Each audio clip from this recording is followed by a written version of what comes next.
Hello there, dear listeners.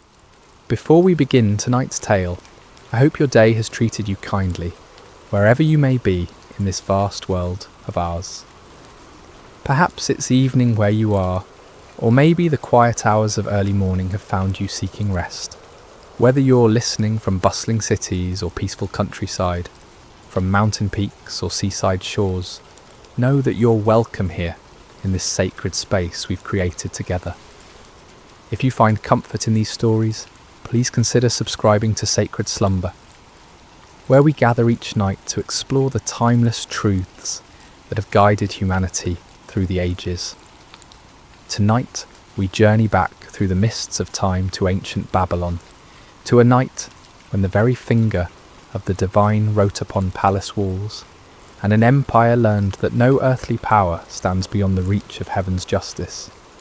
The year was 539, before the Common Era, and the great city of Babylon sprawled along the banks of the Euphrates River like a jewel cast upon the earth. Within its towering walls, the hanging gardens cascaded in verdant terraces.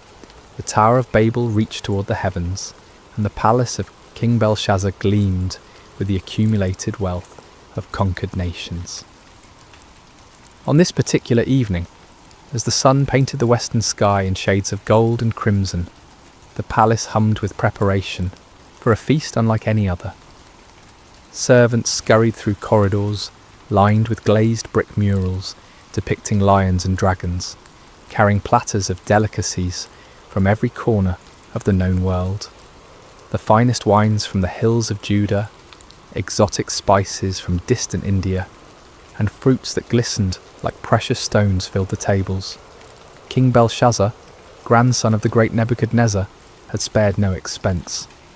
The banquet hall stretched vast as a temple, its ceiling supported by columns carved from single blocks of marble, each one telling the story of Babylonian conquest and glory.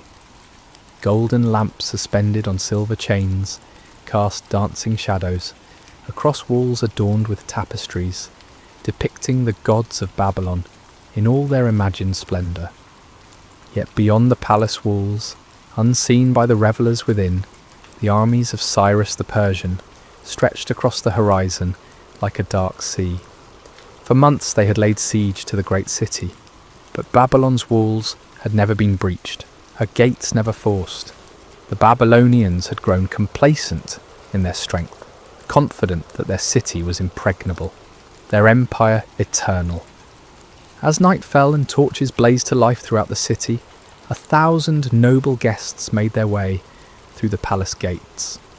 They came dressed in silk and purple, adorned with gold and precious stones, their laughter echoing through the corridors as they anticipated the evening's pleasures. The sound of lyres and flutes drifted through the warm air, mingling with the voices of singers whose melodies spoke of victory and endless prosperity. King Belshazzar himself appeared resplendent in robes of deepest blue, a golden crown upon his brow, rings flashing on his fingers as he gestured grandly to his guests. He was a man in the prime of life, his beard oiled and perfumed, his eyes bright with wine and confidence. This night, he had declared, would be remembered for generations as the greatest feast Babylon had ever witnessed. But even as the celebration reached its crescendo, even as the wine flowed like water and the music swelled to fill every corner of the vast hall, dark currents moved beneath the surface of the evening's joy. For this was not merely a feast, but an act of defiance against the very heavens themselves. As the evening wore on and the wine loosened tongues and lowered inhibitions, King Belshazzar rose from his golden throne, swaying slightly as he surveyed the sea of faces before him. The hall fell gradually silent, 1,000 conversations dying away as all eyes turned toward their sovereign. In the flickering lamplight, his face bore an expression of cruel amusement, as if he harboured some secret that would shock and delight his guests. "My lords and ladies," he called out, his voice carrying easily across the vast space. "Tonight we celebrate not merely the glory of Babylon, but the supremacy of our gods over all the earth. We have conquered nations, we have humbled kings, and we have taken the treasures of their temples as trophies of our victories." A murmur of approval rippled through the crowd. Many of the nobles present had been part of those conquests, had seen the wealth of distant lands flow into Babylon's coffers. They raised their goblets in salute, the wine within glinting like liquid rubies in the torchlight. But Belshazzar was not finished.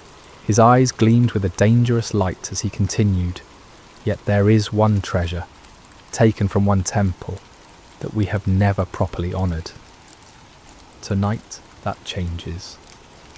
He clapped his hands, and servants appeared as if from nowhere, carrying between them objects that made the assembled nobles gasp in recognition and wonder. These were vessels of pure gold and silver, wrought with such exquisite craftsmanship that they seemed to glow within a light. Cups and bowls, pitchers and goblets, each one a masterpiece of the metalworker's art. These were the sacred vessels of Solomon's temple in Jerusalem, taken by Nebuchadnezzar when he conquered that holy city decades before. They had been stored away in the temple of Marduk, treated with the respectful caution due to objects sacred to another people's god. But tonight, under the influence of wine and the intoxication of power, Belshazzar had decided to make them part of his feast. "Behold," the king proclaimed, lifting one of the golden goblets high above his head, "the vessels of the God of the Jews, who could not protect his own temple from our armies, whose people even now languish in exile throughout our empire. Tonight we drink from these cups and show all the world which gods truly hold dominion over the earth." The crowd erupted in cheers and applause, though some of the older nobles shifted uncomfortably in their seats. They remembered the strange stories told about the Hebrew God, the plagues that had befallen Egypt, the walls of Jericho falling at the blast of trumpets. But wine and peer pressure overcame their caution, and soon they too were caught up in the moment's enthusiasm. Servants moved through the hall, distributing the sacred vessels among the guests. Belshazzar himself took the largest of the golden goblets, a magnificent piece that had once held wine, blessed by the priests of the Most High God. He filled it to the brim with the finest vintage from his royal cellars, the red wine dark as blood in the sacred cup. "To Marduk, chief of our gods," he cried, raising the goblet high, "who gives us victory over all our enemies." The assembled throng raised their own sacred vessels, taken from the very altar of the Lord. "To Marduk," they chorused, their voices echoing off the marble walls. But Belshazzar was not content with honouring just one deity. As the evening progressed and the wine continued to flow, he led toast after toast, each one more blasphemous than the last. "To the gods of gold," he proclaimed, and the crowd drank deeply from vessels that had once held the showbread of the temple. "To the gods of silver," he continued, as goblets that had caught the blood of sacrifices now brimmed with Babylonian wine.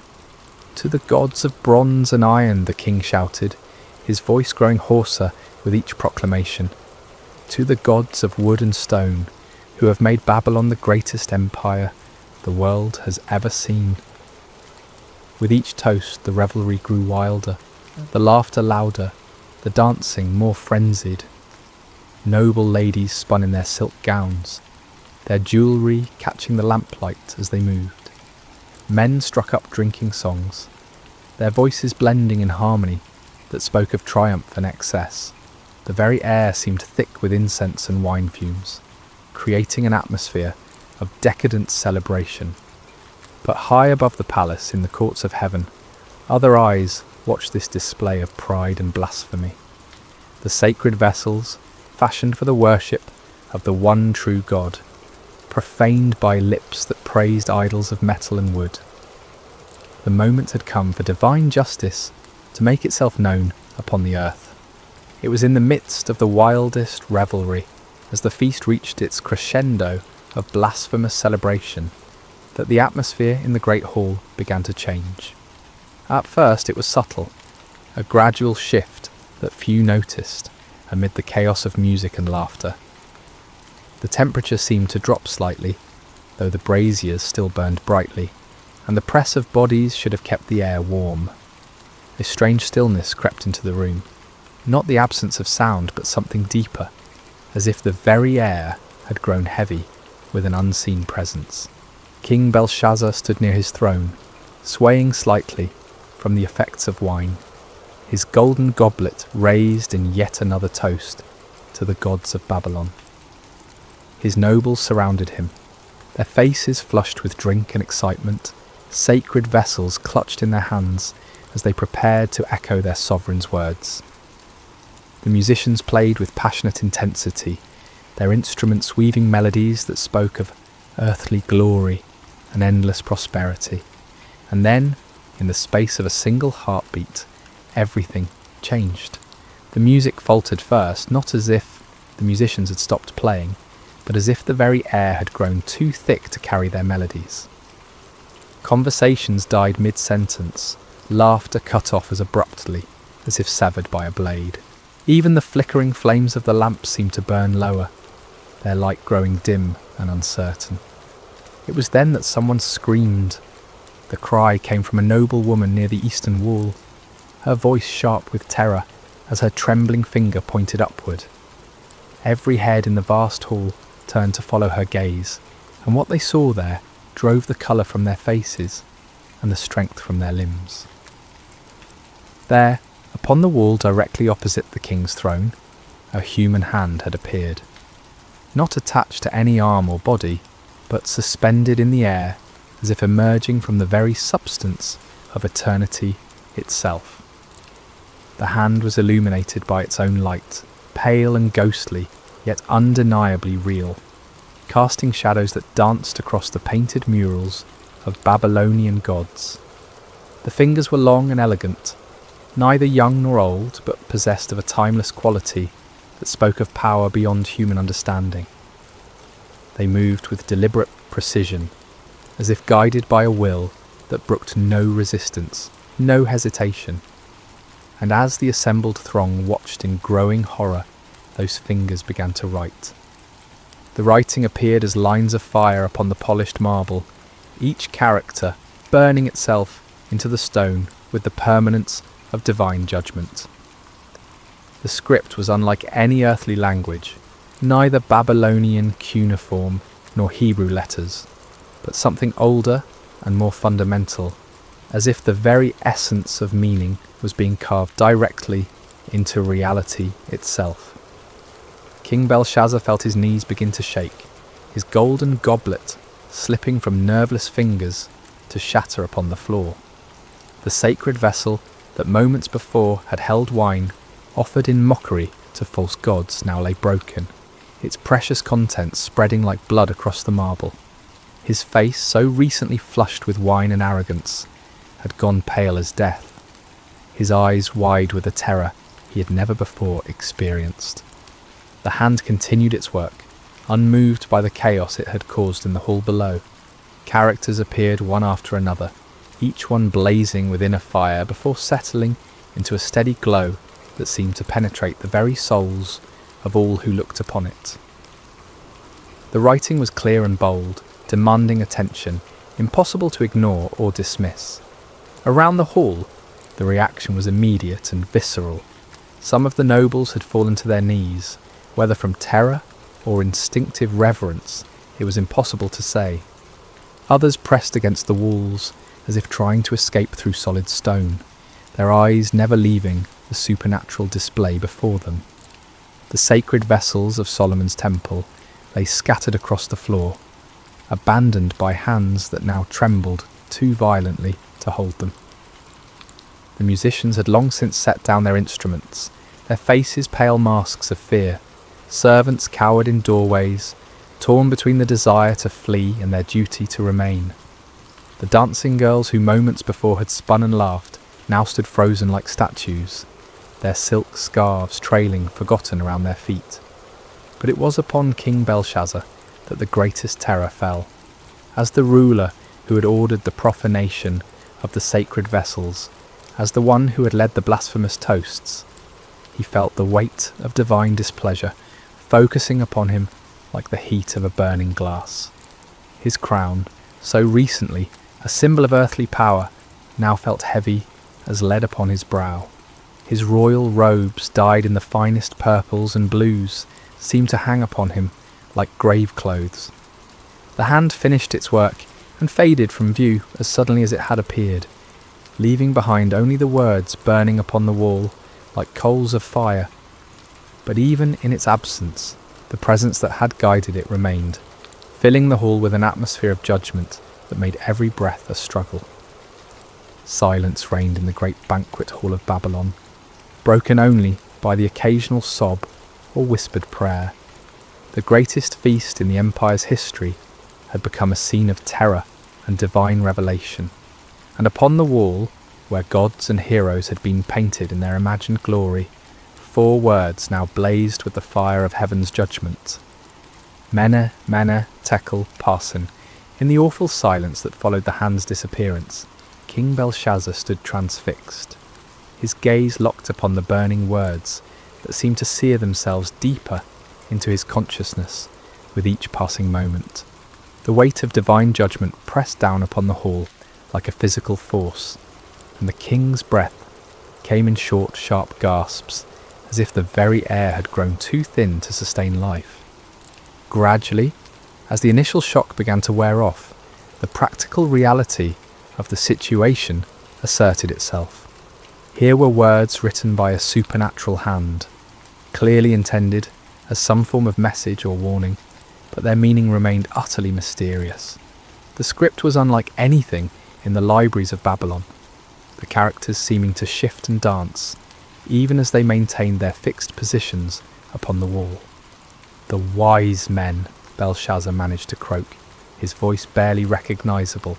"Summon all the wise men of Babylon, every magician, every astrologer, every diviner in the city. Bring them here at once." His command galvanised the paralysed servants into action. They scattered like leaves before a wind, grateful for any excuse to leave the presence of those terrifying words. Throughout the palace and into the city they ran, pounding upon doors and rousing from sleep the learned men whose wisdom had served the empire for generations. The first to arrive were the court magicians, men whose elaborate robes and mystical instruments had earned them places of honour at royal ceremonies. They entered the banquet hall with confidence, their heads held high and their voices ready with the usual formulas of greeting and flattery. But one look at the writing upon the wall, one glimpse of those characters that seemed to burn within a fire, and their confidence evaporated like mist before the sun. They approached the wall cautiously, their heads tilted at various angles as they studied the mysterious script. They consulted ancient tablets and scrolls, compared the characters to every known form of writing, whispered incantations and cast lots according to their various arts. But though they laboured long into the night, turning the problem over from every conceivable angle, they could make no sense of the divine message. The astrologers came next, men who claimed to read the future in the movements of stars and planets. They examined the writing with instruments of bronze and silver, measuring the angles and proportions of each character as if they were constellations written across the heavens. They calculated and computed, referenced their star charts, and consulted their ancient tables, but the meaning of the words remained as hidden as the dark side of the moon. As the hours passed, more and more of Babylon's learned men arrived at the palace, priests of Marduk and Ishtar, scholars who had studied in the great libraries, men whose reputations for wisdom extended throughout the known world. Each group brought their own methods and their own certainty that they would succeed where others had failed. Yet one by one, they too were forced to admit defeat before the mystery of the burning words. King Belshazzar grew increasingly desperate as each attempt failed. He paced before his throne like a caged lion, his robes dishevelled and his crown askew. The sacred vessels of Solomon's temple lay scattered and forgotten across the floor, their golden surfaces reflecting the supernatural light from the wall in fractured gleams that hurt the eyes to look upon. "Gold," the king proclaimed suddenly, his voice cracking with strain. "I will give gold beyond counting to whoever can read these words. Silver and precious stones, lands and titles, whatever they desire shall be theirs." But even the promise of unlimited wealth could not unlock the meaning of heaven's message. The wise men huddled together in small groups, whispering their theories and hypotheses, but none dared claim understanding of what clearly lay beyond human comprehension. It was then, as the night wore on toward dawn and desperation reached its peak, that a new figure entered the banquet hall. She was an elderly woman, her hair white as snow, but her back still straight and her eyes bright with intelligence. This was Nitocris, the Queen Mother, widow of Nebuchadnezzar and grandmother to Belshazzar himself. She had heard the commotion from her private quarters, had seen the servants running through the corridors, and felt the strange oppression that seemed to hang over the entire palace. Now she made her way through the crowd of baffled wise men, her presence commanding respect even in the midst of chaos. "My Lord King," she said, her voice carrying clearly across the hall, despite her advanced years. "I see that you are troubled, that the colour has left your face and your limbs shake with fear. Do not let your thoughts alarm you, and do not look so pale." Belshazzar turned toward her, her hope flickering in his eyes like a candle flame in a dark room. "Grandmother, you have seen much in your long life. You were wife to great Nebuchadnezzar. You know the secrets of the empire. Can you tell me what these words mean?" The Queen Mother approached the wall, studying the burning characters with the careful attention of one who had witnessed many supernatural events during her husband's reign. "I cannot read these words, my grandson," she said at length, "but I know of one who might." She turned back to face the assembly, her aged voice somehow carrying more authority than all the learned men combined. "There is a man in your kingdom in whom is the spirit of the holy gods. In the days of your grandfather, light and understanding and wisdom, like the wisdom of the gods, were found in him. King Nebuchadnezzar appointed him chief of the magicians, enchanters, Chaldeans, and astrologers." A murmur ran through the crowd at these words. Many of the older nobles remembered stories from Nebuchadnezzar's time, tales of a Hebrew exile who had interpreted dreams and solved mysteries that baffled all others. But in the years since the great king's death, this man had faded from prominence, forgotten in the new reign's focus on younger advisors.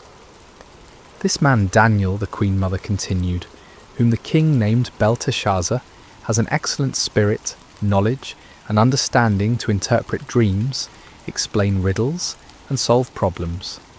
Let Daniel be called, and he will tell you what the writing means." As the name Daniel echoed through the hall, Belshazzar felt a mixture of hope and apprehension. He had heard the stories, knew of the Hebrew's reputation for wisdom and divine favour, but he also knew that Daniel had served his grandfather faithfully and might not be inclined to help the king who had dishonoured the vessels of his people's God. Nevertheless, desperation overcame pride, and Belshazzar gave the command, "Find Daniel the Hebrew. Bring him here immediately. If he can read these words, he shall be clothed in purple and have a chain of gold around his neck, and he shall be the third ruler in the kingdom." As servants rushed to obey this new command, the burning words continued to glow upon the wall, patient as eternity, waiting for the one who had been chosen to unlock their meaning and pronounce the doom of Babylon. The dawn was breaking over Babylon when Daniel arrived at the palace, summoned from sleep by urgent messengers, who spoke in hushed, fearful tones of supernatural writing and royal desperation. He was an old man now, his beard white with age and his face marked by the lines of many years spent in faithful service to foreign kings. Yet his eyes remained clear and bright reflecting a wisdom that came not from human learning, but from communion with the eternal God. As he entered the banquet hall, Daniel paused for a moment to take in the scene before him. The remnants of the great feast lay scattered about like the debris of a broken dream.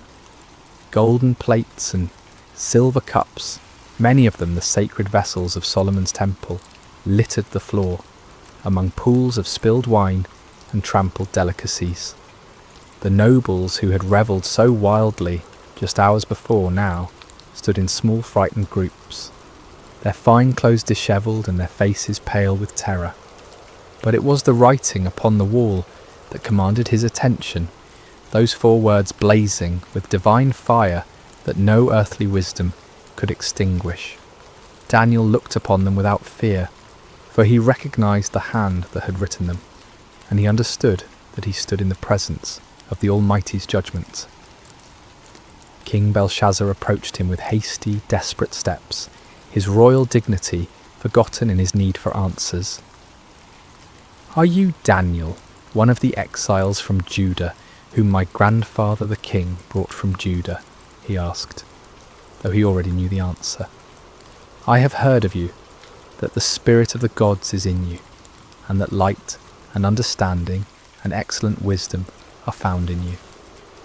The king gestured toward the wall with a trembling hand. "Now the wise men and enchanters have been brought in before me to read this writing and make known to me its interpretation, but they could not show the interpretation of the matter. But I have heard that you can give interpretations and solve problems. Now if you can read the writing and make known to me its interpretation, you shall be clothed with purple and have a chain of gold around your neck, and shall be the 3rd ruler in the kingdom." Daniel listened to these promises of wealth and power with the patience of one who had seen empires rise and fall, who had served in the courts of kings and understood the vanity of earthly honours. When Belshazzar finished speaking, the old prophet's response came with quiet authority that somehow filled the vast hall more completely than the king's desperate entreaties. "Let your gifts be for yourself, and give your rewards to another," Daniel said, his voice calm and steady in the face of royal panic.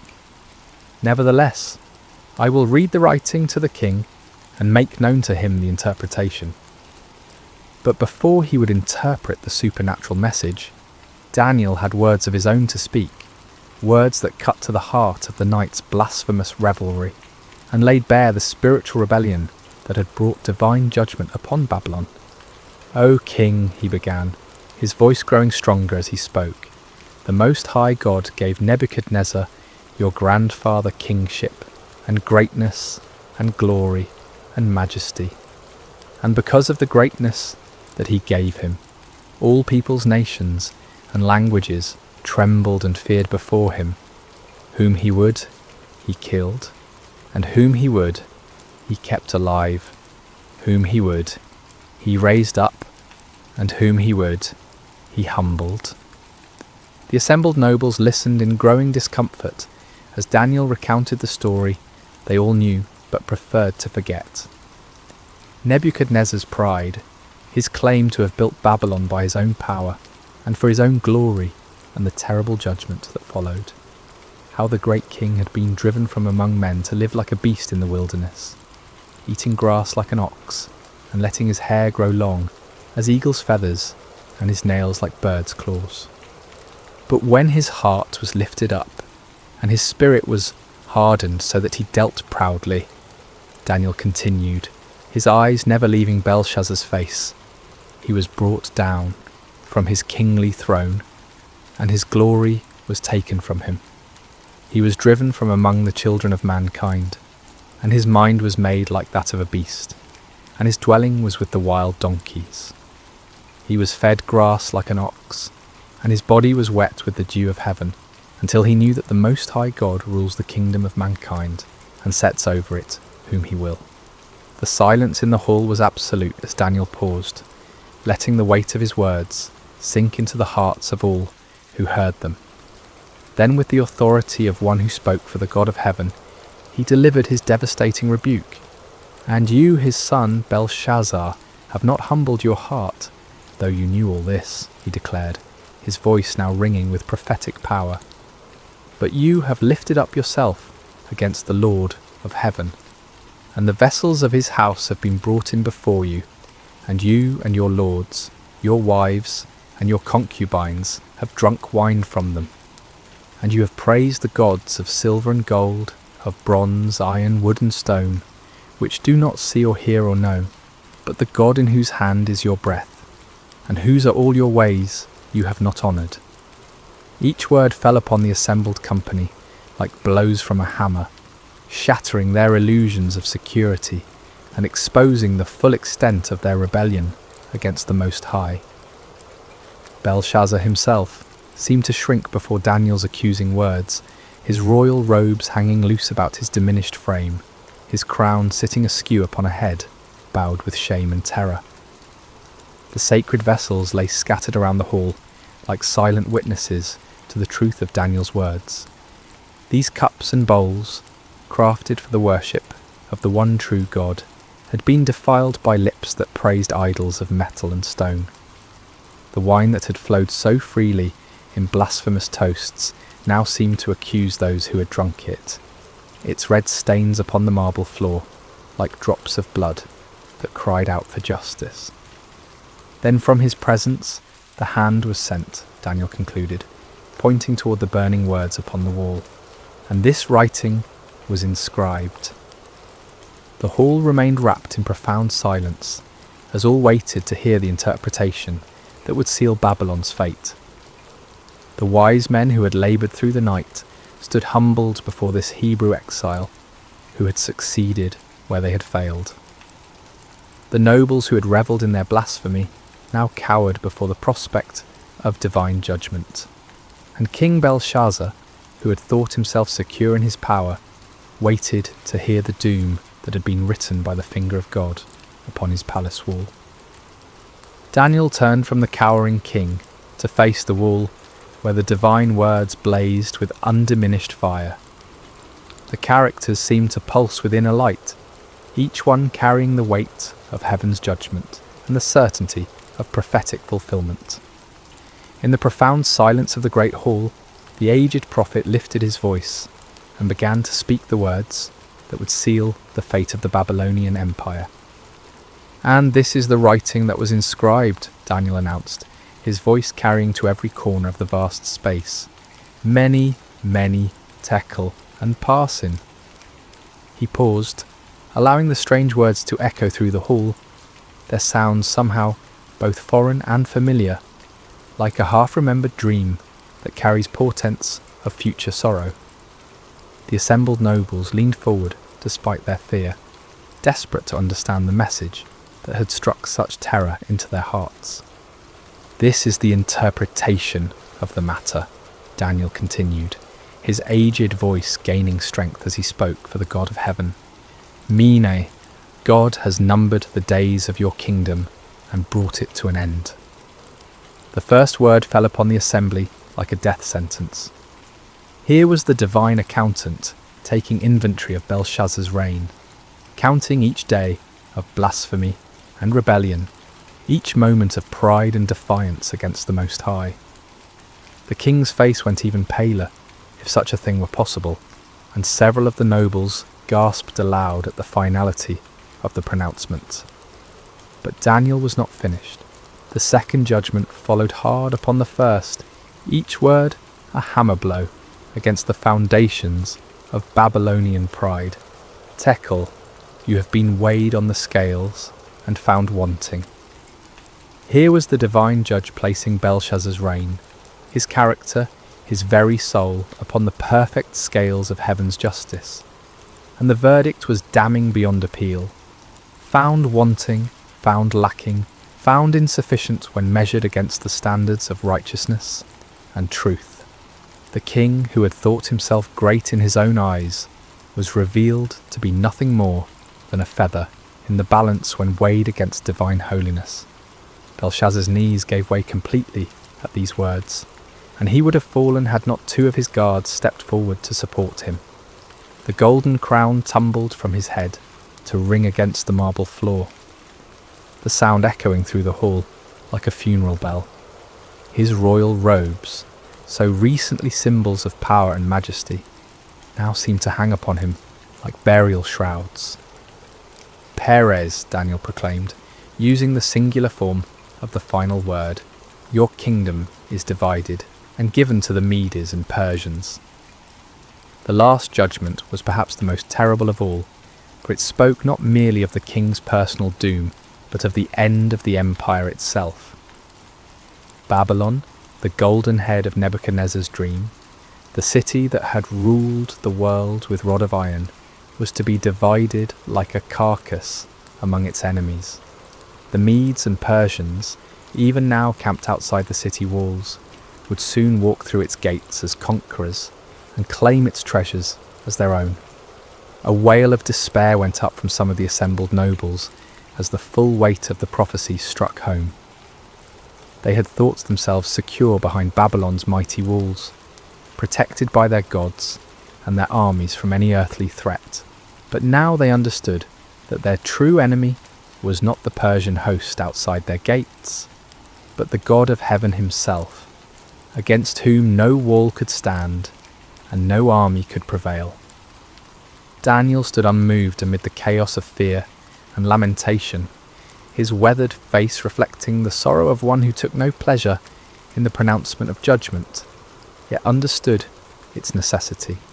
He had served this empire faithfully for decades, had helped to interpret its dreams and solve its mysteries, but he had also watched its gradual descent into pride and blasphemy, its increasing defiance of the God who held its breath in his hands. The Most High God rules in the kingdom of men, he said, his voice cutting through the din of panic and despair. He removes kings and sets up kings. He gives wisdom to the wise and knowledge to those who have understanding. He reveals deep and hidden things. He knows what is in the darkness, and the light dwells with him. These words, drawn from his own experience of divine revelation, served as both comfort and warning to all who heard them. Comfort to those who trusted in the sovereign God, for they could be assured that no earthly power could stand against his ultimate purposes, but warning to those who set themselves against heaven's will, for they would surely be brought low in their appointed time. King Belshazzar, supported now by his guards and struggling to maintain even a semblance of royal dignity, looked up at Daniel with eyes haunted by the certainty of doom. Yet even in his extremity, he sought to honour his promise to the man who had solved the mystery that had baffled all his wise men. "Clothe Daniel with purple," he commanded, in a voice barely above a whisper, "and put a chain of gold around his neck, and proclaim that he shall be the third ruler in the kingdom." It was a pathetic gesture, the dying king attempting to bestow honours, even as his kingdom crumbled around him. The purple robe was brought, the golden chain placed around Daniel's neck, but these earthly symbols of power seemed hollow and meaningless in the face of the divine judgment that had been pronounced. Daniel accepted the honours not for their own sake, but as a testimony to the truth of his words. When the people saw that the king himself acknowledged the accuracy of the Hebrew prophet's interpretation, they would know that the doom of Babylon was certain and that the God of Israel was indeed sovereign over all earthly kingdoms. As the purple robes settled around Daniel's aged shoulders and the golden chain caught the light of the supernatural writing on the wall, the contrast could not have been more stark.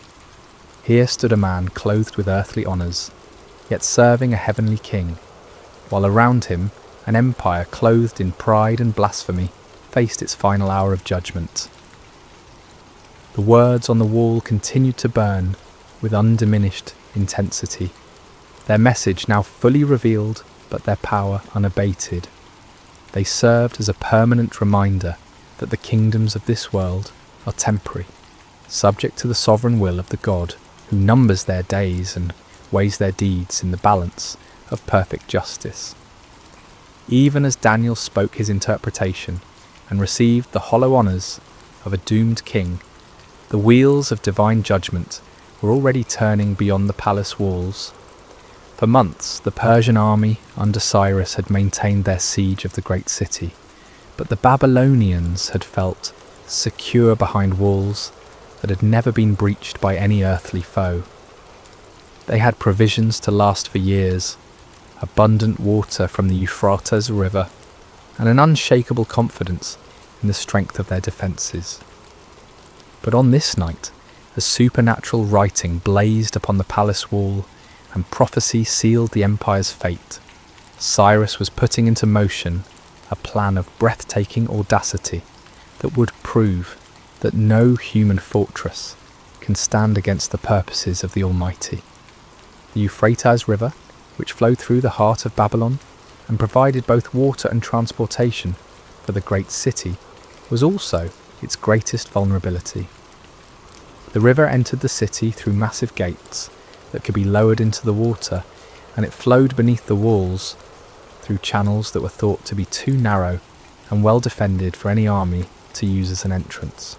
But Cyrus had spent months studying these defences, and his engineers had been working tirelessly upstream from the city, digging channels and building dams that would allow them to divert the mighty river from its course.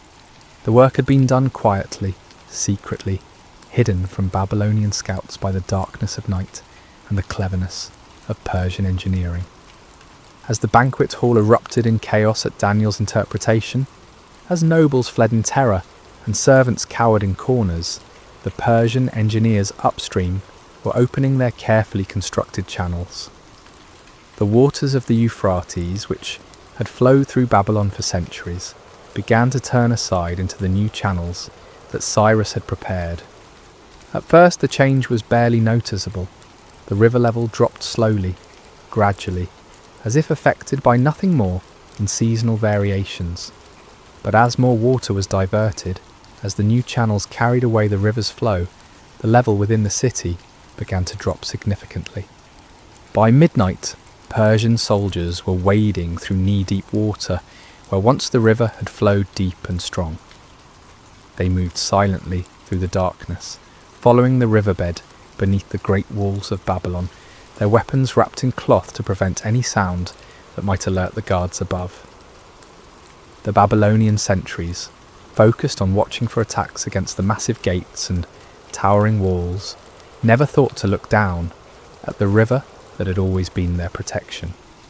They were drunk on wine from the royal feast, their attention scattered by the strange reports of supernatural writing in the palace, their confidence unshaken by any thought that their impregnable city could fall in a single night. The first Persian soldiers emerged from the river channels near the heart of the city, just as Daniel finished pronouncing his interpretation.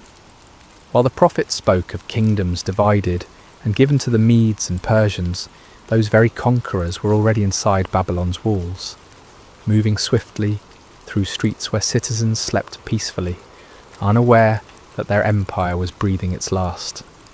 The palace guards, those few who remained at their posts while most had crowded into the banquet hall to witness the supernatural spectacle, were overwhelmed before they could raise an alarm. Persian steel, sharp and silent in the darkness, found its mark with deadly efficiency. Within minutes, the palace was secured, its approaches controlled by Cyrus's elite troops. In the banquet hall, King Belshazzar was still struggling to comprehend the magnitude of his doom when the great doors burst open and Persian soldiers poured into the room. The nobles, already terrified by the supernatural writing and Daniel's interpretation, now faced the earthly fulfillment of heaven's judgment. Some tried to flee, but found every exit blocked by armed men. Others fell to their knees, begging for mercy that would not come. The sacred vessels of Solomon's temple, scattered across the floor where they had been dropped in blasphemous revelry, now reflected the gleam of Persian bronze and steel in their golden surfaces. Belshazzar himself stood frozen for a moment, the weight of prophecy and the reality of conquest crashing together in his mind like colliding worlds. The writing on the wall blazed with undiminished fire, its message now fulfilled before his very eyes. The Medes and Persians had indeed inherited his kingdom, just as the divine hand had written and Daniel had interpreted. The end came swiftly. Persian soldiers, their orders clear and their duty unwavering, moved through the hall with grim efficiency. King Belshazzar, the ruler who had mocked the God of heaven and profaned his holy vessels, fell beneath Persian swords before the night was through. The golden crown that had tumbled from his head lay forgotten on the marble floor, while his blood mingled with the spilled wine from the sacred goblets. Throughout the great city, the same scene was repeated. Persian forces, having entered through the river channels, swept through Babylon like an irresistible tide. The gates were opened from within, the walls manned by conquerors rather than defenders, the mighty empire brought to its knees in a single night of divine judgment. By dawn, Cyrus's standards flew from the towers of Babylon, and Darius the Mede had been installed as the new ruler of the greatest city in the world. The empire that had seemed eternal, the walls that had appeared impregnable, the power that had dominated the known world for generations, all had fallen before the sovereign will of the God who rules in the kingdoms of men. As the sun rose over conquered Babylon, painting the great city in shades of gold and crimson that seemed somehow fitting for its fall, Daniel stood again before the wall where the supernatural writing continued to glow with divine fire. The banquet hall was empty now, save for the debris of the feast and the silent testimony of judgment fulfilled. Mene, Mene, Tekel, Parsin, the words that had sealed an empire's fate, now served as an eternal reminder of truths that transcend the rise and fall of earthly kingdoms. God had indeed numbered the days of Belshazzar's reign and brought it to an end. The king had been weighed in heaven's perfect scales and found wanting.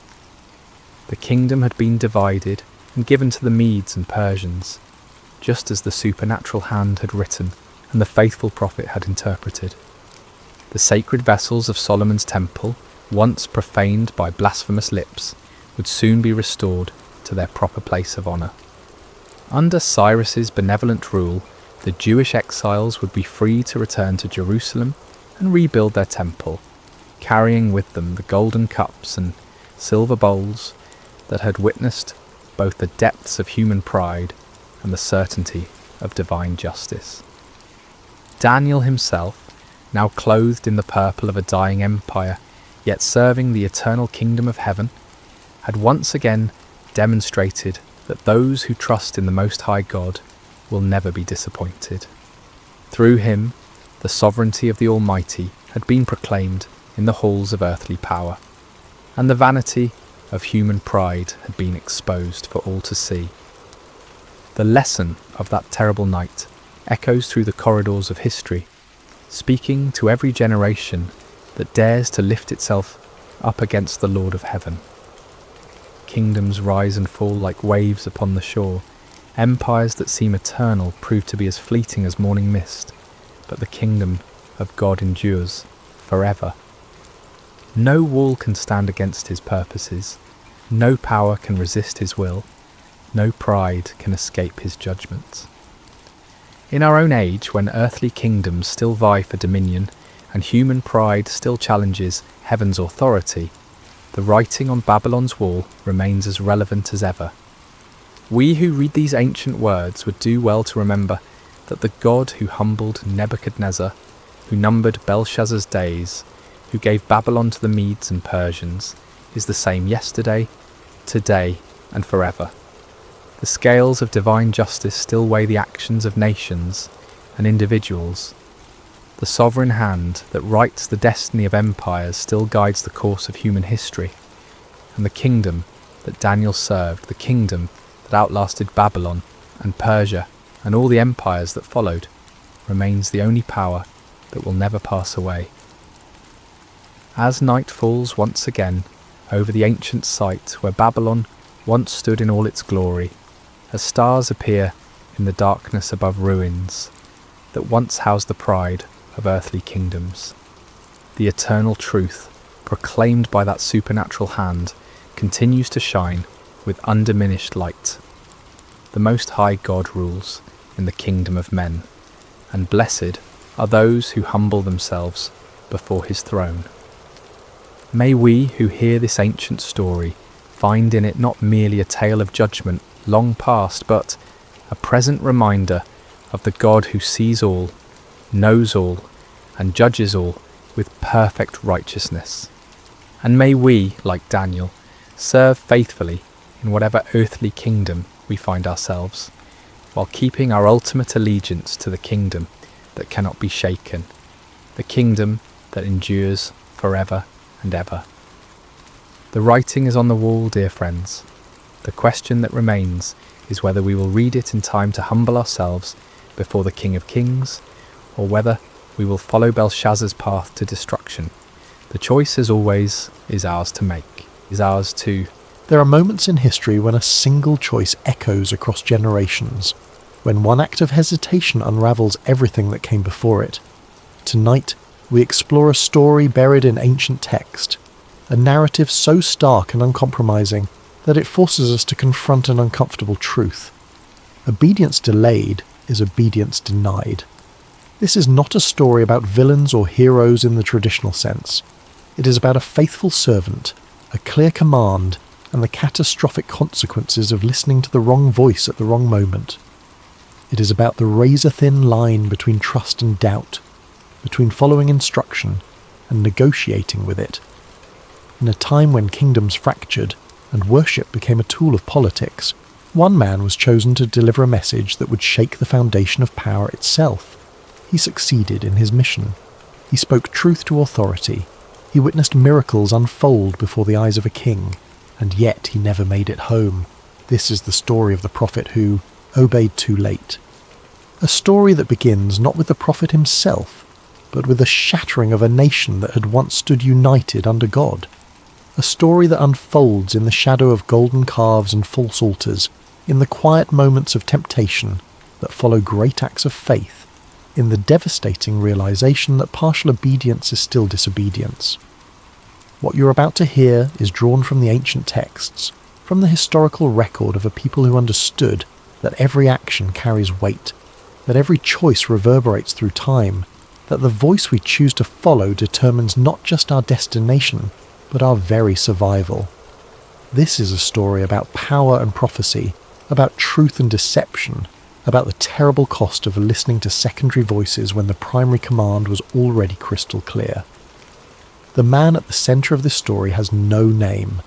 History remembers him only as the man of God from Judah. Perhaps that anonymity is intentional.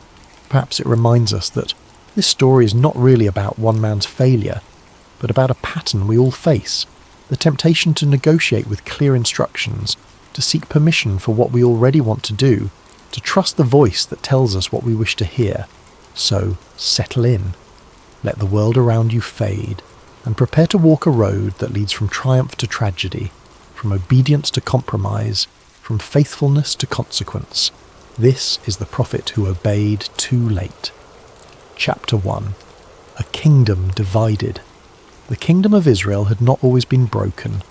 There was a time, not so distant in memory, when the 12 tribes stood united under one crown, one temple, one God. The reign of Solomon had brought prosperity beyond measure. His wisdom was legendary, drawing dignitaries and queens from distant lands who came to test him with hard questions and left amazed at his understanding. The temple he built in Jerusalem was a wonder of the ancient world, a structure so magnificent that it took 7 years to complete and required the labour of thousands. Gold covered its walls, cedar from Lebanon formed its beams, bronze pillars stood at its entrance, each with a name, Jachin and Boaz, representing establishment and strength. The Ark of the Covenant, that sacred chest containing the tablets of the law, resided in the innermost chamber, the Holy of Holies, where God's presence dwelt among his people. But Solomon's heart had wandered in his later years. He had married many wives, 700 wives of royal birth, the text tells us, and 300 concubines. These were not merely personal choices, they were political alliances, marriages that sealed treaties and established relationships with surrounding nations. Each wife brought her own gods, her own religious practices, her own worldview. And slowly, incrementally, Solomon's devotion fractured. He built high places for the gods of his wives. He allowed the worship of Chemosh, the detestable god of Moab. He erected altars to Molech, to whom some nations sacrificed their children. The man who had built the temple of the living God now sanctioned the worship of idols on the hills surrounding Jerusalem. God spoke to Solomon in judgment. Because you have done this and have not kept my covenant and my decrees, I will most certainly tear the kingdom away from you and give it to one of your subordinates. Nevertheless, for the sake of David your father, I will not do it during your lifetime. I will tear it out of the hand of your son. The clock was ticking. The fracture lines were already forming. When Solomon died, his son Rehoboam prepared to take the throne.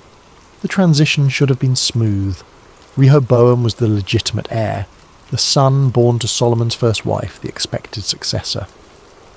But legitimacy alone does not guarantee loyalty. The people came to Rehoboam at Shechem, where he had gone to be crowned king. They sent for Jeroboam, who had fled to Egypt during Solomon's reign after the prophet. Ahijah had told him he would one day rule 10 of the 12 tribes.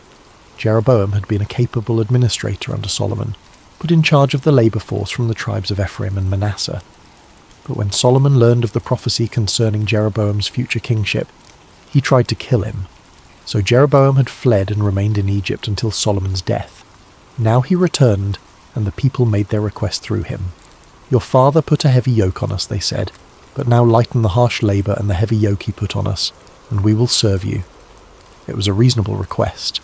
Solomon's building projects had been magnificent, but they had come at enormous cost.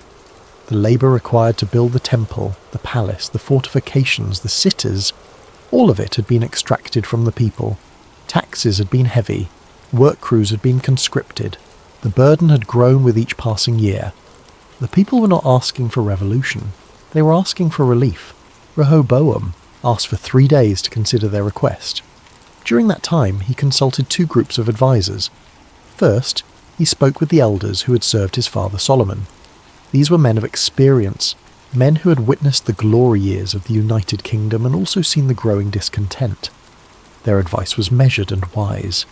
If today you will be a servant to these people and serve them and give them a favourable answer, they will always be your servants. It was counsel rooted in the ancient understanding that true leadership requires service, that a king who listens to his people earns their lasting loyalty. That strength is sometimes demonstrated through mercy rather than force. But Rehoboam rejected their counsel. Instead, he turned to the young men who had grown up with him, his peers who had never known anything but privilege and power. They gave him different advice. Tell these people who have said to you, your father put a heavy yoke on us, but make our yoke lighter. Tell them, my little finger is thicker than my father's waist. My father laid on you a heavy yoke. I will make it even heavier. My father scourged you with whips. I will scourge you with scorpions. It was the advice of arrogance, of insecurity masked as strength, of men who had never faced real consequences and therefore could not imagine them. Rehoboam followed their counsel. When the 3 days had passed and the people returned for his answer, he spoke harshly to them. He rejected the advice of the elders. He repeated the words of his young advisers, threatening greater burdens, harsher treatment, more severe discipline. The people's response was immediate and devastating. What share do we have in David? They shouted. What part in Jesse's son? To your tents, Israel! Look after your own house, David! It was a declaration of independence, a rejection of the dynasty, a shattering of the unity that had held for 3 generations. 10 of the 12 tribes rebelled. They appointed Jeroboam as their king, fulfilling the prophecy that had driven him into exile years before. Only the tribes of Judah and Benjamin remained loyal to Rehoboam and the house of David. The United Kingdom was no more. Rehoboam considered military action. He assembled an army to force the rebellious tribes back under his authority. But God sent a prophet named Shemaiah with a message. Do not go up to fight against your brothers, the Israelites. Go home, every one of you. for this is my doing." The division was permanent. The fracture was by divine design, a consequence of Solomon's unfaithfulness and Rehoboam's foolishness. Two kingdoms now existed where one had stood. The southern kingdom of Judah, ruled by Rehoboam from Jerusalem. The northern kingdom of Israel, ruled by Jeroboam from Shechem. And Jeroboam faced an immediate problem that would define his entire reign and corrupt his kingdom for generations to come. The temple, the centre of worship, the place where God's presence dwelt, remained in Jerusalem, in Rehoboam's territory. 3 times a year, God's law required all Israelite men to appear before the Lord at the temple for the major festivals: Passover, the Feast of Weeks, and the Feast of Tabernacles. If the people of the northern kingdom continued travelling to Jerusalem to worship, Jeroboam feared their loyalty would eventually shift back to the house of David. The temple was more than a religious site. It was a symbol of legitimacy, of divine approval, of connection to the covenant God had made with Abraham, Isaac, and Jacob. Jeroboam consulted with his advisors. The question before them was not theological but political. How do we maintain the people's loyalty when the centre of their faith lies in enemy territory? The solution they devised was both brilliant and blasphemous. Jeroboam would create alternative centres of worship. He would give the people sanctuaries in their own land, eliminating the need to travel to Jerusalem. He would establish a religious system that mirrored the true worship just enough to seem legitimate, while being different enough to serve his political purposes. He commissioned 2 golden calves. The choice was significant. Calves, or more accurately, young bulls, were common religious symbols throughout the ancient Near East. They represented strength, virility, and divine power. The Canaanites used bull imagery in their worship of Baal. The Egyptians, where the Israelites had been enslaved for 400 years, used bulls in their religious iconography. But for Israel, the image carried a particularly dark resonance.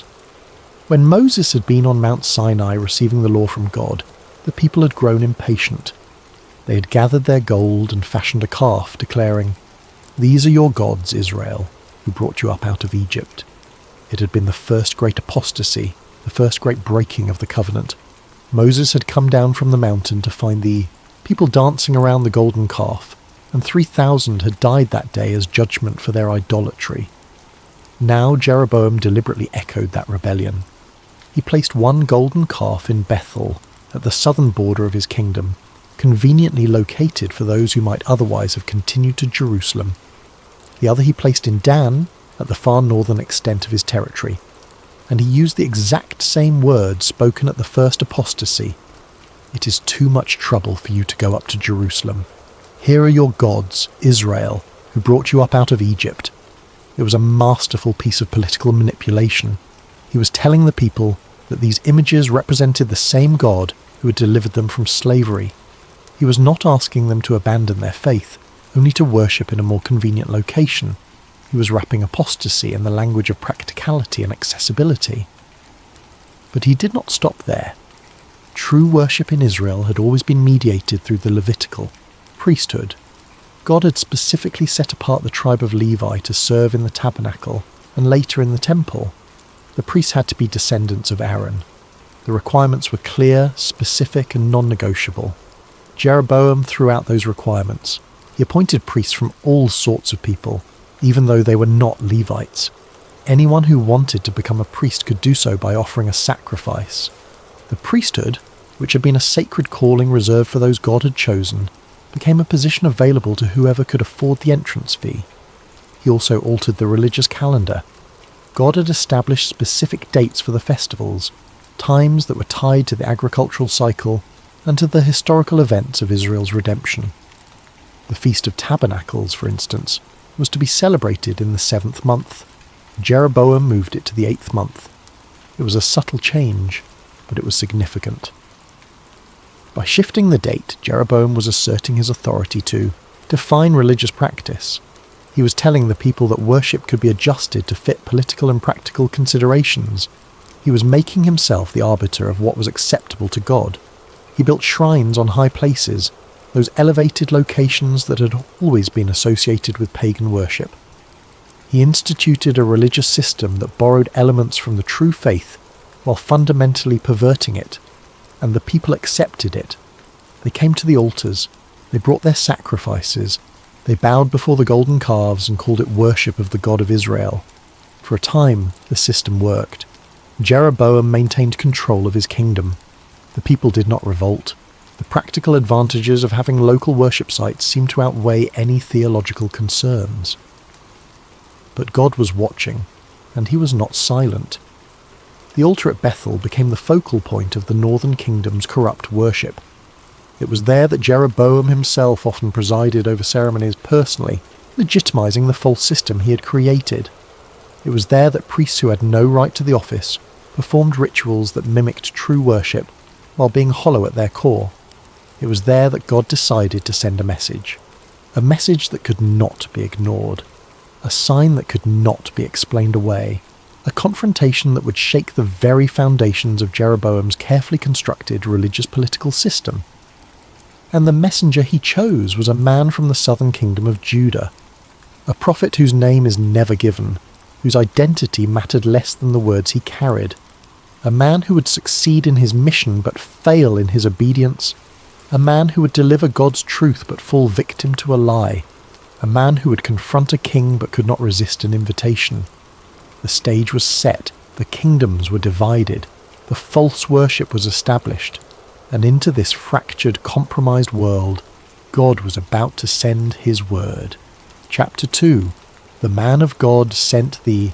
Journey from Judah to Bethel was not a short one. The man of God would have travelled north through the hill country, passing through territory that had once been united under one king, but now represented enemy terrain.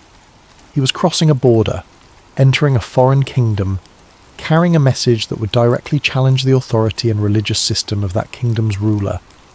He travelled alone. There was no entourage, no bodyguards, no delegation of officials to lend him credibility or protection. He carried no credentials beyond the word God had given him. His authority came not from position or title, but from the message itself. The text does not tell us how long the journey took, or what thoughts occupied his mind as he walked. Did he rehearse the words he would speak? Did he feel the weight of what he was about to do? Did he understand that he was walking into a moment that would be recorded and remembered for thousands of years? We know only that he arrived in Bethel on a day when Jeroboam himself was present. The timing was not coincidental. Jeroboam was standing at the altar, personally conducting a ceremony. The king was not merely endorsing the false worship system, he was actively participating in it, leading it, demonstrating his authority over both the political and religious spheres of his kingdom. It was a festival day, the one Jeroboam had instituted in the 8th month to replace the divinely ordained Feast of Tabernacles. People had gathered from across the northern kingdom. Priests were officiating, sacrifices were being offered, incense was burning. Everything appeared legitimate. Everything had the outward form of true worship. And then the man of God arrived. He did not approach Jeroboam. He did not seek an audience or wait for permission to speak. He walked directly to the altar, the physical symbol of the entire corrupt system, and prophesied against it. His voice rang out across the gathered crowd. Altar, altar, this is what the Lord says. A son named Josiah will be born to the house of David. On you he will sacrifice the priests of the high places who make offerings here, and human bones will be burned on you. The prophecy was stunning in its specificity and its scope.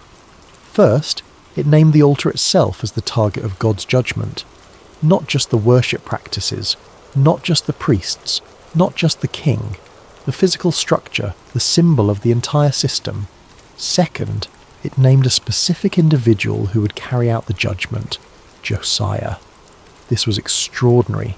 Prophecies often spoke in general terms about future events, but to name a person who would not be born for more than 300 years, this was unprecedented. It demonstrated that God's knowledge and purposes transcended time itself. Third, it described the nature of the judgment.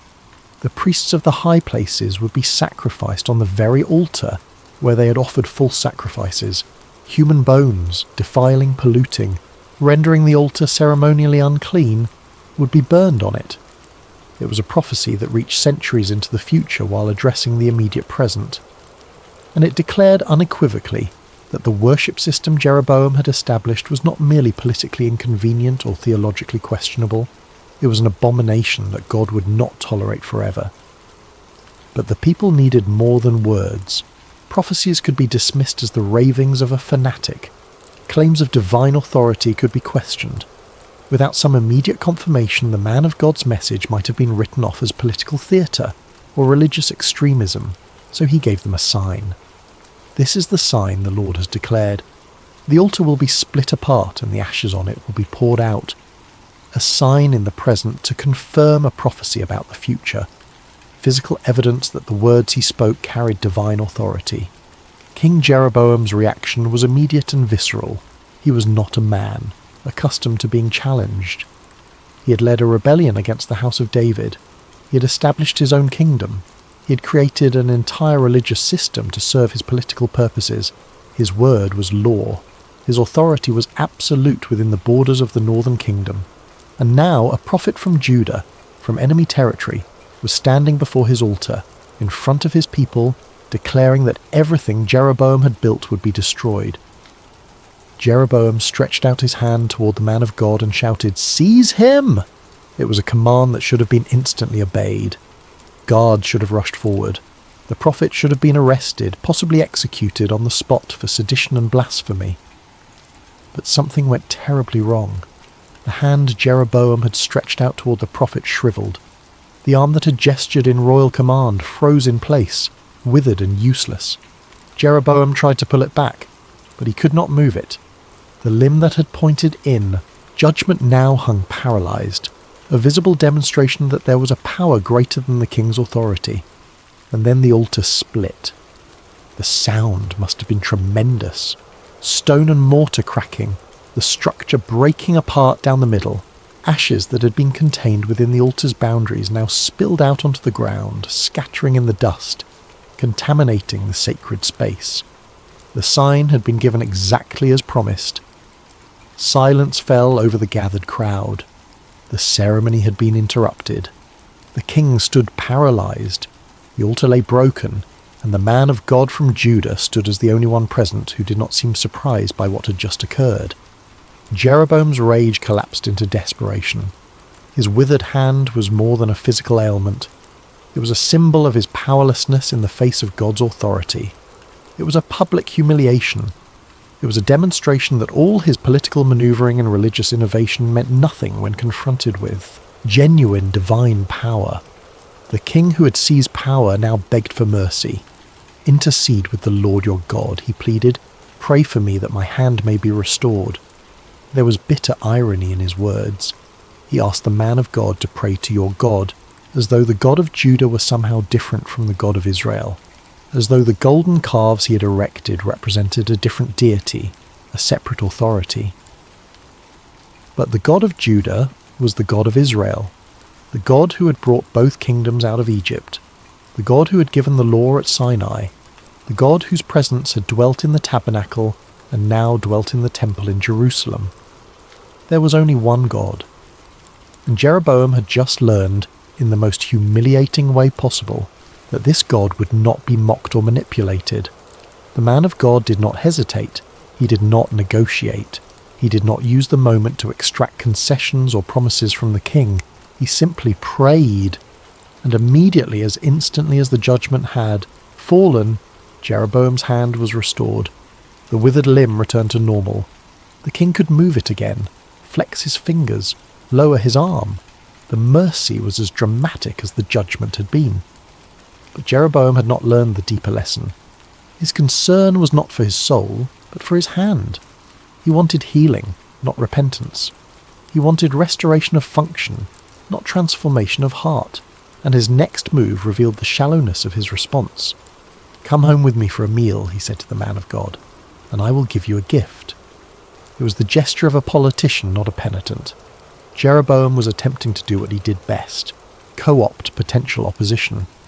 If he could not silence the prophet by force, perhaps he could neutralize him through hospitality and reward. Sharing a meal with the king would create a relationship. Accepting a gift would establish obligation. the man of God would become, in a subtle way, indebted to the very system he had just condemned. It was the oldest trick in the Book of Power. If you cannot defeat your critics, embrace them. Absorb them into your circle. Make them complicit. But the man of God had received clear instructions. Even if you were to give me half your possessions, I would not go with you, nor would I eat bread or drink water here. For I was commanded by the word of the Lord. You must not eat bread or drink water or return by the way you came. The refusal was absolute and unambiguous. There was no consideration of circumstances, no weighing of political advantages, no thought that perhaps a meal with the king could lead to further opportunities to influence him toward repentance. The command had been clear, and the man of God intended to follow it precisely. He spoke the words of the command aloud, making his obedience public. Everyone present heard him declare his separation from the system he had condemned. He would not eat or drink in this place. He would not return by the same road. He would maintain complete independence from the corrupt worship of the northern kingdom. And then he left. He walked away from the broken altar, from the humiliated king, from the gathered crowd. He took a different road, exactly as commanded. At this moment, the man of God was completely faithful. His obedience was total. His mission was successful. His message had been delivered, confirmed by visible signs, and his personal conduct had reinforced the separation between true worship and the false system Jeroboam had established. Everything was still intact. The story could have ended here, with the man of God returning safely to Judah, his mission accomplished, his obedience complete. He would have been remembered as one of the great prophets, a man who confronted royal authority without fear, who witnessed miraculous confirmation of his message, who maintained his integrity in the face of both threats and rewards. But the story does not end here, because somewhere on that different road, somewhere, between the confrontation in Bethel and the safety of home, the man of God made a choice that would cost him everything. Chapter 3.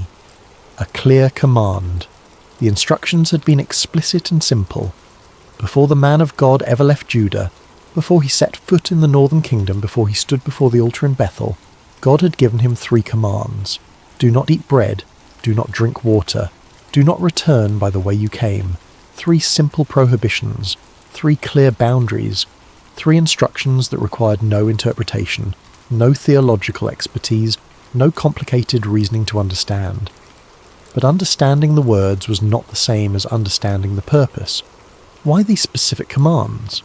Why did God care whether his prophet ate or drank in Bethel? Why did the return route matter? What spiritual principle was being established through these practical restrictions? The first 2 commands, the prohibition against eating and drinking, carried deep symbolic significance in the ancient world. Food and water were more than physical sustenance. They were vehicles of relationship and covenant. When people ate together, they were establishing a bond. They were declaring through the shared meal that they belonged to the same community, that they trusted one another enough to share resources, that they were willing to be vulnerable together in the intimate act of eating and drinking. In the ancient Near East, hospitality was sacred. Sharing bread and salt created obligations that lasted for generations. To eat at someone's table was to place yourself under their protection and, in a sense, under their authority. The man of God had been sent to condemn the worship system in Bethel. His message was one of complete rejection, of fundamental opposition to everything the altar represented. By refusing to eat or drink, he was making a powerful statement. I am not part of your system. I do not share your covenant. I will not create any bond or obligation with what God has condemned. It was prophetic theatre. His abstinence reinforced his message. His physical separation embodied the spiritual separation God demanded between true worship and idolatry. But there was also a protective element. Eating and drinking with the wrong people could compromise the message. It could blur the lines. It could create confusion about whether the prophet's condemnation was total or partial, whether his opposition was fundamental, or merely a disagreement over details. In refusing food and water, the man of God was protecting the purity of his witness. The The third command, to return by a different route, served a similar purpose. To go back the same way would suggest routine, repeatability, the possibility of future visits. It would make the prophetic confrontation seem like one installment in an ongoing relationship rather than a single, decisive declaration. The different route emphasized finality. The man of God had delivered his odd message. The sign had been given. There would be no negotiation, no follow-up meetings, no ongoing dialogue. The word had been spoken, and that was the end of it. But there was likely another layer to these commands. They were tests. God was not merely protecting his prophet or establishing symbolic boundaries. He was also evaluating the prophet's faithfulness. Would he obey commands whose full purpose was not immediately clear? Would he trust God's instructions even when they seemed merely procedural rather than deeply theological? Obedience is easiest when we understand the reasons. When the logic is clear, when the benefits are obvious, when the command aligns with our own judgment, we follow willingly. But true obedience is revealed in the moments when we do not understand, when the command seems arbitrary, when we cannot see the full picture, when our own reasoning might suggest that circumstances warrant flexibility. The man of God, standing in Bethel after witnessing the altar split and the king's hand restored, demonstrated complete obedience. When Jeroboam offered him half his possessions, the prophet did not even pause to consider. He simply repeated the command and walked away. He understood that this was not about food or water or travel routes. It was about trust. It was about recognizing that God's instructions were complete as given, that they required no improvement or adjustment, that obedience meant following them exactly without addition or subtraction. So he left Bethel by a different road. The text does not tell us how far he travelled. It does not record what he thought about as he walked. Was he replaying the confrontation in his mind, marvelling at what had happened? Was he eager to return home and report the success of his mission? Was he tired from the journey and the emotional intensity of what he had just experienced? We know only that at some point he stopped. Perhaps he needed rest. Perhaps the midday heat had grown too, intense for comfortable travel. Perhaps he simply wanted a moment to collect himself before continuing the journey home. He found an oak tree and sat beneath its shade. It was a small decision, a moment of rest, a pause in his journey. But it was during this pause that everything would unravel, because the man of God was about to face a test far more subtle than Jeroboam's offer of wealth and hospitality. He was about to encounter something more dangerous than royal threats or promises of reward. He was about to hear a voice that claimed divine authority while contradicting the clear command he had already received, and in that moment, he would have to choose which voice to trust. Chapter 4. The Invitation. News travelled with remarkable speed in the ancient world. There were no telephones, no internet, no instant messaging. But there were runners, witnesses, travellers who carried reports from place to place. And what had happened at Bethel was not the kind of event that could be kept quiet. An altar had split apart before a gathered crowd. A king's hand had withered and been restored. A prophet from Judah had publicly condemned the worship system that formed the foundation of the northern kingdom's political identity. People talked, word spread, stories were told and retold, probably with embellishments and dramatic flourishes as they passed from mouth to mouth. And one of the people who heard the news was an old prophet who lived in the Bethel area. The text calls him simply an old prophet. We are not told his name, his background, his relationship with God, or his role in the community. We know only three things. He was a prophet, he was old, and he lived in Bethel, the very city where false worship had been established. His presence there raises uncomfortable questions. If he was truly a prophet of God, why was he living in a city devoted to idolatry? Why had he not spoken out against the golden calf? Why had he not confronted Jeroboam? Why had a prophet from Judah needed to come deliver a message that a prophet already living in Bethel should have been proclaiming? The text offers no answers to these questions. It simply records that he lived there and that his sons had witnessed what happened at the altar. When his sons came home, they told him everything. They described the man of God from Judah. They recounted his prophecy against the altar. They witnessed the sign, the altar splitting, the ashes pouring out. They saw Jeroboam's hand wither and be restored. They heard the man of God refuse the king's invitation and declare his obedience to God's command, and they told their father which road the man of God had taken when he left. The old prophet's response was immediate and urgent. Which way did he go? His sons showed him the road. "Saddle the donkey for me," the old prophet commanded. He set out in pursuit immediately. Why? What motivated him to chase after the man of God? Was it admiration, curiosity, desire for fellowship with another prophet? Or was it something else, something darker and more complicated? The text does not tell us, but it records his actions with unsettling detail. He found the man of God sitting under the oak tree. The prophet from Judah had not travelled far. He had stopped to rest, perhaps planning to continue his journey after the heat of the day had passed. The old prophet approached with warmth and familiarity. "Are you the man of God who came from Judah?" "I am," the man replied. "Then come home with me and eat." It was the same invitation Jeroboam had extended, the same offer of hospitality, food and fellowship. But it came from a different source, not from a king who represented the corrupt system, but from a fellow prophet, someone who ostensibly served the same God. The words were simple, almost casual. There was no threat, no pressure, just an invitation to rest and share a meal with someone who understood the prophetic calling. But the man of God had received clear instructions, and they had not included exceptions based on who extended the invitation. "I cannot turn back and go with you," he said, "nor can I eat bread or drink water with you in this place. I have been told by the word of the Lord, you must not eat bread or drink water there or return by the way you came." His refusal was firm. He quoted the command directly, making it clear that this was not a personal preference but divine instruction. The source of the invitation did not matter. The command was absolute. This should have been the end of the conversation. A fellow prophet had stated that God had given him specific instructions. Those instructions explicitly forbade him from eating or drinking. There was no ambiguity, no room for negotiation, no invitation for discussion. Any true prophet would have respected that, would have blessed him on his journey, would have let him continue in obedience to the command he had received. But the old prophet did not accept the refusal. Instead, he spoke words that would change everything.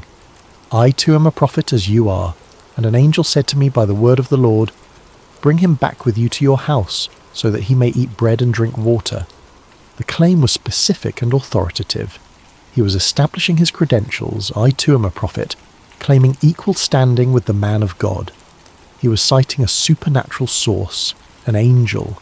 He was invoking divine authority by the word of the Lord. And he was directly contradicting the command the man of God had already received. The text adds one devastating detail, a parenthetical statement that changes everything. But he was lying to him. The old prophet lied. No angel had spoken to him. No word from the Lord had come. The entire claim was fabricated, a deliberate deception designed to persuade the man of God to break his command. But why? Why would a prophet lie? Why would someone who presumably knew the seriousness of speaking falsely, in God's name, deliberately deceive a fellow servant? Was it jealousy? Had the old prophet spent years living in Bethel without taking a stand against the false worship, and now he felt diminished by this younger prophet who had done what he himself had failed to do? Was it a test? Did he want to see if the man of God would stand firm in his obedience, and was he disappointed when the prophet failed? Was it loneliness? Had he been isolated for so long that he was desperate for fellowship with someone who shared his calling? And was he willing to lie to secure that fellowship? Or was it something darker, a deliberate attempt to compromise a faithful prophet, to bring him down to the same level of compromise the old prophet himself had accepted? The text never reveals his motivation. It simply records the lie and moves forward, leaving us to wrestle with the uncomfortable reality that prophets can deceive, that people who speak for God can also speak falsehoods, that religious authority can be used to lead others astray. The man of God now faced an agonizing dilemma. He had a clear command from God, but he also had what appeared to be an updated command, delivered through another prophet, claiming angelic authority and invoking God's name. On the surface, the old prophet's claim seemed plausible. God had certainly used angels to communicate with his people throughout history. The angel of the Lord had appeared to Abraham, to Moses, to Gideon, to many others. Prophets did sometimes receive messages intended for other prophets, and there was a certain logic to it.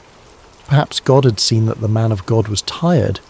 Perhaps he wanted to show mercy by allowing him rest and refreshment. Perhaps the original command had served its purpose, establishing separation from the corrupt system in Bethel, and now that purpose had been fulfilled, the restriction could be lifted. But that logic required ignoring one critical fact. The new message contradicted the original command. God's word does not contradict itself. His instructions do not change based on convenience or circumstances unless he explicitly says so. The command had been clear and absolute, with no conditions or time limits attached. If God wanted to change his command, he would have spoken directly to the man of God. He would not have used a third party, especially not one who had failed to take a stand against the false worship in his own city. The man of God should have recognized this. He should have said, "I appreciate your invitation, but God spoke clearly to me. If he wants to change that command, he will tell me himself. Until then, I must obey what I have already been told." But he did not say that. Perhaps exhaustion clouded his judgment. Perhaps the appeal to prophetic and angelic authority seemed too legitimate to question. Perhaps he wanted to believe the new message because it gave him permission to do what part of him had wanted all along, to rest, to eat, to accept fellowship after the intensity of his confrontation with Jeroboam. Or perhaps, and this is the most troubling possibility, he simply preferred hearing a voice that told him what he wanted to hear. The man of God accepted the invitation. He turned around. He went back, not all the way to Bethel, but to the old prophet's house, which was near enough to violate the spirit if not the letter of the command. He entered the home of someone who lived in the region he had been told to separate himself from, and he sat down to eat. In that moment the man of God broke his obedience. He chose a secondary voice over the primary command. He trusted an outside authority over the clear instruction God had given him directly, and there would be no going back. Chapter 5. The old prophet appears. The old prophet had succeeded in his persuasion. The man of God from Judah now sat in his house, the very place he had refused to go when invited by Jeroboam. The difference, presumably, was that this invitation came from a fellow prophet rather than from the king who represented the corrupt system. But the command had not made that distinction. God had not said, "Do not eat or drink with those who worship falsely," but it is acceptable to eat with prophets who live among those worshippers. The prohibition had been absolute and geographical. Do not eat or drink in this place. The man of God had negotiated with the command. He had found what seemed like a reasonable exception. He had allowed himself to be persuaded that circumstances warranted flexibility. We can imagine the scene. Perhaps the old prophet was a gracious host. Perhaps the conversation was warm and engaging. Perhaps there was genuine pleasure in the fellowship between two men who shared the prophetic calling, even if their circumstances were vastly different. The man of God might have convinced himself that this was acceptable. After all, he had not eaten with Jeroboam. He had maintained his witness before the king and the people. He had refused the royal invitation. Surely sharing a meal with a fellow prophet, someone who claimed to have received a message from an angel, was different. But God does not grade on a curve. Partial obedience is still disobedience. The command had been clear, and the man of God had broken it. The old prophet's role in this tragedy is one of the most puzzling aspects of the story. He had deliberately lied. He had used his position as a prophet to deceive. He had invoked divine authority falsely, claiming an angelic message that had never been given. Why would he do this? What did he hope to gain? If his motive was fellowship, he succeeded. The man of God was now in his home, sharing his table, providing the companionship the old prophet might have craved.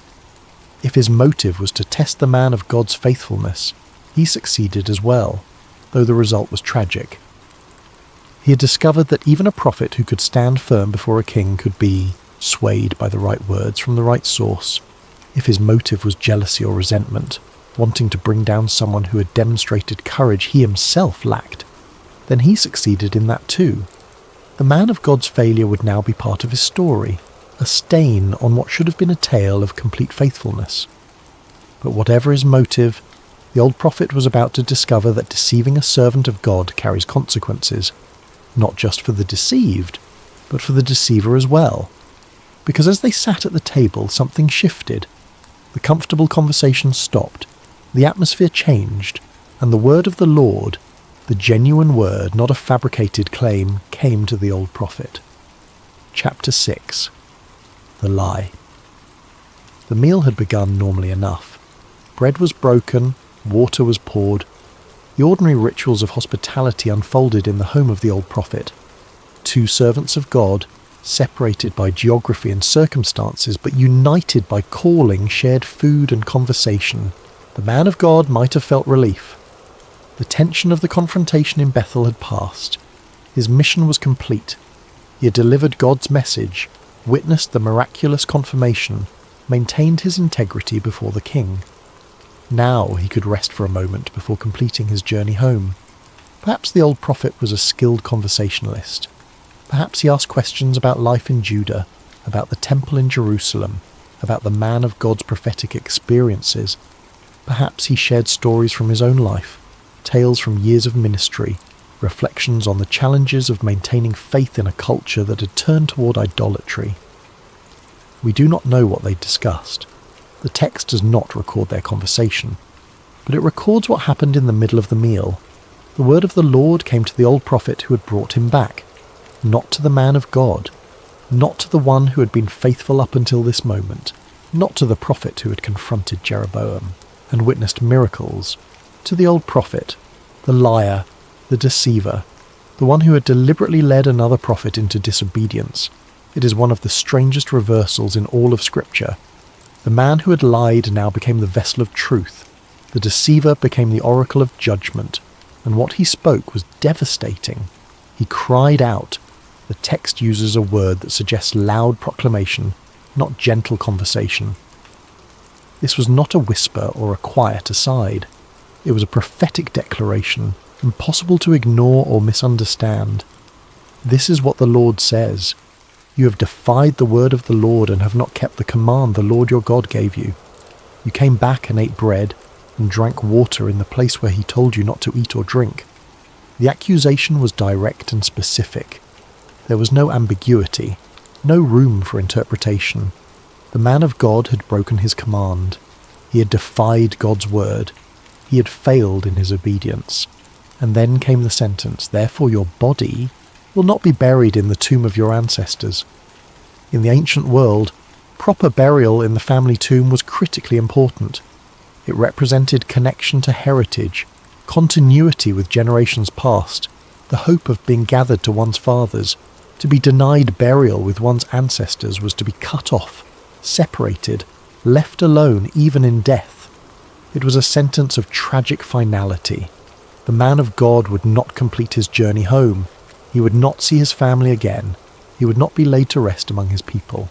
His mission had succeeded, but his obedience had failed, and the consequence was death far from home. The words hung in the air like a physical weight. We can only imagine what the man of God felt in that moment. Horror, disbelief, crushing regret.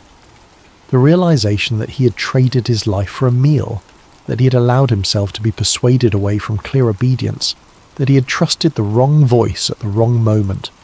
Did he look at the old prophet with accusation in his eyes? Did he wonder why this man, who had lied to him, was now the one pronouncing his doom? Did he protest? Did he plead for mercy? Did he ask for a second chance? The text does not tell us. It records only the judgment, and then moves forward, leaving us to fill in the silence with our own imagination of what that moment must have been like. There is a terrible irony in this scene. The old prophet, who had used his position to deceive, now found himself compelled to speak truth he probably did not want to speak. He had wanted fellowship with the man of God. He had lied to secure that fellowship, and now he was the instrument of the very judgment that would end that fellowship permanently. Could he have remained silent? Could he have simply let the meal continue, said nothing about the word that had come to him, allowed the man of God to leave in ignorance of the price he would pay for his disobedience? Perhaps. But the text suggests that the word of the Lord was not something that could be ignored or suppressed. When God speaks, his prophets must deliver the message, regardless of how unwelcome or painful it might be. The old prophet had lied when he claimed to have a word from the Lord, but when the actual word came, he could not refuse to speak it, and so he became the unlikely instrument of truth, pronouncing judgment on the man he had deceived, revealing the consequences of the disobedience he himself had caused. The man of God finished his meal in silence.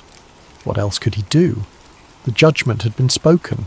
The word had gone forth. There was no appeal, no higher authority to petition, no way to undo what had been done. He had broken his command, and now he would pay the price. When the meal was finished, the old prophet helped him prepare to leave. He saddled the donkey, not the one he himself had ridden in pursuit of the man of God, but the man of God's own donkey. It was a gesture of service, perhaps, or maybe of guilt, or simply of necessity. One prophet helping another prepare for a journey, even though both men now knew that journey would not end well. The man of God mounted the donkey. He turned toward the road that would take him home, and he rode toward his death. Chapter 7. Truth Revealed. The road from Bethel to Judah wound through hill country. It was not a heavily travelled route, especially not the alternative roads that avoided the main thoroughfares. The man of God had been commanded to return by a different way than he came, and even though he had broken the commands about eating and drinking, he apparently continued to follow at least that part of his original instructions. The text does not tell us how long he travelled. It does not record what thoughts occupied his mind as he rode. Was he praying? Was he hoping that somehow the judgment pronounced in the old prophet's house might be averted? Was he resigning himself to his fate? We know only that the journey did not last long. Somewhere along that road, a lion appeared. Lion attacks on humans were rare but not unheard of in ancient Israel. Lions still lived in the region during this period, particularly in the more remote areas. But what happened next was anything but normal. The lion attacked the man of God. The attack was swift and lethal. The man of God died on the road, far from home, his mission accomplished but his obedience incomplete. But then something extraordinary happened. The lion did not eat the body. In every natural circumstance, a lion that kills would consume its prey.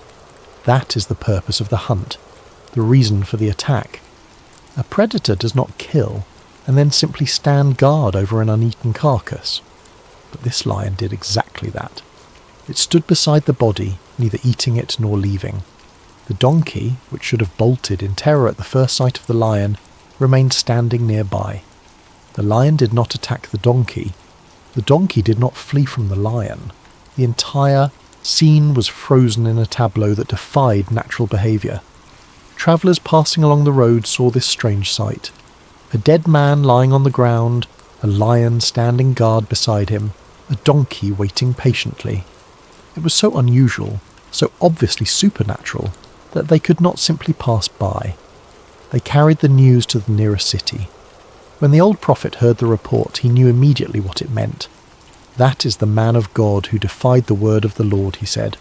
The Lord has given him over to the lion, which has mauled him and killed him, as the word of the Lord had warned him. There was certainty in his voice. This was not speculation or interpretation. He recognized the fulfillment of the judgment he himself had pronounced. He told his sons to saddle the donkey, the same one he had ridden when he pursued the man of God earlier that day. Then he went out to find the body. The scene was exactly as reported. The lion still stood beside the body. The donkey remained. Nearby, nothing had changed. The lion had not dragged the body away or consumed it. The donkey had not wandered off. The old prophet approached, and the lion did not attack him. This was perhaps the most remarkable detail of all. A lion that had just killed a man allowed another human to approach without showing aggression. The supernatural nature of the entire event was undeniable. The old prophet loaded the body onto the donkey. The lion watched but did not interfere. Then he brought the man of God back to his own city to mourn for him and bury him. The old prophet's grief was genuine and vocal. He cried out, "Alas, my brother!" It was the cry of lament, the traditional expression of mourning, but it carried additional weight coming from the old prophet. He called the man of God his brother, acknowledging their shared calling, their connection through their service to God, perhaps even acknowledging his own role in the tragedy. Because the old prophet bore responsibility, he had lied. He had used his authority as a prophet to deceive. He had persuaded the man of God to break his command, and while the man of God was responsible for his own choice, he could have refused the invitation, should have stood firm in his obedience. The old prophet had created the circumstances that led to his fall. Now he mourned, and in his mourning there might have been not just grief but guilt, not just sorrow, but the bitter recognition of what his deception had cost. He buried the man of God in his own tomb. This was significant. In the ancient world, burial places were precious family possessions, carved out of rock, intended to house generations of a family line. To give someone burial in your family tomb was an act of great honour and affection. The old prophet was ensuring that the man of God, who would not be buried with his own ancestors, would at least not be left dishonoured or forgotten. He was granting him a place of dignity, a proper resting place, even if it was not the one he should have had. And then he gave his sons a command that revealed the depth of his conviction about the truth the man of God had spoken. When I die, bury me in the grave where the man of God is buried. Lay my bones beside his bones. For the message he declared by the word of the Lord against the altar in Bethel, and against all the shrines on the high places of the towns of Samaria, will certainly come true. This was an extraordinary statement. The old prophet was declaring that the prophecy spoken in Bethel was true and would be fulfilled. He believed the word the man of God had proclaimed. He recognized it as genuine divine revelation, and he wanted to be buried beside the man who had carried that word, as though proximity to him might offer some protection when judgment finally came. Because the old prophet understood something important. The man of God's disobedience did not invalidate his prophecy. The message remained true even though the messenger had failed. The word stood even though the one who spoke it had fallen. This is one of the mysteries of how God works through imperfect people. The truth of God's word is not dependent on the moral perfection of those who speak it. The prophecy against the altar in Bethel would be fulfilled exactly as declared centuries later by a king named Josiah. The man of God had succeeded in his mission. He had delivered the message. He had witnessed its confirmation. He had confronted power and refused royal bribery. But he had failed in his obedience. He had listened to the wrong voice. He had trusted a secondary source over the primary command, and that failure cost him his life. He never made it home. He never saw his family again. He never stood in the streets of his own city and reported what God had done through him in Bethel. His body lay in a tomb that was not his own, beside a man who had both honoured him and betrayed him, in a region he should have left without looking back. The mission succeeded. The messenger fell. And the story was recorded as a permanent warning about the cost of partial obedience and the danger of listening to voices that contradict the clear command of God. Chapter 8. The Consequence. The death of the man of God sent ripples through both kingdoms. In Judah, his home, his family would have waited for his return. They would have expected to hear the story of his confrontation with Jeroboam, the miraculous signs, the fulfillment of his prophetic mission.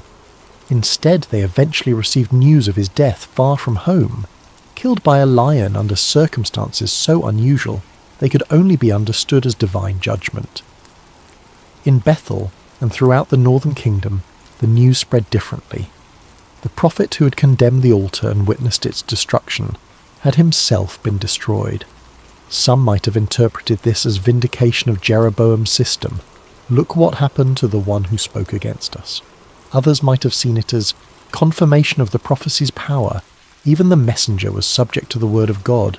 And if God's word caught him in disobedience, how much more would it catch those who worshipped falsely? But Jeroboam himself learned nothing from what had happened. The text records a devastating summary. Even after this, Jeroboam did not change his evil ways, but once more appointed priests for the high places from all sorts of people.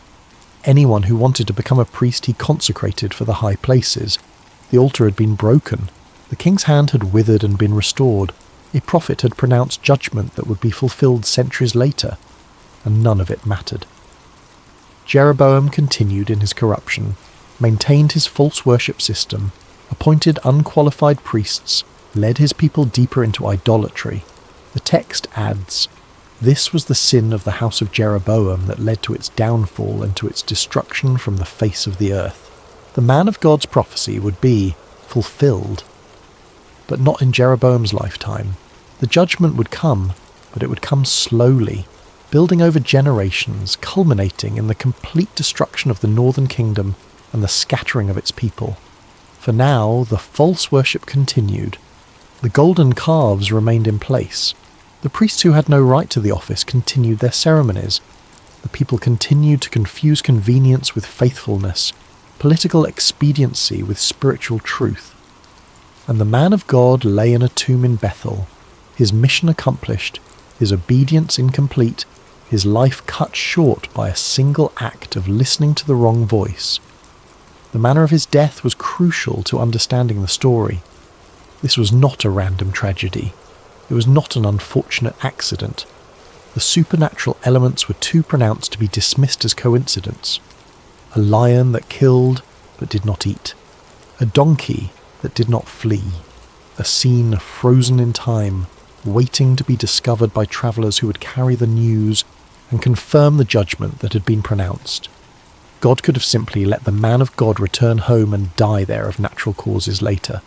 The broken command could have been forgiven or overlooked. The mercy God had shown Jeroboam, healing his hand even after his attempt to arrest the prophet, could have been extended to his own servant. But it was not. Why? Why was the judgment so immediate and so severe? Why was there no opportunity for repentance, no chance to return to the right path, no mercy extended to a man who had been faithful in so much?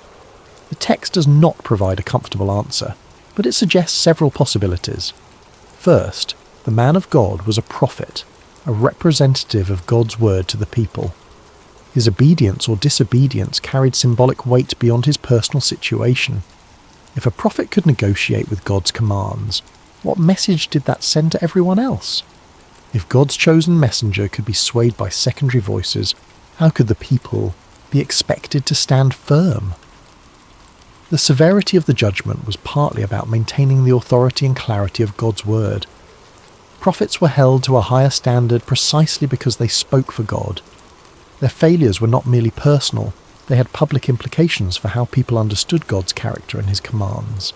Second, the command itself was not arbitrary. It was designed to maintain separation from a corrupt system.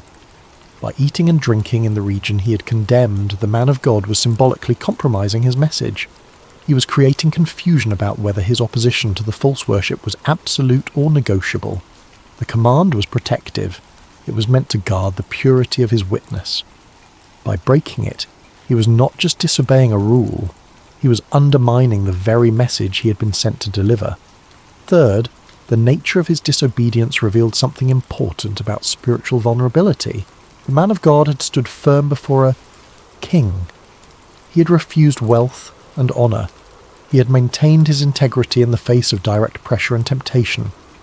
But he had fallen when temptation came in a different form, not through threat or bribery, but through the appearance of divine authority from a trusted source. The message was clear. We are often most vulnerable not to open opposition, but to voices that seem legitimate, that claim to speak for God, that tell us what we want to hear using spiritual language and religious authority. The man of God should have known better. He had received his command directly from God. No secondary voice, regardless of its claims or credentials, should have been able to override that primary instruction. But he listened. He chose to trust the message that gave him permission to do what he wanted rather than maintaining his obedience to the clear command he had already received. And the consequences were swift and final. His death was not meaningless, however. It became part of the story, a permanent warning that has echoed through the centuries. Every generation that hears this account is confronted with the same question. Will you obey God's clear commands? Or will you listen to secondary voices that offer you permission to compromise? The man of God's failure became a lesson for countless others. His story has probably prevented more disobedience than his perfect obedience would have. Sometimes God uses our failures, not just our successes, to teach truth to future generations. But that does not make the personal cost any less tragic. The man of God never made it home. His family mourned him. His body lay in foreign soil. His mission succeeded, but he did not live to see its long-term fulfillment. Success and obedience are not the same thing. You can accomplish what you are sent to do and still fail in faithfulness. You can deliver truth and still fall prey to deception. You can stand firm against open opposition and still be swayed by voices that come wrapped in religious language and claims of divine authority. This is the hard lesson of the man of God from Judah. This is the warning his death proclaims across the generations, and it is a warning we ignore at our own peril. Chapter 9. The Old Prophet's Grief. The old prophet lived with the weight of what he had done. Every day he passed the tomb where he had buried the man of God. Every day he remembered the lie he had told, the deception he had used, the tragedy his words had caused. The text does not tell us how long he lived after that day. It does not record whether he felt guilt or justified his actions to himself. It does not reveal whether he confessed his lie to others or kept it hidden, allowing people to believe that he had genuinely received a message from an angel. We know only that he mourned, that he honoured the man of God in death, and that he requested to be buried beside him when his own time came. His grief was complicated by knowledge. He knew the truth of what had happened. He knew that the man of God had broken his command, yes, but he also knew that he himself had created the circumstances for that breaking. He had lied. He had deceived. He had used his position as a prophet to lead another prophet astray. And now that prophet was dead. Could he have prevented it? If he had simply let the man of God continue on his journey, if he had respected the clear command the prophet had quoted to him, would the man of God still be alive? Almost certainly yes. The man of God had shown he could stand firm. He had refused Jeroboam's invitation without hesitation. He had been clear about his command and his intention to obey it. It was only when another prophet claiming angelic authority and invoking God's name told him otherwise that he wavered. The old prophet's lie had been the pivot point. It had created doubt where there should have been certainty. It had offered permission where none should have been sought. It had given the man of God a reason to do what some part of him probably wanted to do anyway. Rest, eat, accept fellowship after a difficult and draining mission. But the text is equally clear that the man of God bore responsibility for his own choice. He could have refused. He should have refused. He had every reason to be suspicious of a message that contradicted the clear command he had already received. God had spoken to him directly. If God wanted to change that command, he would have spoken to him directly again. The man of God should not have needed an intermediary, should not have trusted a secondary voice, should not have allowed himself to be persuaded away from his original instructions. So the tragedy had two authors, the old prophet who deceived, and the man of God who chose to believe the deception. But only one of them paid with his life. This raises troubling questions about justice and mercy. Why was the man of God killed while the old prophet lived? Why was the deceived punished while the deceiver continued on? Why did the one who had been faithful in so much suffer death, while the one who had lived in compromise survived? The text offers no explanation, but perhaps the answer lies in the different roles they occupied. The man of God was an active prophet, sent on a specific mission with specific instructions. His obedience or disobedience had immediate and public implications. He represented God's word to a corrupt system. His failure to obey completely undermined his message in a way that required visible judgment. The old prophet, by contrast, was a passive figure. He had not been sent on a mission. He had not been given a task to fulfill. He lived in Bethel, in the midst of false worship, apparently without actively opposing it, but also without participating in it. He was a compromised figure, but his compromise was one of omission rather than commission, until he lied. And when he lied, he too became subject to God's word in a new way. The lie led to the man of God's death, but it also led to the old prophet becoming the instrument of judgment. He was compelled to speak the word he probably did not want to speak, to pronounce doom on the man he had deceived. That was his punishment, to live with what he had done, to carry the knowledge of his role in another man's death, to mourn a brother he had betrayed. And perhaps there was mercy even in that, because the old prophet's grief suggests that he recognised the truth of God's word, that he understood the seriousness of what had happened, that he was not simply callous or indifferent to the consequences of his deception. His request to be buried beside the man of God was telling. He wanted to be associated with the prophet even in death. He wanted to share his tomb. He recognised that the message the man of God had spoken in Bethel was true and would be fulfilled. It was as though he understood that proximity to God's faithful servant, even a servant who had failed, was better than separation. As though he hoped that the truth the man of God had proclaimed might somehow protect him when judgment came, and there is evidence that it did. Centuries later, when King Josiah came to power in Judah and began his great reformation, he did exactly what the man of God had prophesied. He went to Bethel. He desecrated the altar. He burned human bones on it. He destroyed the high places throughout the northern territories. When Josiah's men came to demolish the tombs and scatter the bones as part of the desecration, the king asked about one particular monument. "What is that tombstone I see?" The people of the city told him, "It marks the tomb of the man of God who came from Judah and pronounced against the altar of Bethel the very things you have done to it." Josiah gave an order, "Leave it alone. Don't let anyone disturb his bones."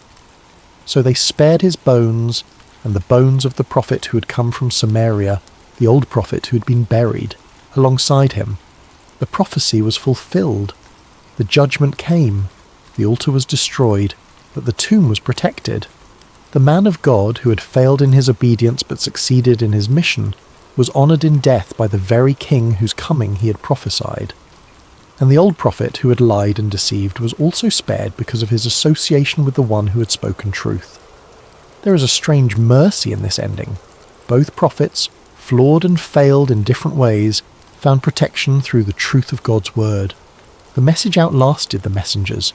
The prophecy endured beyond the prophet, and the old prophet, who had to live with his guilt and grief, found that his choice to bury the man of God with honour, to mourn him as a brother, to request burial beside him, ultimately placed him under the protection of the very truth he had tried to undermine through his lie. God's purposes are larger than our failures. His word stands even when his servants fall. The truth endures even when those who carry it stumble. The old prophet learned this in a hard way. He lived the rest of his life knowing what his deception had cost. But he also lived knowing that the word of God was true, that it would be fulfilled, that it was worth dying beside, or at least being buried beside. His grief was real. His guilt was deserved. But his final act, claiming the man of God as a brother and requesting to share his tomb, suggested that despite everything, he recognised where truth ultimately resided. Not in his own claims of angelic messages, not in his own prophetic authority, but in the clear, undeniable word that God had spoken through a faithful servant who had the courage to confront a king and the faithfulness to refuse a royal invitation, even if that same servant had lacked the wisdom to refuse an old prophet's lie. Epilogue. A warning and a mercy. This story does not end with comfort or restoration. There is no resurrection for the man of God. No second chance. No opportunity to return and correct his mistake. He simply dies on the road, far from home, his mission accomplished but his obedience incomplete. It is one of the hardest stories in all of Scripture precisely because it offers no easy redemption. We expect stories of failure to include paths back, opportunities for repentance, demonstrations of God's mercy that allow the fallen to rise again. But this story stands as a stark warning. Sometimes the consequences of disobedience are immediate and irreversible. Sometimes there is no going back. Sometimes the choice we make in a moment of weakness costs us everything. And yet, even in this harsh tale, threads of mercy remain visible. The man of God's prophecy endured. His message was not invalidated by his failure. The word he spoke in Bethel about the altar and the future King Josiah was fulfilled exactly as he declared. His mission succeeded even though his personal obedience did not. This is important. It means that God's purposes are not derailed by our failures. His word stands independent of our faithfulness. The truth we carry does not fall simply because we stumble. The man of God's body was treated with dignity.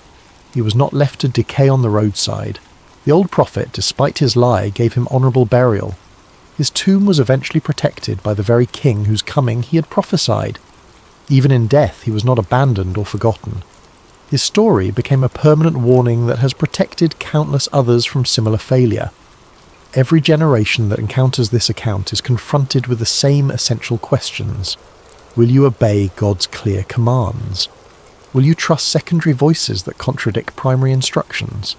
Will you negotiate with obedience or maintain faithfulness even when it seems unnecessary? The man of God's failure taught lessons his perfect success never could have. Sometimes God uses our worst moments to instruct future generations in ways our best moments never would. But none of this diminishes the tragedy of what happened. A faithful servant who had the courage to confront a king and witness miracles fell prey to a simple deception. A prophet who stood firm against threats and bribes was swayed by words that claimed divine authority while contradicting God's clear command. Why? How could this happen? The story suggests several vulnerabilities we all share. First, we're often most susceptible to deception after moments of great spiritual victory. The man of God had just experienced tremendous success. He had delivered God's message, seen it confirmed by miraculous signs, refused the king's temptations. He might have felt that the hard part was over, that he could relax his vigilance, that he had proven his faithfulness and could now accept a small measure of comfort. But spiritual warfare does not cease after victory. Sometimes the attack comes precisely when we think we are safe. Second, we tend to trust voices that sound religious and use spiritual language. The old prophet claimed angelic authority. He invoked God's name. He presented himself as a fellow servant with legitimate standing to receive divine messages. The man of God should have been skeptical of claims that contradicted his direct instructions. But the religious packaging made the deception seem plausible, even authoritative. We face the same danger today. Not every voice that speaks religious language speaks truth. Not every claim of divine authority is legitimate. Not every prophet who names God actually represents him faithfully. The standard by which we must evaluate all secondary voices is the primary word we have already received. If someone tells us something that contradicts what God has clearly said, we must reject it regardless of how spiritual it sounds, or how impressive the messenger's credentials might be. Third, we often want permission to do what we already desire. The man of God was tired. He had been through a demanding experience. The invitation to rest and eat was appealing. When the old prophet gave him what seemed like religious permission to accept that invitation, he took it. We must be especially vigilant when voices tell us what we want to hear. Our own desires can cloud our judgment, making us susceptible to messages that give us permission to compromise. Fourth, the story reveals that obedience is not just about the big dramatic actions. The man of God succeeded in the major mission, confronting Jeroboam, prophesying against the altar, refusing royal bribes. But he failed in the smaller, seemingly less important commands about eating, drinking, and returning by a different route. We often think of faithfulness in terms of grand gestures and significant moments. But this story insists that obedience to the small commands matters just as much as obedience to the large ones. God's instructions are not divided into important and trivial categories. All of them matter. All of them require our faithful attention. Fifth, the story demonstrates that consequences are real and not always reversible. We live in a culture that often emphasizes grace and forgiveness, to the point where we can forget that choices have costs. God is merciful, yes, but his mercy does not always mean erasing consequences. The man of God died because of his disobedience. That was the consequence. It was not reversed or softened. The judgment was carried out. This is a sobering reminder that while God's grace is infinite, we should not presume upon it. We should not assume that we can disobey and then simply ask for forgiveness without experiencing any consequences. Sometimes the cost of disobedience is more than we can bear. But even with all these warnings, even with the tragedy of the man of God's death, the story contains hope. The hope is not in the man of God being saved from consequences. He was not. The hope is in the enduring power of God's word. The prophecy stood. The message remained true. The word accomplished what it was sent to do, regardless of what happened to the messenger. This is ultimately the story's deepest truth.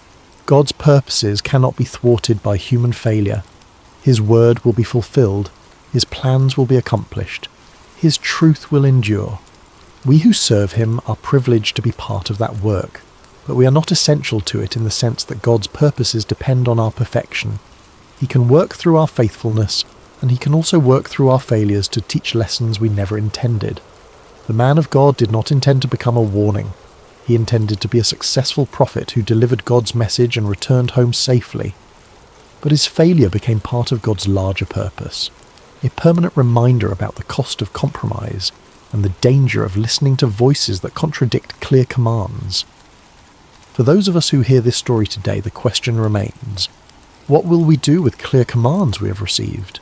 Will we obey completely, or will we look for permission to compromise? Will we trust God's word as final, or will we allow secondary voices to sway us? The man of God succeeded in his mission, but failed in his obedience.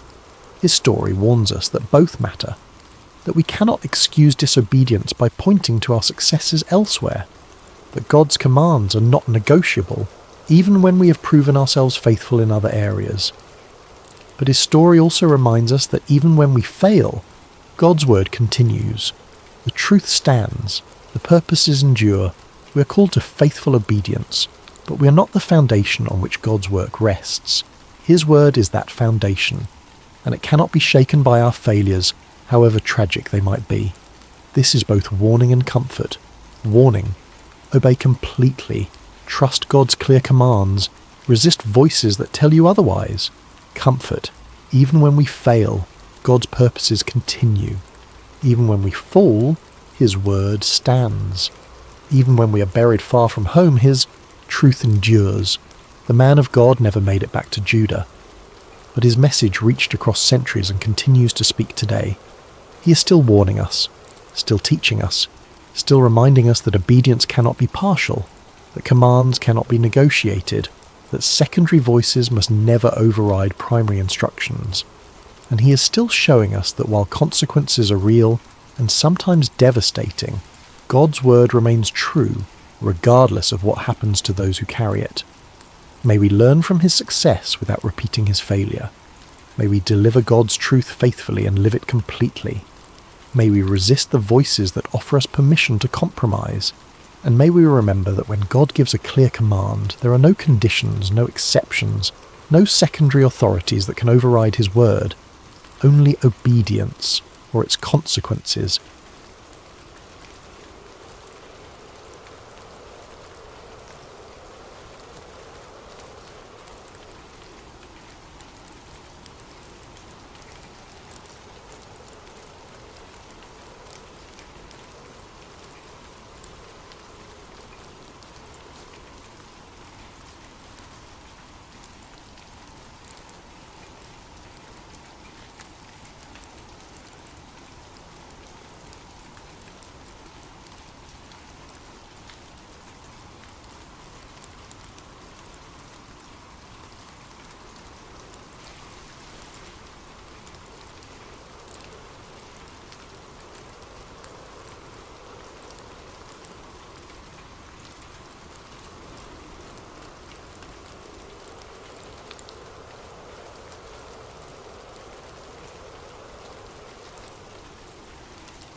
Hello, dear friend, and welcome to Sacred Slumber. Before we begin tonight's story, I'd love to know, how has your day been? Whether you're listening to this in the quiet hours of evening, perhaps as the sun sets wherever you are in the world, or if it's late at night and you're ready to rest, I hope you'll find peace in the story we're about to share together. Are you listening from a cozy bedroom in America, perhaps from a small town in England, or maybe from somewhere across the vast expanses of Australia or Canada? Wherever you are, whatever time zone cradles you tonight, you're welcome here. If this is your first time with Sacred Slumber, I invite you to subscribe so these stories can accompany you through many peaceful nights ahead. Now, let's settle in together and journey back to an ancient time, to a small town called Zarephath, where a miracle unfolded that would echo through the ages. The sun blazed mercilessly over the land of Israel, its rays beating down upon cracked earth and withered fields. For 3 long years, not a single drop of rain had fallen from the brass-coloured sky. The rivers had dwindled to dusty beds, lined with sun-bleached stones, and the wells that once bubbled with fresh water now echoed hollow when a stone was dropped into their depths. This terrible drought was no accident of nature. It was the judgment of the Almighty God upon a nation that had turned away from him. King Ahab, weak and easily swayed, had married the pagan princess Jezebel, and together they had led Israel into the worship of false gods, Baal, the supposed god of rain and fertility, and Asherah, the goddess of the sea. Golden calves and wooden idols dotted the landscape, where altars to the true God once stood. Into this spiritual darkness had stepped a man unlike any other, Elijah the Tishbite, a prophet wrapped in rough camel's hair, his eyes blazing with the fire of divine purpose. He had confronted King Ahab with words that still rang in the air. As the Lord God of Israel lives, before whom I stand, there shall not be dew nor rain these years, except at my word. For months after delivering this pronouncement, Elijah had hidden by the brook Cherith, east of the Jordan River. There in that secret place, ravens, those dark messengers of the wilderness, brought him bread and meat each morning and evening, while he drank from the brook's clear waters. It was a time of solitude and communion with God, but even this sanctuary could not last forever. Day by day, Elijah watched the brook grow shallower. The musical babbling that had once lulled him to sleep grew quieter until it was barely a whisper. Soon only scattered puddles remained, then mere dampness in the sand, and finally nothing but a dry bed where life-giving water had once flowed. It was then, when human resources failed and earthly security vanished, that the word of the Lord came to Elijah again. Arise, go to Zarephath, which belongs to Sidon, and dwell there. See, I have commanded a widow there to provide for you. Zarephath. The name meant a place of refining, and how fitting it would prove to be. This small Phoenician town, nestled along the Mediterranean coast north of Israel, was under Gentile rule, beyond the borders of the chosen people, in a land where Baal and Asherah were worshipped openly. Yet it was here, in this unlikely place, that God would work one of his most tender miracles. So Elijah gathered his simple possessions, his mantle, his staff, and the unwavering faith that had sustained him through these years of drought and hiding. The sun was high as he began his journey northward, his feet raising small clouds of dust from the parched earth. Behind him lay the dried brook and the memories of miraculous provision. Ahead lay uncertainty, but also the promise of God's continued care. As he walked, Elijah might have pondered the strangeness of God's ways. Here was a Hebrew prophet, a man who had proclaimed judgment upon Israel for their worship of foreign gods, now being sent to a foreign land where those very gods were revered. Yet if the years had taught him anything, it was that the Lord's thoughts were higher than his thoughts. and the Lord's ways past finding out. The journey from the Jordan Valley to the coastal region of Zarephath would take several days. Elijah travelled through landscapes scarred by drought, abandoned villages where the wells had run dry, fields where the stubble of failed crops crunched beneath his sandals, and hillsides where olive trees stretched their gnarled branches skyward in silent supplication for rain that would not come. At night he slept under stars that seemed to burn with unusual intensity in the clear, dry air. The moon, when it appeared, cast sharp shadows on the lifeless landscape, and sometimes he could hear, in the distance, the mournful cry of jackals searching for water in the empty wadis. But even as the physical landscape spoke of judgment and desolation, Elijah's heart remained anchored in hope. The same God who had sent ravens to feed him, who had made water spring from rock for Moses, who had provided manna in the wilderness for the children of Israel, had promised that a widow in Zarephath would care for him. It seemed impossible, even absurd. What widow in this time of famine would have enough to share? Yet Elijah had learned that impossibility was often the very stage upon which God chose to display his glory. On the third day of his journey, the scent of the sea began to reach his nostrils, carried on breezes that offered little relief from the heat, but spoke of his approaching destination. The landscape gradually changed from the brown hills of inland Palestine to the terraced slopes that descended toward the Mediterranean coast. In the distance, he could see the blue expanse of the Great Sea, its surface shimmering like hammered metal under the relentless sun. As he crested the final hill before Zarephath, Elijah paused to survey the town spread below him. It was modest in size, its flat-roofed houses clustered around a small marketplace, with narrow streets winding between them like tributaries of a dry river. The town's walls, though not as grand as those of the great cities, spoke of a community that had weathered many storms. Fishing boats lay pulled up on the beach, their nets spread out to dry, though in these days of little rain, even the sea seemed less generous with its bounty. Smoke rose from only a few chimneys, a sign that even here, far from Israel, the effects of the drought were being felt. Fuel was precious, when every piece of wood might be needed for cooking what little food remained, and families were learning to make do with cold meals and carefully rationed provisions. As Elijah descended the hill toward the town gate, his stomach reminded him that it had been hours since his last meal. The ravens no longer came with their mysterious daily provision, and the bread in his travelling pouch was long since consumed. For the first time in months, the prophet experienced the gnawing uncertainty that had become the constant companion of countless families throughout the region. But even as hunger and weariness pressed upon him, Elijah's step remained steady. Somewhere in this foreign town was a widow whom God had prepared to be his instrument of provision. The prophet did not know her name, her face, or her circumstances. He knew only that the Lord had spoken, and that was enough. The sun was now approaching its zenith as Elijah neared the gates of Zarephath, his shadow a small dark pool at his feet.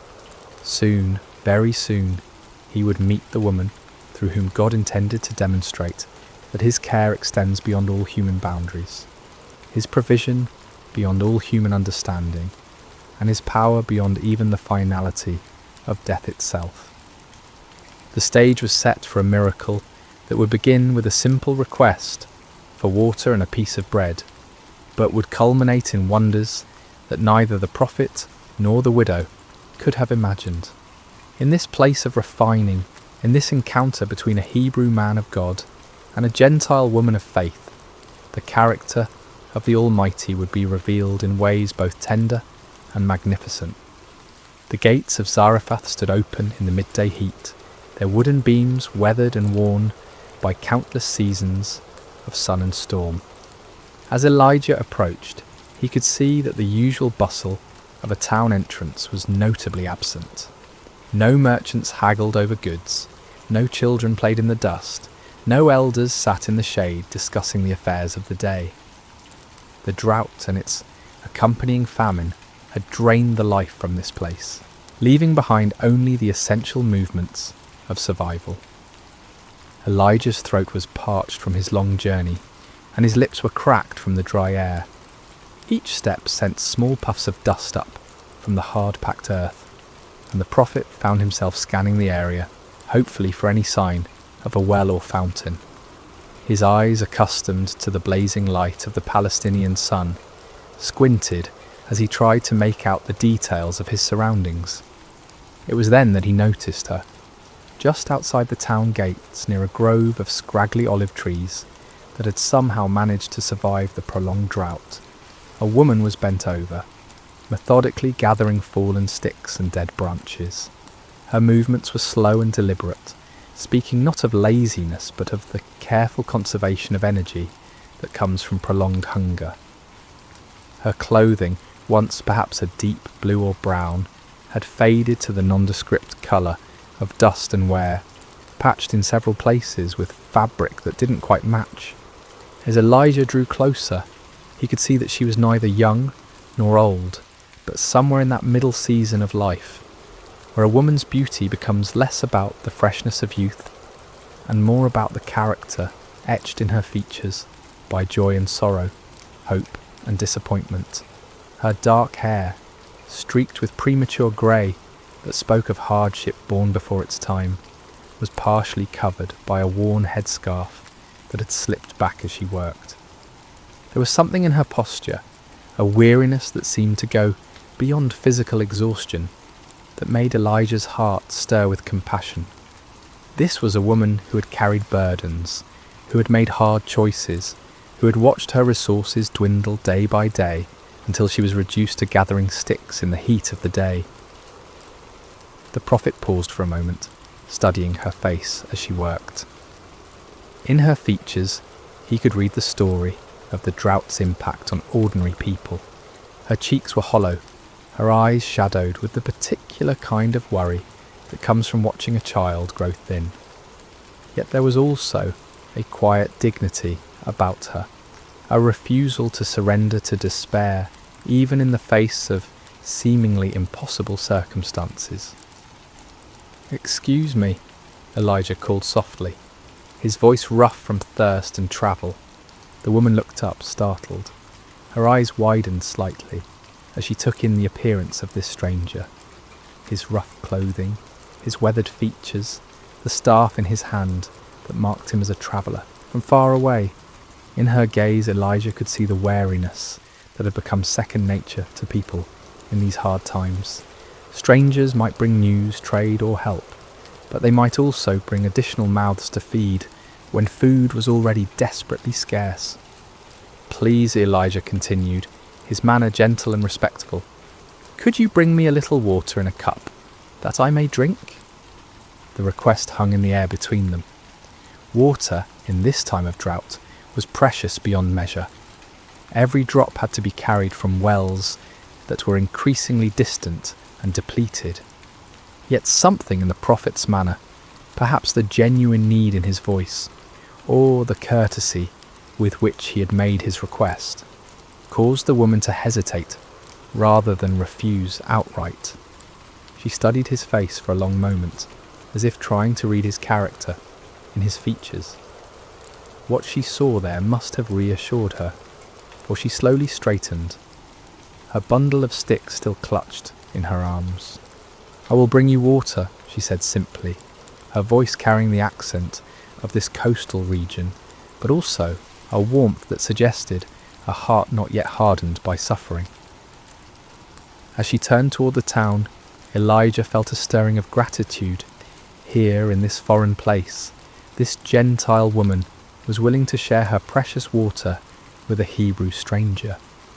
It was a small act of kindness, but in a world grown harsh with want, small kindnesses took on the weight of great acts of mercy. But the Lord had sent him here for more than water, and Elijah knew that his true test and hers was yet to come. "Wait," he called gently, as she began to walk away, "and please bring me a morsel of bread in your hand." The woman stopped as if struck. She turned back to him, and now her face bore an expression of such profound sadness that Elijah felt his heart constrict. The weariness he had noticed before was nothing compared to the look of desperate finality that now clouded her features. "As the Lord your God lives," she replied, and there was no anger in her voice, only a crushing weariness and the terrible honesty of someone who has nothing left to lose. "I do not have bread, only a handful of flour in a bin and a little oil in a jar. See, I am gathering a couple of sticks that I may go in and prepare it for myself and my son, that we may eat it and die." The words fell between them like stones dropping into a deep well. This was not the casual refusal of someone unwilling to share, nor the calculated response of someone hoarding resources. This was the stark reality of a mother who had come to the end of all earthly hope, who had measured her remaining provisions with the careful precision of someone planning a final meal. Elijah felt the weight of her despair, but he also felt the stirring of something else, the peculiar lifting of spirit that came when he sensed the Lord was about to move in power. How often had he seen this pattern? The moment when human resources failed completely was precisely the moment when divine intervention began. "Do not fear," he said, and his voice carried a new authority, a confidence that seemed to come from somewhere beyond his own understanding. The words were not merely a comfort, but a command, spoken with the certainty of someone who had learned to recognize the voice of the Almighty. The woman's eyes widened at the change in his tone. Something had shifted in this stranger's demeanour, as if he had suddenly remembered who he was and whom he served. "Go and do as you have said," Elijah continued, "but make me a small cake from it first and bring it to me, and afterward make some for yourself and your son." The request seemed almost cruel in its audacity. Here was a woman who had just confessed that she and her child were preparing to eat their last meal before death, and this stranger was asking her to give him the first portion. By any human standard of fairness or compassion, the request was outrageous, but Elijah was not speaking from human wisdom now. He was speaking as one who had learned to see beyond the visible, to understand that sometimes the pathway to blessing required actions that seemed to defy common sense. "For thus says the Lord God of Israel," he proclaimed, and now his voice carried the full weight of prophetic authority. "The bin of flour shall not be used up, nor shall the jar of oil run dry, until the day the Lord sends rain on the earth." The promise hung in the air between them, like a bridge spanning an impossible chasm. On one side stood the widow's desperate reality, empty bins, empty jars, and the approaching spectre of death. On the other side stood the word of a God she barely knew, spoken through a stranger whose only credentials were the conviction in his voice and the authority with which he spoke. The woman stared at him, her mind undoubtedly racing. Everything in her experience told her that flour and oil, once consumed, were gone forever. Everything she had learned about the world spoke against the possibility of vessels that never emptied, of resources that renewed themselves. She had no reason to trust this foreigner, no evidence that his God was any more real or powerful than the gods her neighbours worshipped. Yet something in his eyes, something in the absolute certainty with which he had spoken, gave her pause. She had lived long enough to recognise truth when she heard it, even when that truth seemed to contradict everything she thought she knew about the world. The choice before her was stark and simple, yet it carried implications that reached far beyond the immediate moment. She could refuse, clinging to what little she had, and eat her final meal with her son in the privacy of her own home. Or she could trust stepping out in faith toward a promise that seemed too wonderful to believe, risking the immediate needs of her child on the word of a stranger's God. As she stood there in the dusty street of Zarephath, with her bundle of sticks still clutched in her arms, and the prophet's words echoing in her mind, the widow found herself at one of those crossroads that define a life.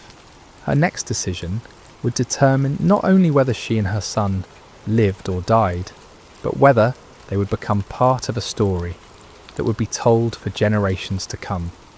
A story of faith rewarded, of divine provision, and of the God who sees beyond the boundaries that divide nations and peoples.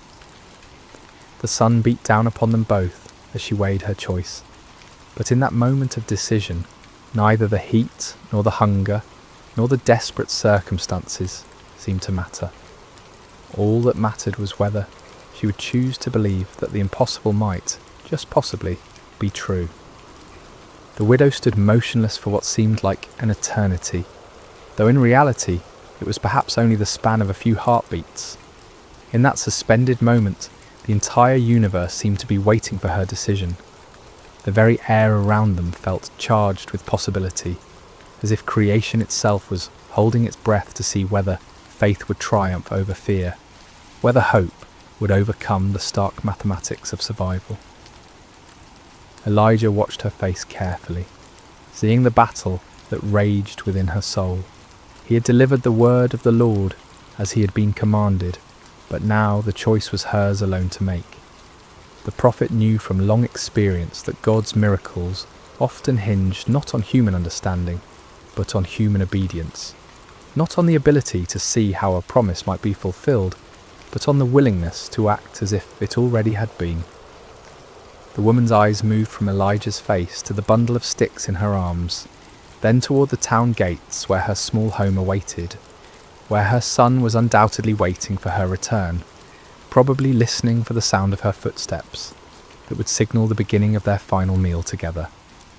She thought of his thin face, his two bright eyes that spoke of a child who had learned too young what it meant to be hungry, and her heart clenched with the fierce protectiveness of motherhood.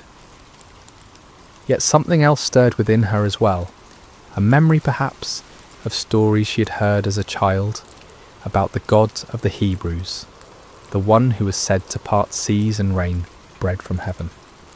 Or perhaps it was simpler than that, nothing more than the recognition that she'd already lost everything that could be lost, and in that place of complete surrender there was a strange kind of freedom. "I will do as you have said," she whispered finally, her voice so quiet that Elijah had to lean forward to hear her words. The decision, once made, seemed to infuse her with new energy. She straightened her shoulders, adjusted her grip on the bundle of sticks, and began walking toward the town gates with a purpose that had been absent from her movements before. Elijah followed at a respectful distance, marvelling at the courage it must have taken for her to choose trust over terror, faith over the apparent facts of her situation. The narrow streets of Zarephath were largely empty in the heat of midday, but the few people they encountered looked at the odd pair with curiosity. The widow, known to her neighbours as a woman facing starvation, was walking with determined steps beside a foreign stranger whose very presence seemed to radiate an unusual intensity. Word would spread quickly through the small community that something unusual was happening at the house of the widow woman. Her home, when they reached it, was modest even by the standards of a fishing town. The flat-roofed dwelling was built of the local stone, its walls weathered by countless seasons of Mediterranean storms. A small courtyard in front contained an outdoor oven that had seen little use in recent weeks, its stones cold and covered with a fine layer of dust. A few clay pots stood in the shade, and a wooden door, worn smooth by years of use, led into the main room of the house.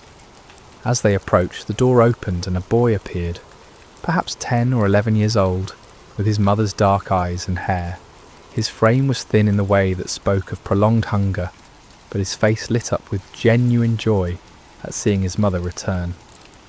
That joy dimmed slightly as he noticed a stranger accompanying her, replaced by the cautious curiosity of a child who had learned to be wary of unexpected changes in routine. "Mother?" he said, his voice carrying a question that encompassed much more than the single word could express, the widow reached out and touched her son's face gently, a gesture that spoke of infinite tenderness and perhaps also of farewell. "This is Elijah, a prophet of the Lord God of Israel," she said simply. "We're going to prepare food and he will eat with us." The boy's eyes widened. In their current circumstances, sharing food with anyone, even a guest, represented an act of generosity that bordered on the impossible. Yet he had learned to trust his mother's judgment, and if she said this man would eat with them, then somehow it would be so. Inside, the house was cool and dim, a welcome relief from the blazing heat outside. The main room served as both living area and kitchen, with sleeping quarters in a small adjoining chamber. Clay storage jars lined one wall, most of them standing empty like silent witnesses to the family's dwindling resources. Only 2 containers held anything of value. A small bin that contained the handful of flour the widow had mentioned, and an equally small jar that held the last precious drops of oil. The widow set down her bundle of sticks and began the familiar ritual of preparing a fire. She arranged the wood carefully in the outdoor oven, knowing that every stick must count, every flame must serve its purpose. As she worked, Elijah and the boy watched in respectful silence, each lost in his own thoughts about what was about to unfold. When the fire was burning steadily, the widow went to retrieve her flour and oil. She opened the bin and looked inside, seeing the meagre handful of grain that represented all that stood between her family and starvation. For a moment her resolve wavered. The practical voice of experience whispered that she was being foolish, that she was about to sacrifice her child's last meal on the word of a stranger. But then she remembered the authority in Elijah's voice when he had spoken his promise, the absolute certainty that had rung in his words like a bell struck in a clear mountain air. She had heard many people speak in her lifetime, merchants making promises they wouldn't keep, neighbours offering help they couldn't deliver, officials making proclamations that meant nothing. This had been different. This had carried the weight of truth spoken by someone who knew the one who held the universe in his hands. With steady hands, she measured out the flour, not all of it, but enough to make a small loaf, as Elijah had requested. She added the precious oil, drop by careful drop, then water from their dwindling supply. As she kneaded the dough, she found herself praying to the God of Israel, a God she knew only by reputation, but whom she was now trusting with everything she held dear. The bread baked quickly in the hot oven, filling the small courtyard with an aroma that made all their mouths water and their stomachs clench with longing. When it was finished, golden brown and still steaming, the widow placed it on a wooden plate and carried it to where Elijah sat waiting. "Here," she said simply, offering him the bread that might well be the last her household would ever eat. Elijah received the loaf with the gravity it deserved, understanding that he held in his hands not just food, but an act of faith that would echo through eternity. He broke it carefully, offering portions to both the widow and her son before taking any for himself. The bread was simple fare, coarse flour baked with skill born of necessity, but it tasted like the finest feast to 3 people who had known real hunger. As they ate, a comfortable silence settled over the small courtyard. The bread satisfied their immediate hunger, but more than that, it seemed to nourish something deeper. Hope, perhaps, or the peculiar peace that comes from taking a step of faith and finding solid ground beneath one's feet. When the meal was finished, the inevitable moment arrived. The widow rose to check her storage containers, knowing that according to every law of nature and economy, they should now be empty. The flour bin should contain nothing but dust and remnants, the oil jar nothing but the stained clay at its bottom. She opened the flour bin first, and her breath caught in her throat. Where she had expected to find emptiness, there was flour, not the handful that had remained before, but the same amount that had been there that morning. Her hands trembled as she reached into the jar, running the grain through her fingers to assure herself that she was not dreaming. Next came the oil jar. She lifted it carefully, feeling its weight, hearing the liquid slosh against the sides.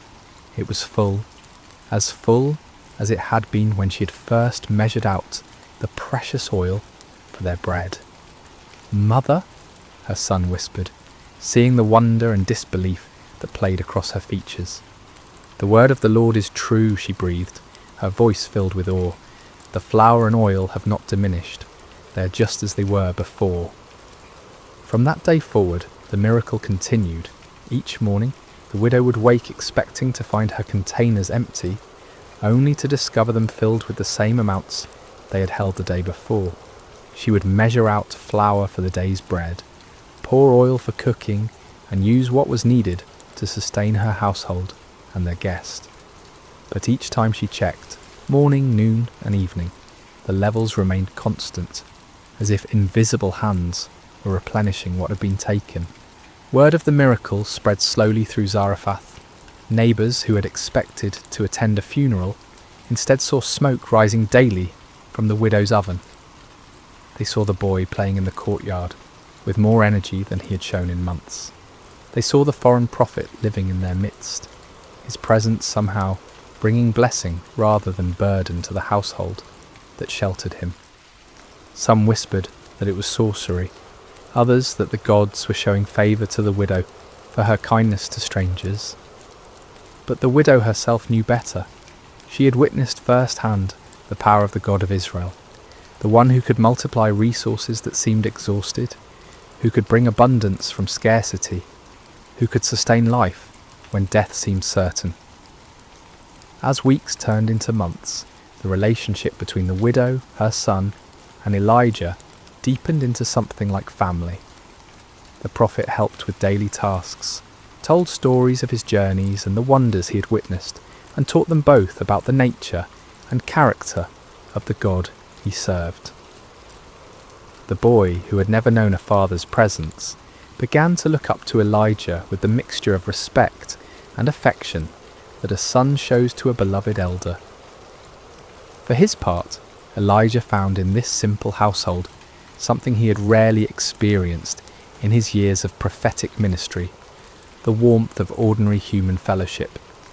Here, far from the palaces and temples where he usually delivered his messages, he discovered the profound joy of seeing God's love expressed through daily provision, through the laughter of a child who was no longer hungry, through the grateful smile of a woman who had learned to trust in the impossible.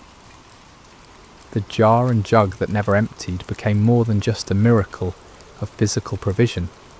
They became symbols of a deeper truth, that the God of Israel was not limited by human boundaries, that his love extended beyond the chosen people to encompass all who would trust in him, that his power was sufficient to meet every need of those who placed their faith in his promises. In the small house in Zarephath, as the drought continued to devastate the surrounding lands, a different kind of abundance flourished. It was an abundance measured not just in flour and oil, but in faith rewarded, hope restored, and the quiet joy of lives sustained by the inexhaustible love of the Almighty. The seasons had begun to change, in the way they do even during the harshest droughts, with subtle shifts in the angle of sunlight and the patterns of wind that speak to those who know how to listen. Elijah had now been living in the widow's household for many months, and what had begun as a desperate act of faith had settled into a rhythm of daily miracle. Each morning brought the same wonder, jars that should have been empty filled with provision, hope renewed with the rising of the sun. The boy had grown stronger during this time, his cheeks regaining some of their childhood roundness, his eyes bright with the vitality that comes from adequate nourishment. He had become Elijah's shadow, an eager student, hanging on every word the prophet spoke about the wonders of God, helping with small tasks around the house, and bringing a lightness to their days that reminded all of them what joy looked like. His laughter had become one of the most precious sounds in that small courtyard, pure and musical, the kind of laughter that makes adults remember what it felt like to see the world as a place of infinite possibility. When he played with the wooden toys he had carved under Elijah's guidance, when he helped his mother tend their small herb garden, when he sat listening to stories of lions' dens and burning bushes, the boy radiated the particular happiness of a child who knows he is loved and secure. The widow, too, had blossomed during these months of miraculous provision. The constant worry that had carved lines around her eyes had softened, replaced by a quiet confidence that spoke of faith tested and proven true. She had learned to trust not just in the daily renewal of flour and oil, but in the character of the God who provided them. Her relationship with Elijah had evolved from desperate gratitude to genuine friendship, seasoned with the deep respect she held for his calling and his God. In the evenings, when the heat of the day had passed, the three of them would often sit together in the courtyard, watching the stars emerge in the clear sky. Elijah would tell them stories of his people's history, of Abraham's faith, of Moses' courage, of David's psalms, and gradually the widow and her son came to understand that they were not merely recipients of divine charity, but participants in a story much larger than themselves. It was during one of these peaceful evening conversations that the boy first began to cough. At first it seemed like nothing, perhaps a bit of dust in the throat, or the dry air that had been their constant companion throughout the drought. The widow offered him water, and he drank gratefully, the coughing subsiding as quickly as it had begun. They thought nothing more of it, and continued their conversation about the time when Elijah had called down fire from heaven to consume a sacrifice on Mount Carmel. But the next morning the boy woke with a flush in his cheeks that spoke of fever rather than health. His mother noticed immediately, the way mothers always do, and pressed her palm to his forehead with the practised concern of one who had nursed many childhood illnesses. He was warm, not dangerously so, but enough to cause worry. "It's nothing serious," she assured Elijah when she saw the concern in the prophet's eyes. "Children often take fevers during the changing of seasons. I have herbs that will help, and with rest he'll be well in a few days." Elijah nodded, but something in his spirit was troubled. He had learned over his years of walking with God to pay attention to such stirrings, even when they seemed to contradict the evidence of his natural senses. Still, he kept his concerns to himself, and joined the widow in tending to the boy with all the skill and care they could muster. For 2 days the illness seemed manageable. The boy remained in bed, accepting the herbal teas his mother prepared, sleeping more than usual, but still able to sit up and take some nourishment. His fever rose and fell in the typical pattern of childhood ailments, and there were moments when he seemed almost his normal self, asking Elijah to tell him again about the ravens that had brought bread and meat to the brook Cherith. But on the third morning, something changed. The boy's breathing became laboured, and his fever spiked higher than before. His eyes, when he managed to open them, seemed to look through rather than at the people who bent over him with growing concern. The flush in his cheeks deepened to an alarming red, and his small body trembled with chills that no amount of blankets could warm. The widow worked with desperate efficiency, trying every remedy she knew. She brewed stronger teas from the herbs that had always worked before, applied cool cloths to bring down the fever, and held her son close when the chills made him shake uncontrollably. But despite all her efforts, his condition continued to deteriorate. Elijah found himself in a terrible position. He was a prophet, accustomed to speaking with divine authority about the will of God, yet here he felt helpless in the face of a child suffering.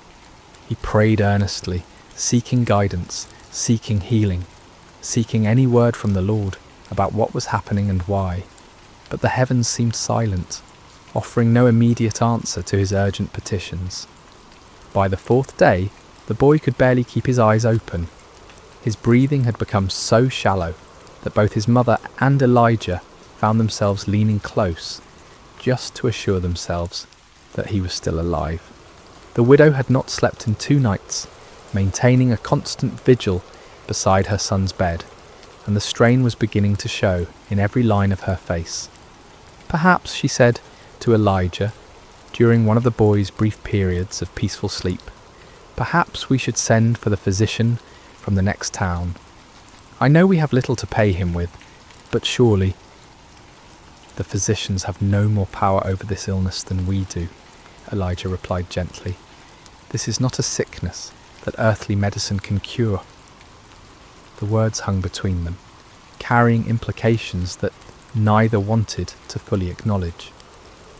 If earthly medicine could not help, if the herbs and treatments that had always worked before were proving useless, then they were facing something beyond the normal course of illness and recovery. They were facing the possibility that God might be calling this beloved child home. On the 5th morning, as the sun rose with its customary indifference to human suffering, the inevitable happened. The widow, who had dozed fitfully in her chair beside the bed, was awakened by a silence that was somehow more alarming than any sound could have been. She looked at her son and knew immediately that something fundamental had changed. His face, which had been flushed with fever, was now pale and still. His chest no longer rose and fell with the rhythm of breathing. The boy was gone. The widow's scream of anguish pierced the morning air, a sound so raw and primal that it seemed to tear through the very fabric of hope itself. She gathered her son's lifeless body into her arms, rocking back and forth as tears streamed down her face. "What have you done to me, O man of God?" she cried, turning to Elijah with eyes blazing with grief and accusation.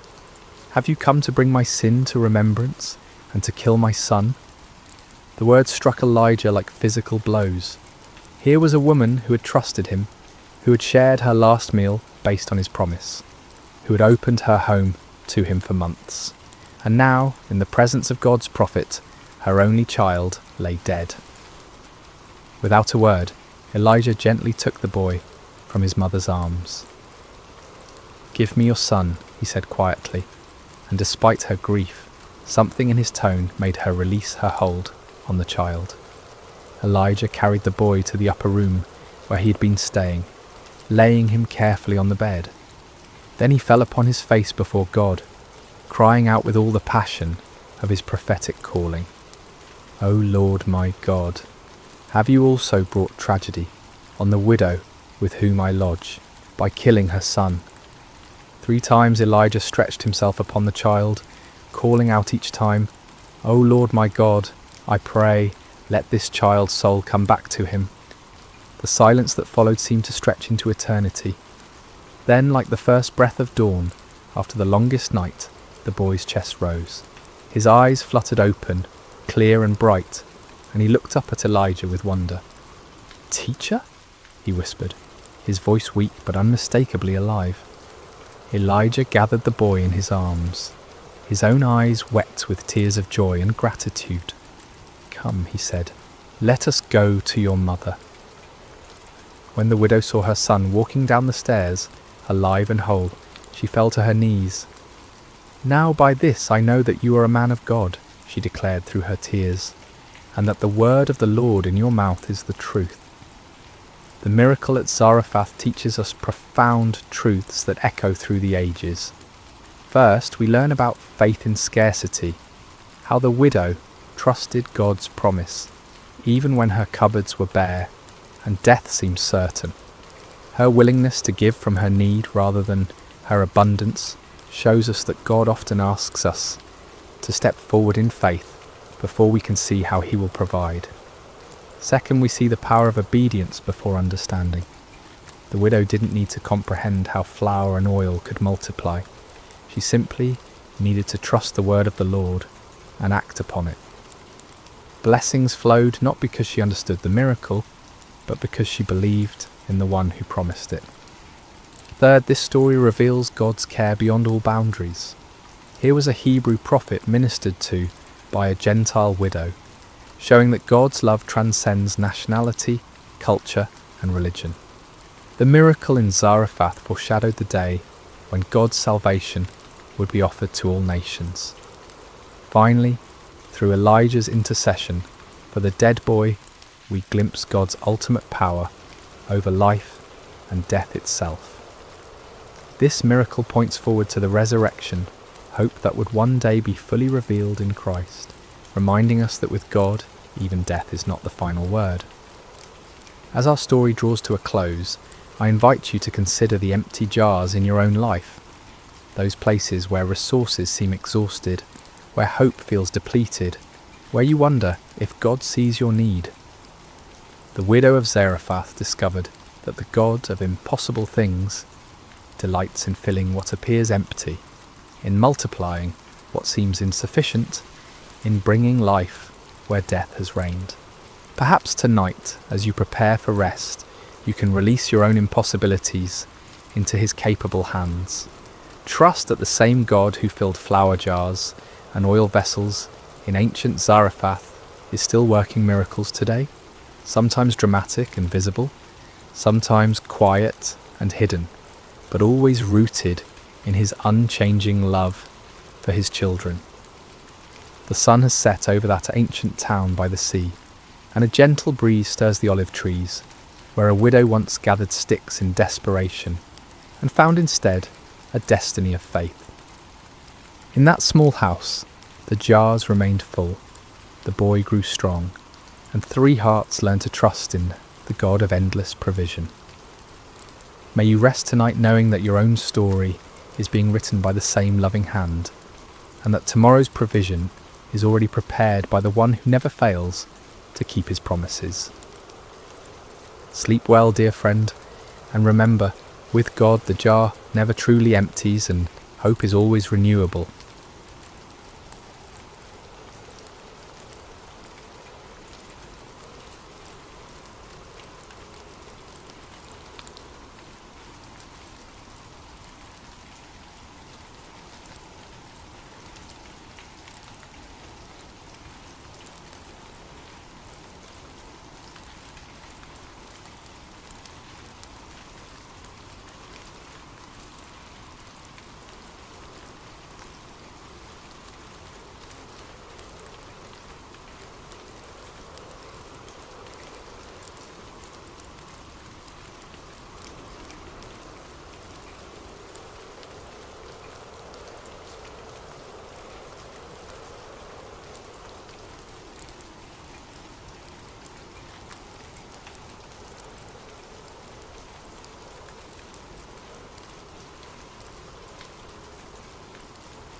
Before we begin tonight's journey through one of the most remarkable stories of courage and wisdom from ancient scripture, I want to take just a moment to connect with you, our community of listeners spread across the world. If you're enjoying this content and finding value in these stories, using your hype points on this video truly helps the channel more than you could possibly know. It is one of the most powerful ways you can support what we do here, and if you're listening on Spotify, leaving a review helps us reach more people who might benefit from these contemplative narratives. We also love hearing from you in the comments. If you feel like sharing, let us know what time it is where you are and where in the world you're tuning in from. We absolutely love seeing the global community that gathers here each night. And of course, if you enjoy this content and haven't already, subscribing means you'll never miss a story. Now, let's turn our attention to a tale from ancient Israel, a story that unfolds in the wilderness during one of the most turbulent periods in biblical history. This is not a story of armies clashing or kingdoms falling. Instead, it's something far more profound. A story about how one woman's wisdom prevented a massacre, changed the course of destiny, and revealed that sometimes the greatest victories come not through violence, but through discernment. Imagine a moment when history balances on a knife's edge, when anger threatens to consume reason, when vengeance seems not only justified, but inevitable. And then imagine a single voice, calm, measured, fearless, that changes everything. This is the story of Abigail, a woman whose name deserves to be remembered alongside the great heroes of faith. While warriors are celebrated for their strength and kings for their power, Abigail earned her place in sacred history through something rarer and more precious, the wisdom to see what needed to be done and the courage to do it. Her story takes place during a transitional period in Israel's history, a time of uncertainty and violence, when the old order was dying but the new order had not yet been born. It was an era that tested everyone who lived through it, demanding choices that would echo through generations. Chapter 1. The Wilderness King. The wilderness of Paran stretched endlessly beneath a merciless sun, a landscape of stone and dust where only the hardiest could survive.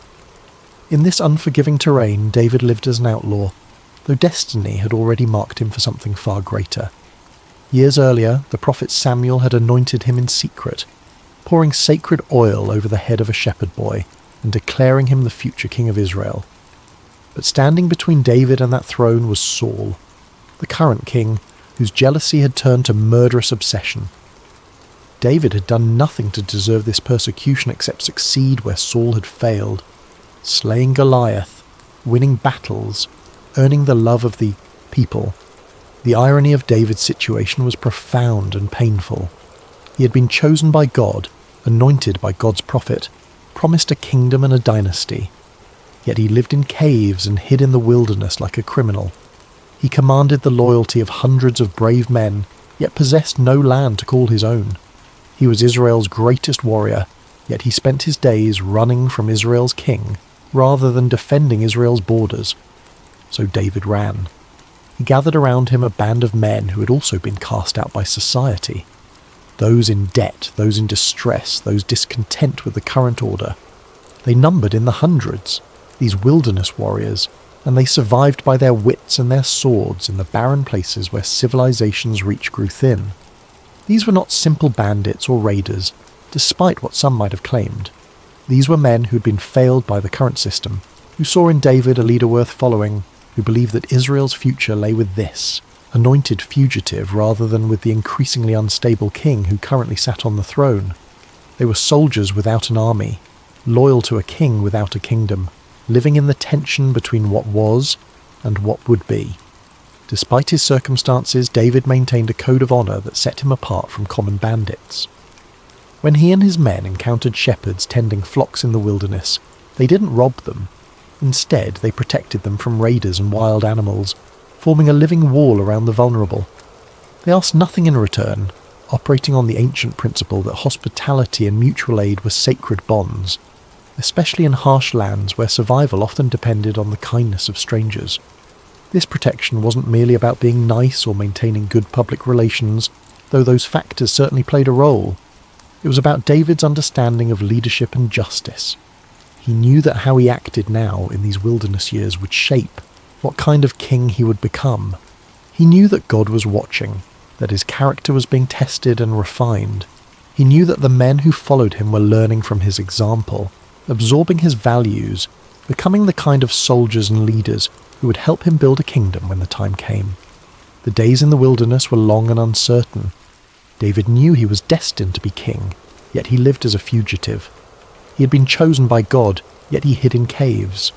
He commanded hundreds of loyal men, yet possessed no kingdom. This contradiction defined his existence: anointed but uncrowned, powerful but powerless, righteous but hunted. In these years of waiting, David learned patience. He learned to trust in divine timing rather than his own ambition. Twice he had opportunities to kill Saul and seize the throne by force, and twice he refused, unwilling to raise his hand against the Lord's anointed.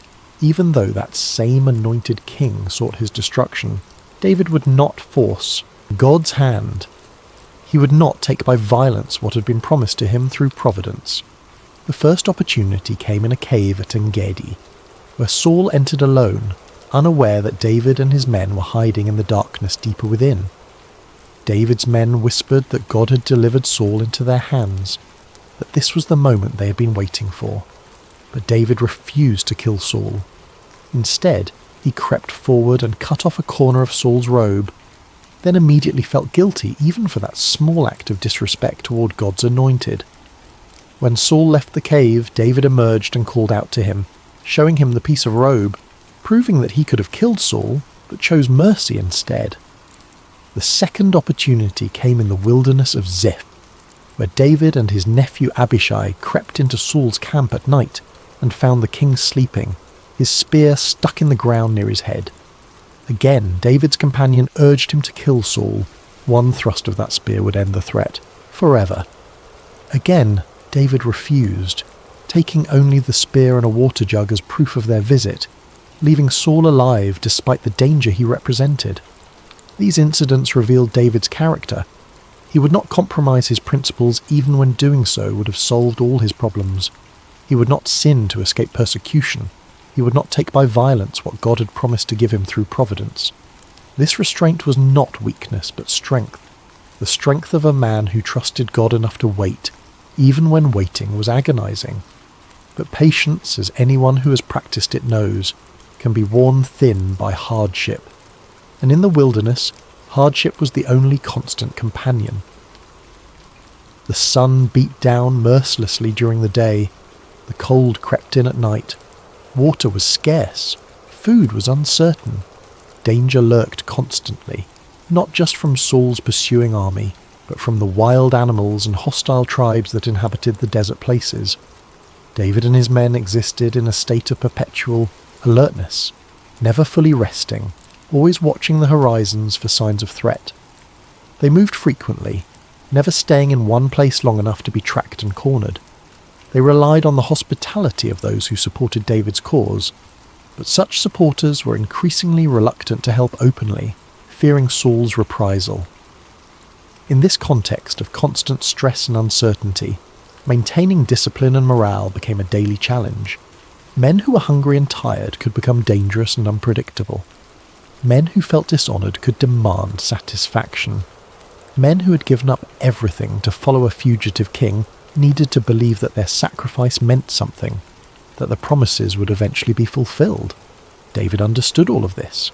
He understood that leadership in the wilderness required not just military skill, but emotional intelligence, not just strategic thinking, but moral clarity. His men needed to see that their cause was just, that their leader was worthy, that their suffering had purpose. This is why the insult from Nabal cut so deeply. It wasn't just a personal affront to David. It was an attack on the entire enterprise, a public declaration that David and his men were worthless, that their protection meant nothing, that they deserved no respect or consideration. For men living on the edge of survival, maintaining their honour was not a luxury but a necessity. Without honour, they were just bandits. With honour, they were a kingdom waiting to be born. Chapter 2. The Wealthy Fool. Not far from where David and his men made their camp, In the fertile regions where the wilderness gave way to cultivated land, there lived a man named Nabal. His name meant fool, and seldom has a name been more prophetically appropriate. Whether his parents named him this at birth, recognising something in his infant character, or whether it was a name he acquired later in life due to his behaviour, the text does not say. But by the time we meet him in this story, the name fits perfectly. Nabal was a fool, not in the sense of lacking intelligence. He had successfully managed substantial business operations and accumulated significant wealth. But in the deeper biblical sense of moral and spiritual folly, he was a fool because he lived as if there were no consequences to his actions, as if power and wealth made him immune to the natural order of justice, as if he could treat others with contempt without eventually facing the results of that contempt. Nabal was extraordinarily wealthy by the standards of his time and place.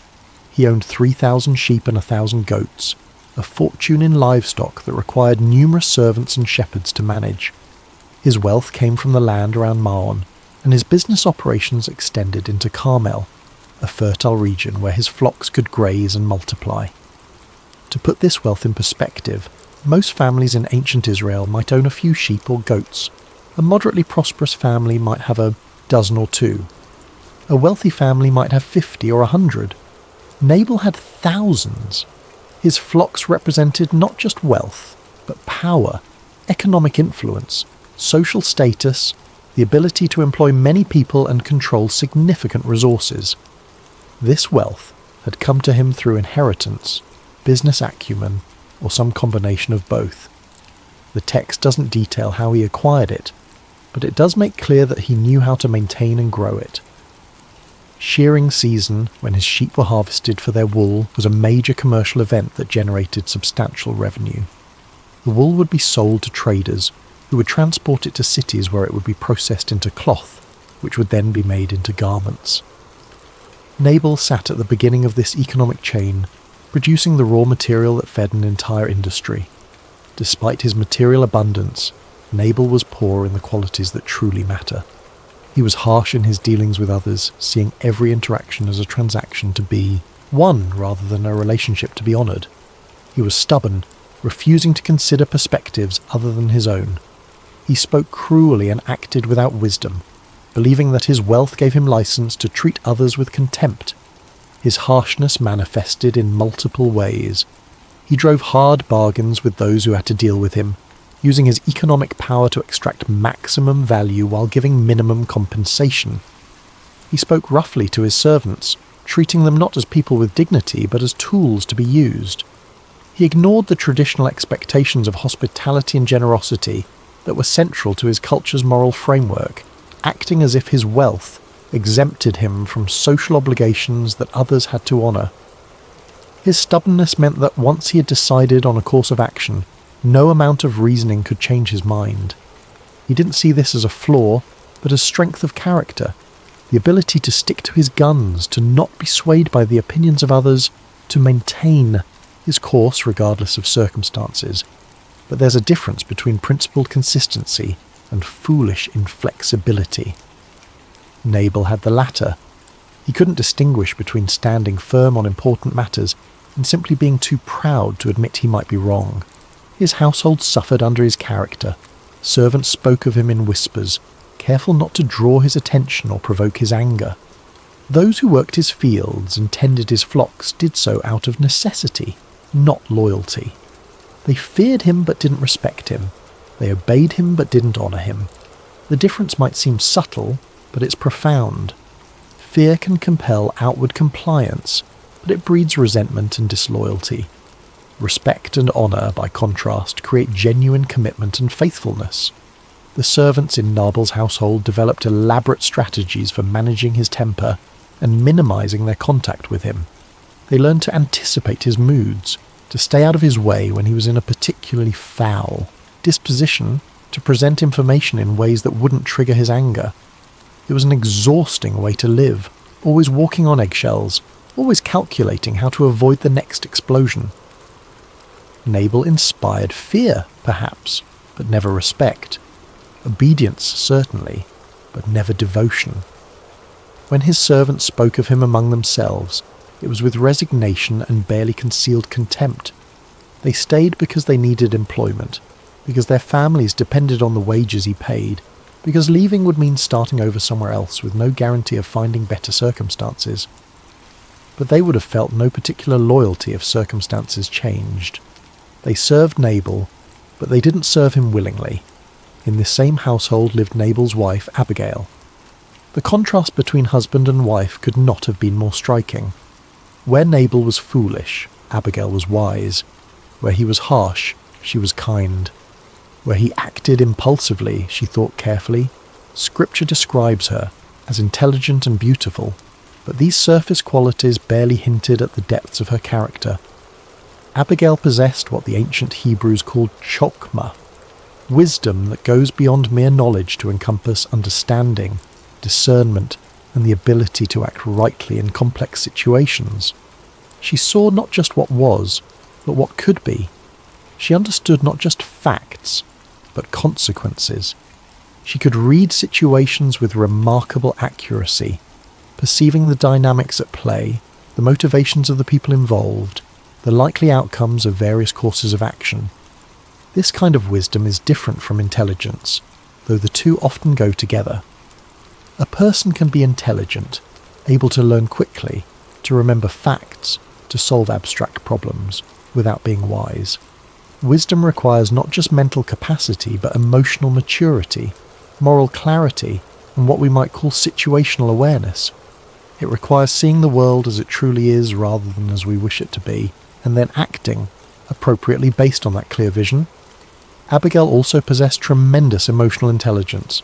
She could read people, understanding not just what they said, but what they meant, not just what they claimed to feel, but what they actually felt.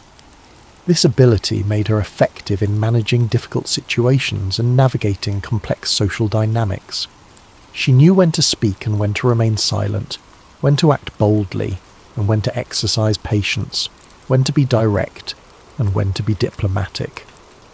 In a household ruled by folly, she maintained an island of reason. The servants knew they could come to her when problems arose that needed genuine wisdom, rather than Nabal's typical bluster and cruelty. She quietly smoothed over many situations that her husband's foolishness created, maintaining relationships with neighbours and business partners that Nabal would have destroyed through his harsh dealing. She was, in many ways, the real power holding the household together, even though her husband held the official authority. How she came to be married to such a man, we can only speculate. Perhaps it was an arranged marriage, as was common in that culture. Perhaps her family needed the economic alliance that marriage to a wealthy man provided. Perhaps Nabal had once been different, his character corroded over time by unchecked wealth and power, the way copper turns green with oxidation. Perhaps Abigail had simply done what countless wise people throughout history have done when circumstances placed them under foolish authority. She made the best of an impossible situation, exercising what influence she could while navigating the limitations she could not change. The text doesn't give us her inner thoughts about her marriage, doesn't tell us whether she had loved Nabal once or had always seen him clearly for what he was. It doesn't reveal whether she had been married to him for years or decades, whether they had children together, whether she had ever tried to reform his character or had long since given up that hope. What we know is that she had learned to survive in a difficult household, to maintain her own integrity while married to a man without integrity, to exercise wisdom even when surrounded by foolishness. Whatever the reason for their union, Abigail had learned to live with a difficult truth. She could not change her husband, but she could, when necessary, protect him from the consequences of his own folly.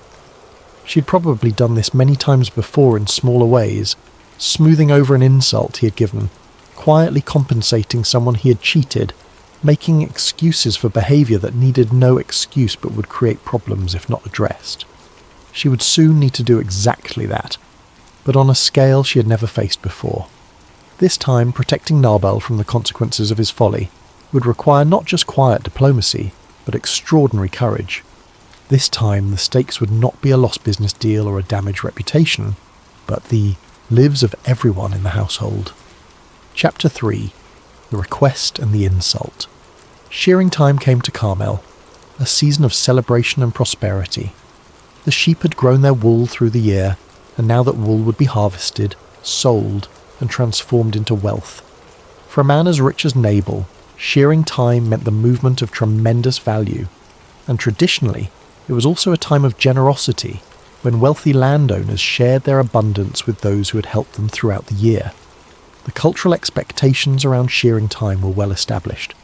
It was understood that landowners would host feasts for their workers, would give gifts to those who had provided assistance during the year, would demonstrate through their generosity that they understood their wealth came not just from their own efforts, but from the broader community's support and cooperation.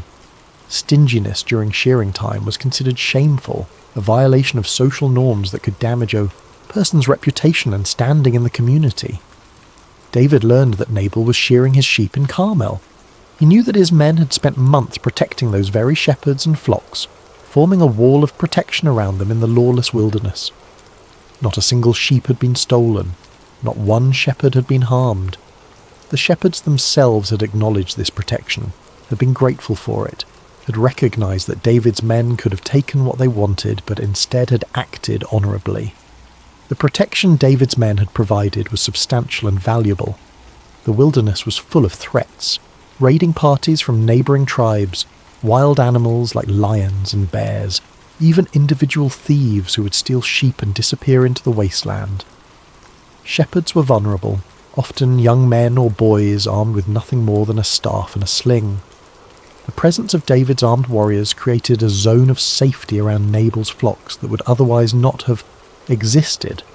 Moreover, David's men had not just refrained from stealing, they had actively protected the shepherds and flocks from others who would have stolen.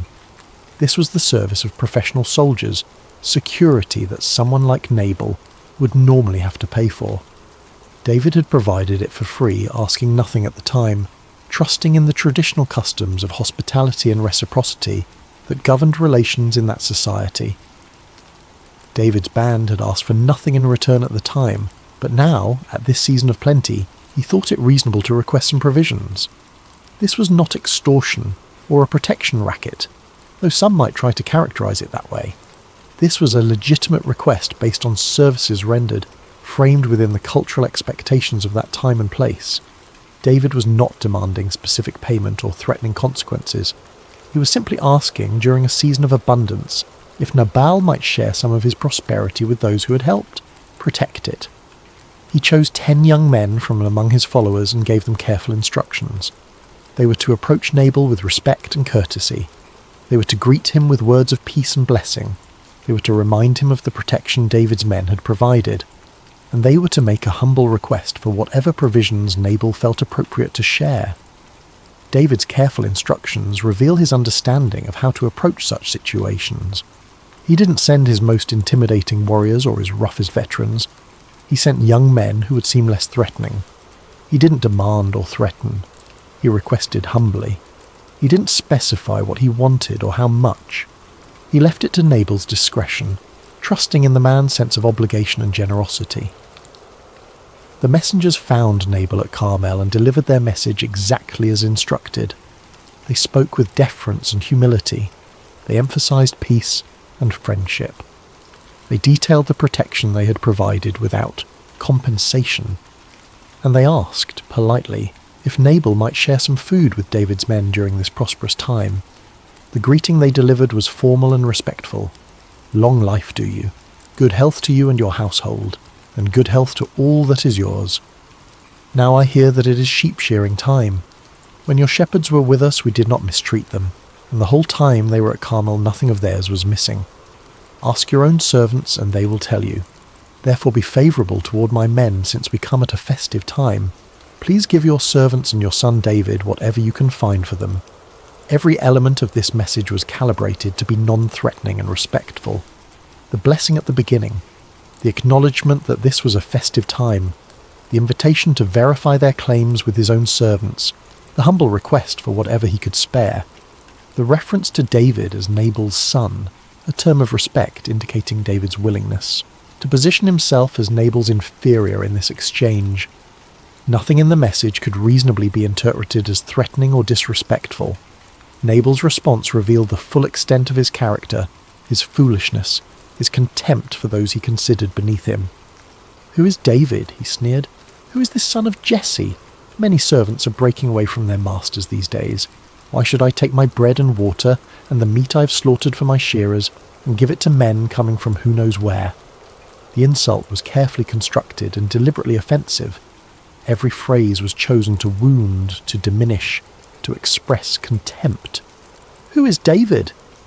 This opening question pretended ignorance of one of the most famous men in Israel. David had killed Goliath in front of 2 armies. He had led successful military campaigns. He had been celebrated in songs sung throughout the nation. Everyone knew who David was. Nabal's pretense of not knowing was a calculated insult, suggesting that David was so insignificant as to be beneath notice. Who is this son of Jesse? By reducing David to son of Jesse, Nabal stripped him of any titles or honours, any recognition of his accomplishments. He wasn't the warrior who killed Goliath. He wasn't the commander who routed the Philistines. He was just Jesse's boy, a nobody from nowhere, presumably someone of no importance or standing. Many servants are breaking away from their masters these days. This comparison was particularly venomous. Nabal was explicitly comparing David and his men to runaway slaves, to criminals who had fled their legal obligations, to rebels without legitimate cause. He was saying that David was not a warrior or a leader, but an outlaw, a troublemaker, someone who had abandoned his proper place in society and now lived outside the bounds of law and decency. "Why should I take my bread and water and the meat I've slaughtered for my shearers and give it to men coming from who knows where?" This final section doubled down on the insult.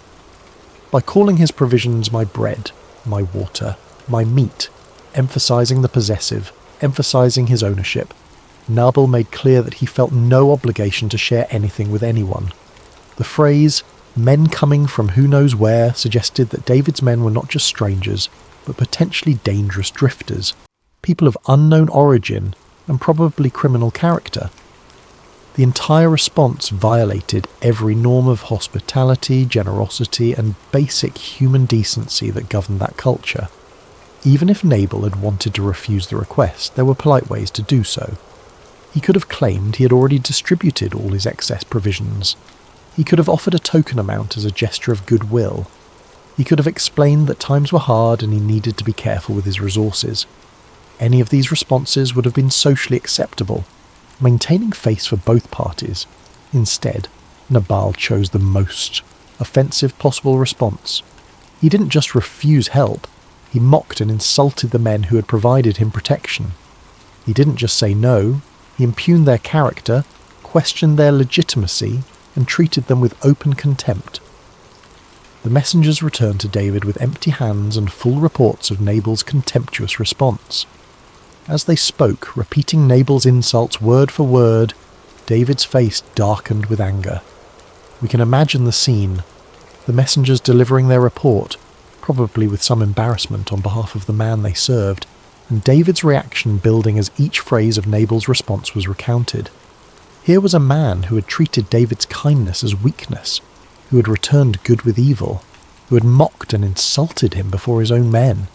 David's restraint, his patience, his honour, all of it had been thrown back in his face by a wealthy fool who apparently believed his riches made him untouchable. For David, this was more than a personal insult. It was an attack on his authority, his legitimacy, his honour before his men. The men who followed David had given up everything to join him. Their homes, their security, their place in normal society. They followed him because they believed in him, because they thought he was destined for greatness, because they trusted his leadership. If David allowed himself and his men to be insulted with impunity, if he let some wealthy landowner treat them with contempt without consequences, how long before his authority eroded? How long before his men started to doubt whether following him had been the right choice? David's response was immediate and decisive. "Each of you strap on your sword," he commanded his men. They obeyed without hesitation, and 400 armed warriors prepared to march on Nabal's household. David himself strapped on his sword as well, his jaw set in grim determination. 400 men. Not a small raiding party, but a small army. Enough warriors to overwhelm any defence Nabal's household could mount to ensure total victory, to make absolutely certain that the message would be delivered with devastating force. As they marched, David's thoughts spiralled into righteous fury. His anger was not irrational. By any reasonable standard, he had been wronged. He had provided valuable service and asked reasonable compensation. He had approached respectfully and been answered with contempt. By the standards of that time and culture, he would have been justified in seeking satisfaction for the insult. "It's been useless. All my watching over this fellow's property in the wilderness so that nothing of his was missing," he said to those around him, his voice bitter with the taste of betrayal. "He has paid me back evil for good. May God deal with David, be it ever so severely, if by morning I leave alive one male of all who belong to him."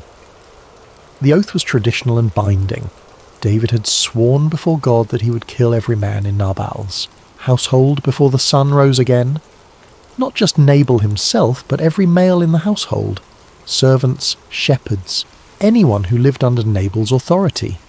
It was a blood oath, the kind that could not be taken back easily, the kind that committed David to a course of action from which retreat would bring shame. This oath reveals both David's fury and the cultural context in which he operated. In that time and place, honour killings in response to grievous insults were not uncommon. A man who failed to defend his honour and the honour of his men risked losing their respect and loyalty. The ancient world operated on codes of honour and shame that modern readers sometimes find difficult to fully understand. David was not being randomly violent. He was responding according to the logic of his culture and his circumstances. Yet even in his anger, even in his oath, there was something troubling. 400 warriors marching to slaughter an entire household because the head of that household had been rude. Women and children and servants who had done nothing wrong would die alongside the guilty party. This felt less like justice and more like massacre, less like righteous anger and more like disproportionate vengeance. But David, consumed by his fury, was not thinking clearly about proportionality or justice. He was thinking about respect and honour, about protecting his position as leader, about demonstrating to his men that no one could treat them with contempt without facing consequences. 400 warriors marched through the wilderness toward Carmel. Behind them, dust rose in clouds visible for miles. Before them, death waited to be delivered. The machinery of vengeance had been set in motion, and nothing, it seemed, could stop it. The march would take several hours, enough time for word to reach Nabal's household, enough time for terror to build, enough time for people to realise that death was coming and there was nothing they could do to stop it.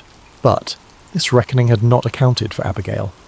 No one had considered that there might be someone in Nabal's household who possessed the wisdom to see a different path, the courage to take it, and the skill to persuade an angry warrior to abandon his sworn oath. Chapter 4. The Wisdom of a Careful Listener.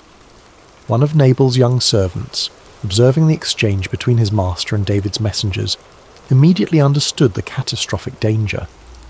Unlike his employer, this young man possessed both intelligence and survival instinct. He didn't waste time trying to convince Nabal to change his mind. He knew that would be futile. Instead, he went directly to the one person in the household who might be able to do something: Abigail. The servant's decision to approach Abigail rather than Nabal tells us something important about the household dynamics. The servants knew who really held power, who could really solve problems, who possessed the wisdom and capability to address crises. It wasn't the man who held official authority. It was the woman who had earned genuine respect through her character and competence. "David sent messengers from the wilderness to give our master his greetings," the servant explained urgently, his words tumbling out in his haste to convey the full scope of the danger. But he hurled insults at them. Yet these men were very good to us. They did not mistreat us, and the whole time we were herding our sheep near them, nothing was missing. Night and day they were a wall around us the entire time we were with them taking care of our flocks. The servant's testimony was crucial. He confirmed that David's claims were absolutely true. The protection had been real, substantial, and valuable. He used vivid language, a wall around us night and day, to convey how complete and reliable that protection had been. He wanted Abigail to understand that David's request had been entirely reasonable, and that Nabal's refusal was not just rude but unjust. "Now think it over and see what you can do," he continued, his voice dropping to emphasize the gravity of what came next. "Because disaster is hanging over our master and his whole household. He's such a wicked man that no one can talk to him." This final statement reveals multiple truths. First, the servant openly called his master wicked, showing that Nabal's character was recognized and condemned even by those who served him. Second, he acknowledged that talking to Nabal was impossible. The man could not be reasoned with, could not be persuaded, could not be made to see sense. Third, and most importantly, he made clear that the coming disaster would affect everyone, not just Nabal. Innocent people, servants, shepherds, women, children, would all die because of one man's foolish pride. The servant's message contained several crucial elements. First, he confirmed the truth of David's claims. The protection had been real and valuable. Second, he acknowledged his master's character. Nabal was indeed a fool who would not listen to reason. Third, he recognized the danger. Disaster was coming for the entire household, not just for Nabal himself. Fourth, he understood that disaster could be prevented if someone acted wisely and quickly. And fifth, by coming to Abigail, he implicitly acknowledged that she was the only person capable of addressing this crisis. Abigail listened carefully to every word. While others might have panicked or despaired at the news, her mind immediately began calculating options and strategies. She knew David's reputation. He was no ordinary bandit, but a proven warrior who had killed giants and routed armies. She knew that 400 armed men could annihilate everything and everyone in Nabal's household in a matter of hours. She understood that her husband's stubbornness made it impossible to reason with him directly, and she realized, with crystal clarity, that she had perhaps a few hours at most to prevent a massacre. Most importantly, Abigail understood something that her husband had failed to grasp. David was not just a wilderness chieftain, but the anointed future king of Israel. The prophet Samuel's anointing was known among those who paid attention to such things, even if the anointing had been conducted in secret. David's character, his victories, his supernatural protection from Saul's repeated attempts to kill him, all of this pointed to a man marked by destiny, chosen by God for a purpose. To insult such a man was not just rude, it was cosmically foolish, setting oneself against not just a powerful warrior, but against God's own chosen instrument. But Abigail also understood something else about David. He was a man who valued honour and righteousness. He had spared Saul's life when he could have taken it. He maintained discipline among his men in the lawless wilderness. He protected shepherds rather than robbing them. This was a man who could be reasoned with, if the reasoning was sound and the approach was wise. This was a man who had a conscience, who cared about doing right, who would listen to wisdom if it was presented properly. She made her decision instantly. She would act without consulting her husband, because consulting him would accomplish nothing except wasting precious time. She would take full responsibility for her actions, and she would trust that wisdom, properly applied, could accomplish what force could never achieve. Abigail moved with remarkable speed and efficiency. She understood that time was critical. Every minute that passed brought David's army closer to her household. She ordered her servants to gather provisions, and she specified generous quantities that would show real respect and appreciation. 200 loaves of bread, enough to feed David's entire band with some left over. 2 skins of wine, not cheap wine, but good quality wine appropriate for an important gift. 5 dressed sheep, already slaughtered and prepared for roasting. Substantial amount of meat, the kind of provision that required real effort and expense. Nearly 8 gallons of roasted grain, portable, nutritious, practical for men living in the wilderness. 100 cakes of raisins, sweet, energy-dense, valuable. 200 cakes of pressed figs, another luxury item showing that this was not some grudging minimum offering, but a genuine expression of generosity. These were substantial quantities, the kind of provision that showed both respect and generosity. More than what David had originally requested, enough to feed his entire band well. Abigail was not merely trying to buy her way out of trouble. She was correcting her husband's insult with genuine generosity, demonstrating the kind of hospitality that Nabal should have shown in the first place. The choice of provisions was strategic. She selected items that were valuable and appreciated, wine and meat and sweets, but also practical for men living in the wilderness. These were things David's men could use immediately and would genuinely appreciate. She was showing respect not just through the quantity, but through the thought put into what would actually be helpful and welcome. She had these provisions loaded onto donkeys, creating a visible caravan that would be impossible to miss. The sight of multiple donkeys loaded with food and wine would immediately communicate peaceful intent, would signal that whoever was coming was bringing gifts rather than weapons, was seeking reconciliation rather than conflict. She gave her servants explicit instructions. "Go on ahead, I'll follow you."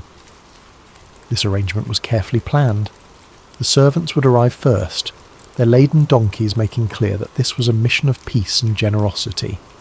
They would begin unloading the provisions, creating a visual tableau of abundance and goodwill. And then Abigail would arrive, able to speak with David after the initial impact of the generous provisions had already begun to soften his anger. The servants departed immediately, creating a caravan that would be visible from a distance. Meanwhile, Abigail told Nabal nothing. There was no point. He would either forbid her mission, and she would have to disobey him anyway, or he would ignore her warning, secure in his foolish confidence that his wealth made him untouchable. Either way, consulting him would waste time they didn't have.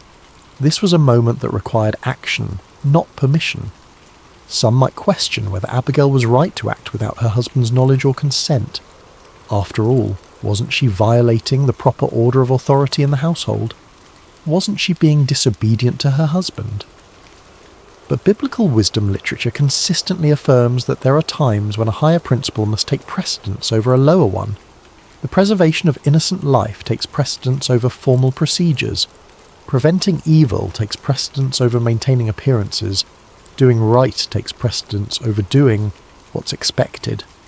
Abigail understood that this was one of those moments when wisdom required her to act beyond the normal boundaries of her role, because staying within those boundaries would result in catastrophe. She mounted her own donkey and began riding toward the wilderness, toward the armed men marching to destroy her household.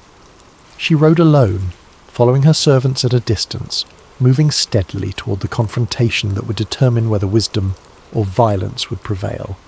As she rode, Abigail likely prayed.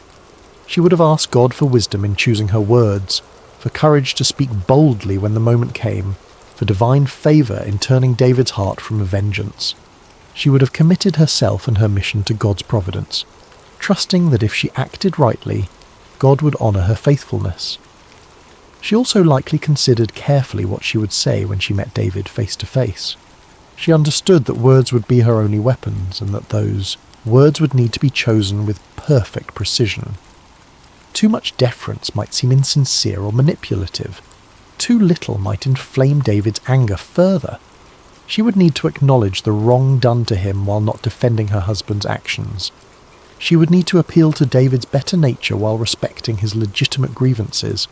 She would need to remind him of his destiny without seeming to lecture him.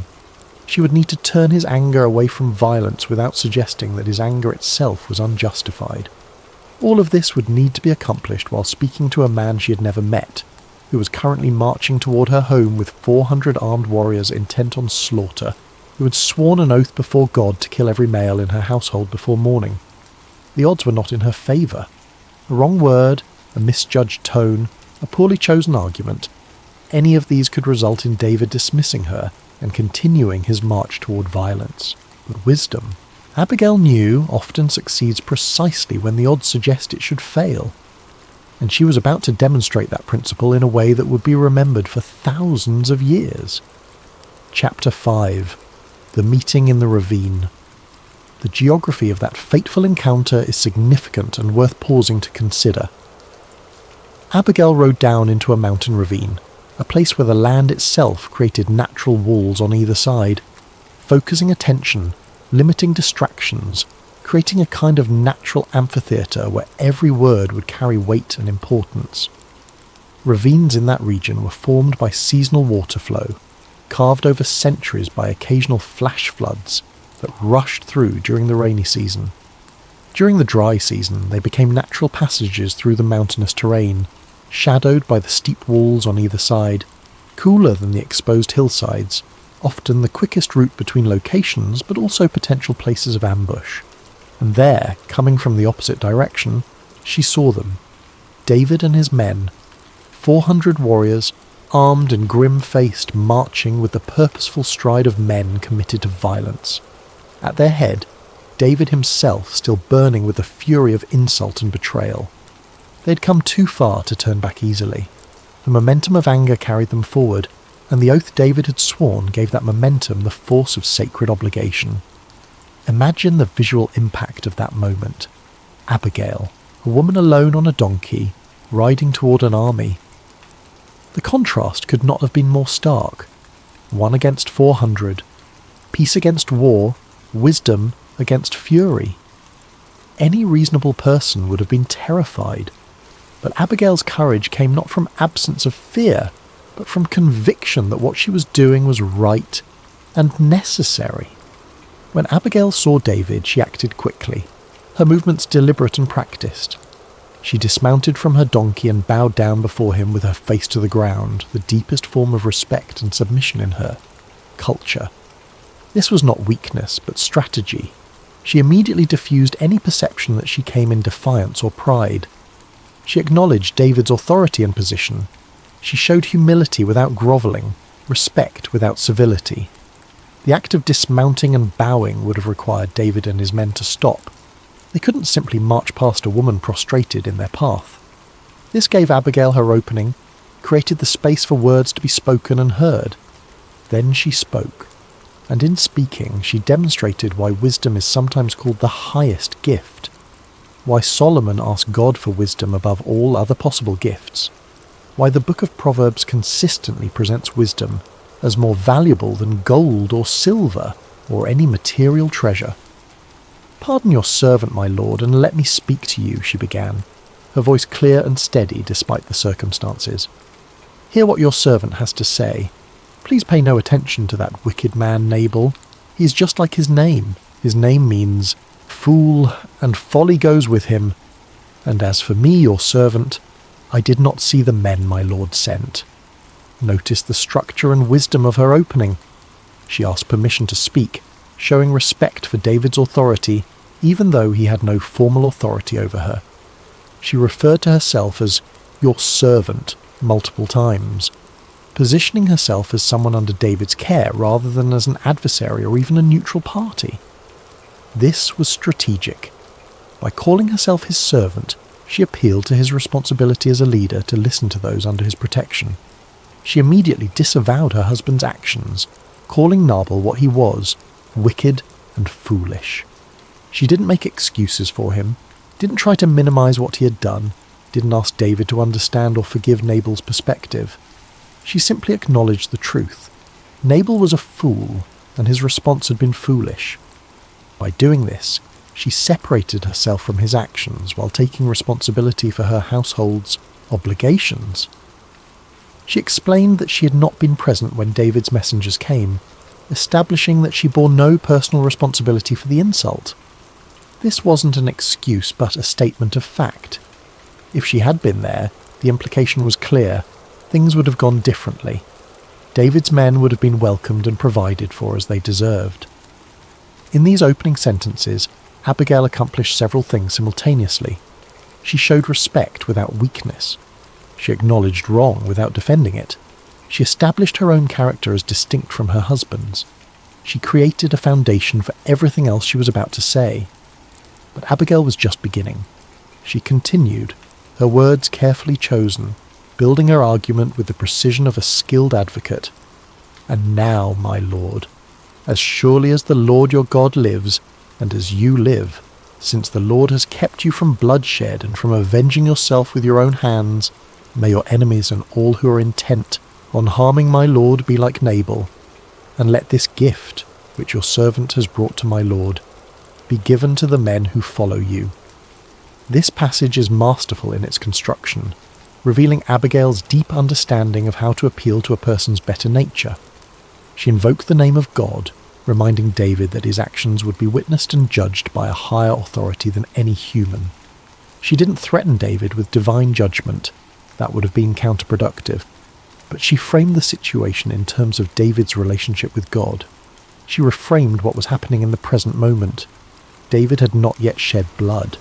God, through Abigail's intervention, was keeping him from that action. By framing it this way, she made it easier for David to change course without losing face. He wasn't backing down from his oath. He was accepting God's intervention to prevent him from doing something he would later regret. She pronounced a curse on David's real enemies, lumping Nabal, together with them as equally foolish and deserving of divine judgment. This was clever. She wasn't asking David to forget the offence or pretend it didn't matter. She was simply asking him to leave the judgment to God rather than taking it into his own hands. David's honour would be satisfied through divine justice rather than human violence. She called the provision she had brought a gift freely given, restoring honour to the interaction. This wasn't payment extracted under duress or compensation offered out of fear. It was a gift from a friend, the kind of generous provision that should have been offered in the first place. By framing it as a gift, she allowed David to accept it without feeling that he was being bought off or manipulated.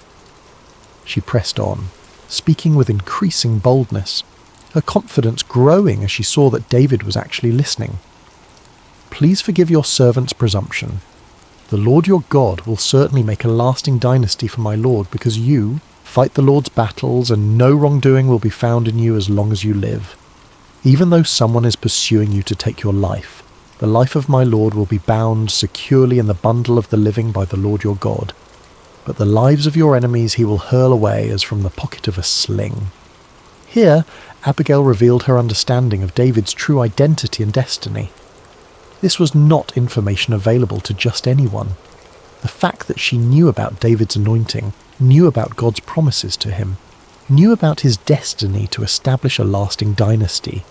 All of this showed that she was a woman who paid attention to what mattered, who understood the deeper spiritual realities beneath the surface events of her time. She knew he would establish a dynasty, not hoped, not guessed, but knew with the certainty of faith in God's promises. She knew he fought the Lord's battles, framing his military activities not as those of a bandit or rebel, but as someone carrying out divine purposes. She knew that no wrongdoing would be found in him. This was both a statement of confidence in his character and a subtle warning that if he slaughtered her household, that would be wrongdoing that would stain his record. She used beautiful imagery to describe God's protection of David. Bound securely in the bundle of the living, evoked the image of something precious being wrapped carefully and protected, the way valuable items were bundled for safekeeping. David's life was in God's hands, protected by divine care, immune to the schemes of his enemies no matter how powerful they seemed. And then she reminded him of his greatest victory, referencing his defeat of Goliath with a sling, turning that image into a promise that God would handle his enemies just as David had once felled a giant. With a single stone from a sling, David had defeated Israel's greatest enemy. With similar efficiency and power, God would deal with all of David's foes. The message was clear. David didn't need to take vengeance into his own hands. God was fully capable of handling his enemies. Then came the crucial turning point, the heart of her argument, the appeal that would ultimately change everything. "When the Lord has fulfilled for my Lord every good thing he promised concerning him, and has appointed him ruler over Israel, my Lord will not have on his conscience the staggering burden of needless bloodshed or of having avenged himself. And when the Lord your God has brought my Lord success, remember your servant." This was the masterstroke, the argument that cut through all the anger and wounded pride to touch something deeper in David's character. Abigail asked David to think not about the present moment of anger, but about his future. She asked him to imagine himself years from now, sitting on Israel's throne, looking back on this day.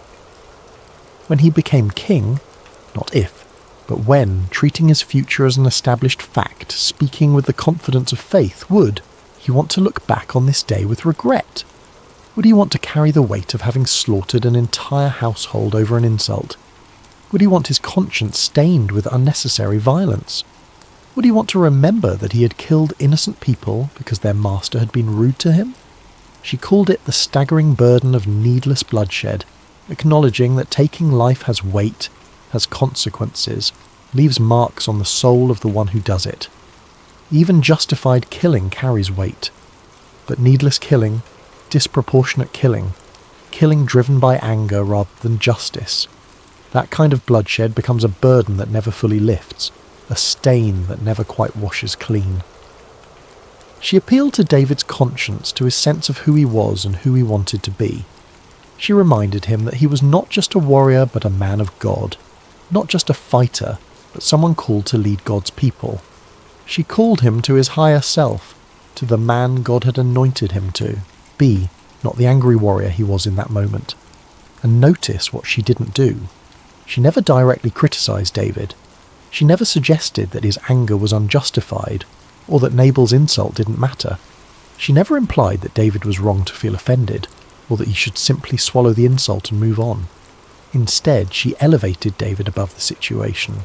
She reminded him that he was destined for greater things than petty vengeance. She showed him a path forward that would preserve his honour without requiring violence. Her final request, "Remember your servant," was both humble and wise. She wasn't demanding reward or recognition. She was simply asking David to remember that she had helped him avoid a terrible mistake. And the phrase carried an implied promise. When David became king, when he held power and authority, she trusted that he would remember this day and the woman who had shown him wisdom. Throughout her speech, which probably lasted only a few minutes but contained the distilled wisdom of a lifetime, Abigail demonstrated mastery of persuasive communication. She showed respect while speaking boldly. She acknowledged legitimate grievances while pointing toward better responses. She appealed to self-interest while grounding everything in spiritual truth. She offered practical solutions while addressing deeper principles. Most importantly, she spoke as someone who believed in David, who saw not just who he was in that moment, but who he was meant to become. She spoke as someone who understood that great leaders sometimes need to be reminded of their greatness, that angry men sometimes need to be shown a path away from their anger, that pride sometimes needs to be given away to back down without losing face. Chapter 6. When wisdom dissolves. Fury, David stood silent as Abigail spoke, listening to every word. The men around him watched, probably with some surprise, wondering how their commander would respond to this unexpected intervention. They had been marching toward violence, committed to an oath, convinced of the righteousness of their cause. Now here was this woman, speaking words that challenged everything they had been thinking, offering a perspective they hadn't considered. The moment stretched, balanced between violence and peace, between the momentum of anger and the pull of wisdom. David's next words would determine whether 400 warriors would turn back or continue forward, whether an entire household would live or die. Then David spoke, and in his words, everyone present heard the sound of anger transforming into something else entirely, not disappearing, but being redirected, being elevated, being refined into something better than blind rage. "Praise be to the Lord, the God of Israel, who has sent you today to meet me," David said, his voice carrying a note of wonder, as if he was only now fully recognizing how close he had come to disaster. "May you be blessed for your good judgment and for keeping me from bloodshed this day and from avenging myself with my own hands. Otherwise, as surely as the Lord, the God of Israel lives, who has kept me from harming you, if you had not come quickly to meet me, not one male belonging to Nabal would have been left alive by daybreak." These words revealed several truths about David's character and about what had just happened. First, David recognized divine intervention. God had sent Abigail to stop him. This wasn't just a lucky accident or a clever woman taking initiative. This was providence, divine orchestration, God actively working to prevent David from making a terrible mistake. Second, he acknowledged that Abigail had saved him from bloodshed. Not saved Nabal, that's what we might expect him to say, but saved David himself. He understood that he was the one who needed saving, that he was the one about to commit an act he would regret.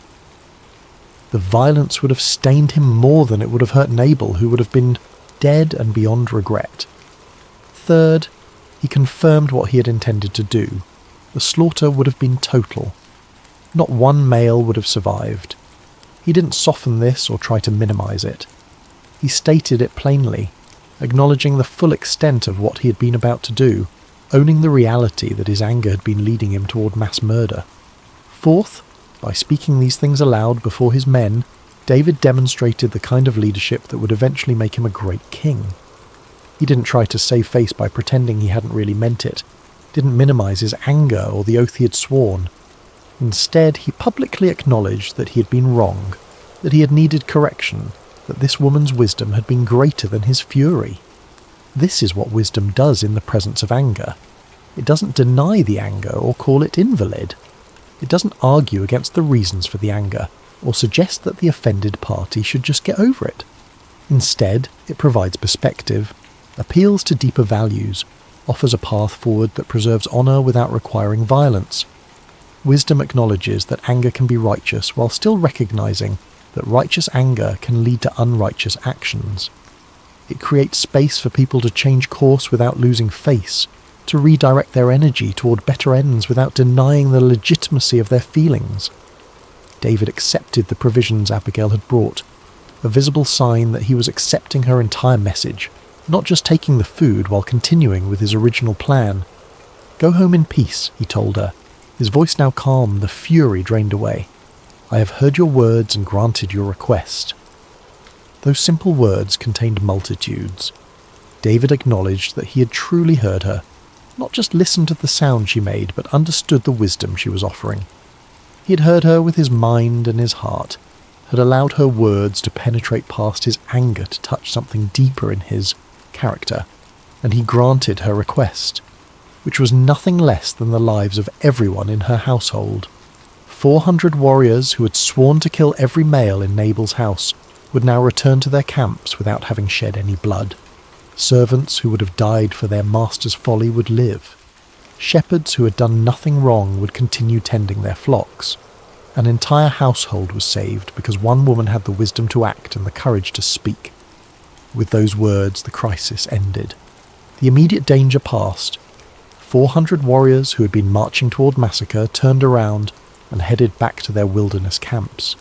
The machinery of vengeance, once set in motion, had been stopped by the intervention of the wisdom. The men began to disperse, probably with mixed feelings. Some might have felt relief.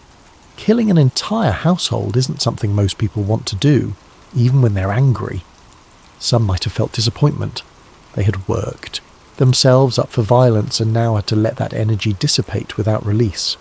Some might have felt admiration for David, seeing in his willingness to change course evidence of the kind of wisdom that makes good leaders. Some might have gained new respect for the power of the well-spoken words to change outcomes that seemed inevitable.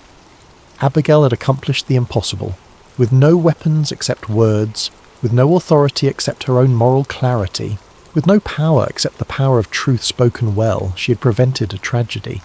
She had saved her household from death. She had protected David from a decision he would have regretted for the rest of his life. And she had demonstrated that the right words, spoken at the right time in the right way, can accomplish what armies cannot.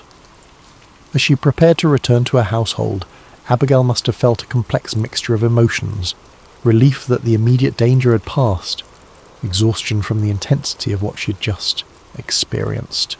Perhaps some trepidation about what she would face when she returned home and her husband learned what she had done, but also surely a deep satisfaction in knowing that she had done the right thing, that she had acted according to wisdom and conscience, that she had saved innocent lives through her courage and skill. The sun was likely getting lower in the sky by now. The shadows in the ravine would have been lengthening. Abigail mounted her donkey and began the journey home, back to a household that had no idea how close it had come to annihilation, back to a husband who was probably still celebrating his shearing feast without any awareness of the disaster that had been averted. She rode home carrying the knowledge that she had changed history, though she probably didn't think of it in such grand terms. She had simply done what needed to be done, what her wisdom told her was right, what her conscience demanded.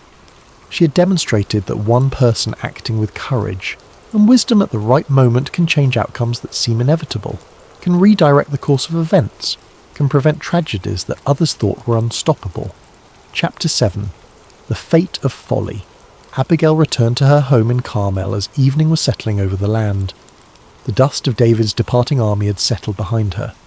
The crisis had passed, but she now faced a different challenge, dealing with her husband and the aftermath of what she had done. She found Nabal hosting a feast, and the description Scripture provides is revealing, a feast like that of a king. This detail tells us much about Nabal's character and self-perception. He wasn't content to have a normal celebration.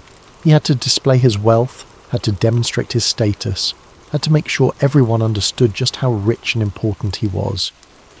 He was drunk, celebrating his wealth and his shearing season, completely unaware that his household had come within hours of annihilation, while Abigail had been racing to intercept David's army, while servants had been loading donkeys with provisions in desperate haste, while 400 armed men had been marching toward them with swords drawn and death in their eyes. Nabal had been drinking wine and congratulating himself on his prosperity.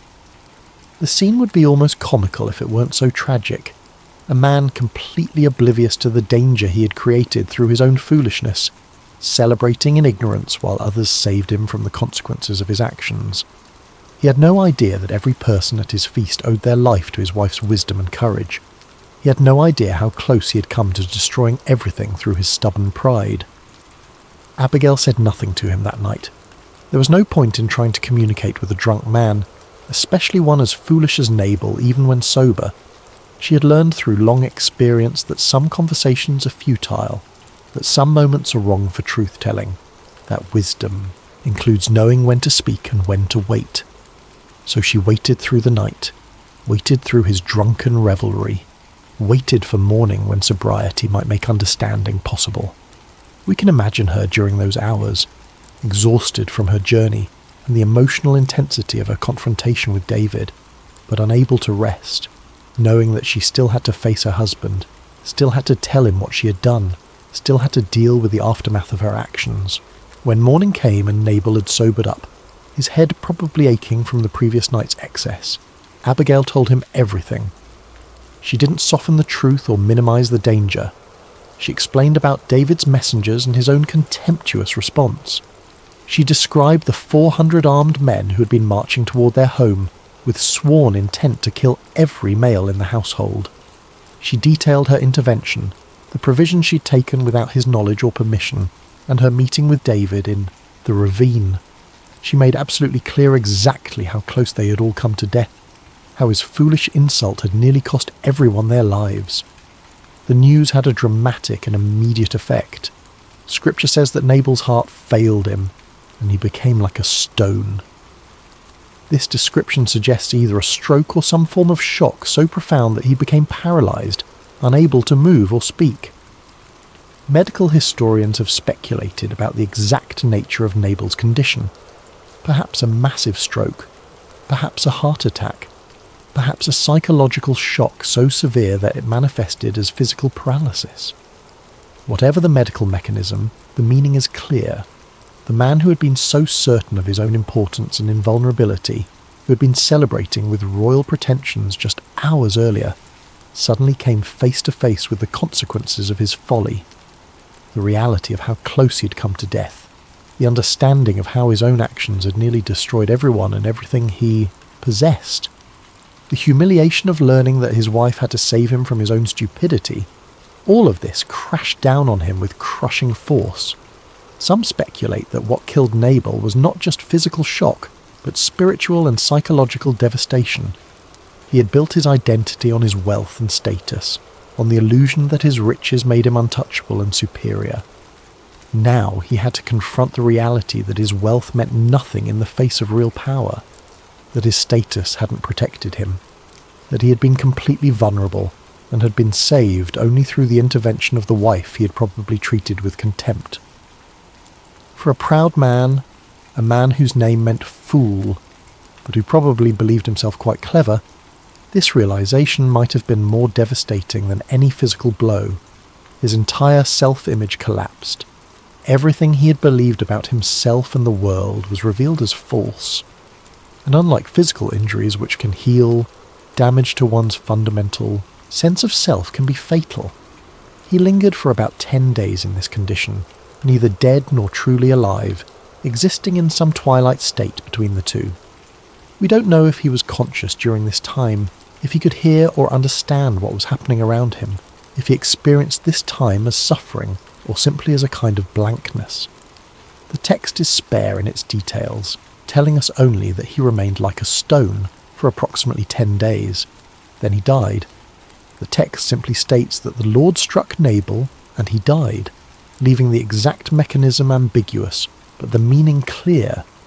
Nabal's death was connected to his character and his actions. God's justice had found him. The consequences he had created through his own foolishness had finally caught up to him. When David heard that Nabal was dead, his response revealed his character and his understanding of what had happened. He didn't gloat over the death of an enemy. He didn't celebrate that someone who had insulted him had suffered and died. Instead, he praised God and acknowledged how God had worked in the entire situation. Praise be to the Lord who has...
Before we begin tonight's story, I want to ask for your support if you're finding value in this content. If you're watching on YouTube and enjoying what you hear, please consider using your hype points on this video. It genuinely helps the channel grow more than you could possibly know. The algorithm notices that engagement, and it allows us to reach more people who might appreciate these stories. For those listening on Spotify, leaving a review makes an enormous difference. It takes just a moment, but it helps others discover the channel and keeps us creating content like this. I'd also love to know where you are in the world right now and what time it is for you. Drop a comment if you feel like it. We absolutely love seeing where everyone is tuning in from. There's something special about knowing this community spans continents and time zones. And of course, if you enjoy these documentary-style deep dives into history, mystery and the unexplained, please subscribe. It costs nothing and means everything. Now let's begin. Sometimes the most profound moments in history happen in complete silence. No crowds, no cameras, no declarations carved into stone. Just an ordinary man, an ordinary house, and the presence of something so extraordinary that kings feared to approach it. This is the story of Obed-Edom, a man whose name you probably don't know, who never sought fame, never performed miracles, and never delivered a single recorded speech. Yet for 3 months, his home became the dwelling place of God himself, and everything in his life transformed. This is a story about reverence, about trust, about what happens when blessing arrives uninvited at your door, and you choose to welcome it with humility rather than fear. This is a story the world has largely forgotten, but perhaps it's the story we need most. Chapter 1. The Ark returns. The year is approximately 990 years before the Common Era. King David sits on the throne of a united Israel, a nation still finding its identity, still learning what it means to be chosen by God. The wars of consolidation are largely behind him. The capital is being established in Jerusalem, and David, in a moment of spiritual clarity, realizes something is deeply wrong. The Ark of the Covenant, the most sacred object in all of Israel, the physical manifestation of God's presence among his people, has been sitting neglected in the house of Abinadab for 20 years. 20 years. For 2 decades, while Israel fought its enemies and established its borders, the Ark remained in obscurity, treated almost like a relic from a bygone era rather than the living presence of the Almighty. David cannot tolerate this any longer. The Ark must return. It must be brought to Jerusalem, placed at the centre of national life, honoured as it deserves. This is not merely a matter of religious protocol. For David, this is about restoring the very heart of Israel's identity. He calls together 30,000 chosen men of Israel. This is not a quiet procession. This is a celebration, a national event, a moment of collective joy. Musicians are assembled, instruments are prepared. The mood is festive, almost euphoric. The significance of this moment cannot be overstated. The Ark represents more than religious symbolism. It contains the stone tablets inscribed with the 10 Commandments, given directly by God to Moses on Mount Sinai. It holds a golden jar of manna, the bread from heaven that sustained Israel for 40 years in the wilderness. It contains Aaron's rod that budded, proof of God's chosen priesthood. But more than the physical objects inside, the Ark represents the very presence of God dwelling among his people. The mercy seat on top, where the cherubim face each other with outstretched wings, is described as the place where God meets with humanity. Between those golden figures, the invisible presence of the Almighty is said to dwell. This is not merely a religious artifact. This is the throne of God on earth, and it has been sitting in a relative obscurity for 2 decades. The Ark is placed on a new cart, freshly constructed for the occasion. The cart is driven by Uzzah and Ahio, sons of Abinadab, the man in whose house the Ark has rested all these years. They guide the oxen, they steady the cart.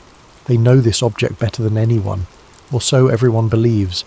David himself dances before the Ark with all his might. The king, stripped of royal pretense, celebrating with unbridled joy. The crowd follows his lead.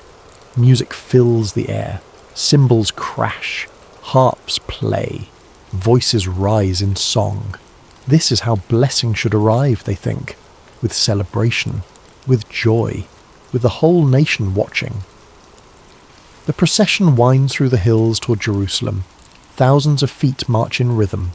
The sound of celebration echoes off the ancient stones. Children run alongside the procession, caught up in the excitement. Women watch from doorways, some joining the celebration, others preparing food for the festivities they know will follow. This is meant to be the greatest day in David's reign, the restoration of God's presence to the centre of national life, the fulfilment of a dream David has harboured since becoming king. But beneath the celebration, there is a problem. The law of Moses, given centuries earlier on Mount Sinai, contains specific instructions about how the Ark must be transported. It is not to be placed on a cart, no matter how new or sturdy. It is to be carried on poles by the Levites, specific descendants of Levi set apart for this sacred duty. The poles are designed to rest on their shoulders. No hands are to touch the Ark itself. These instructions are not arbitrary. They reflect something profound about the nature of God's presence. Holiness cannot be approached casually. Reverence requires obedience, not merely enthusiasm. The Philistines, when they captured the ark decades earlier, had returned it on a cart.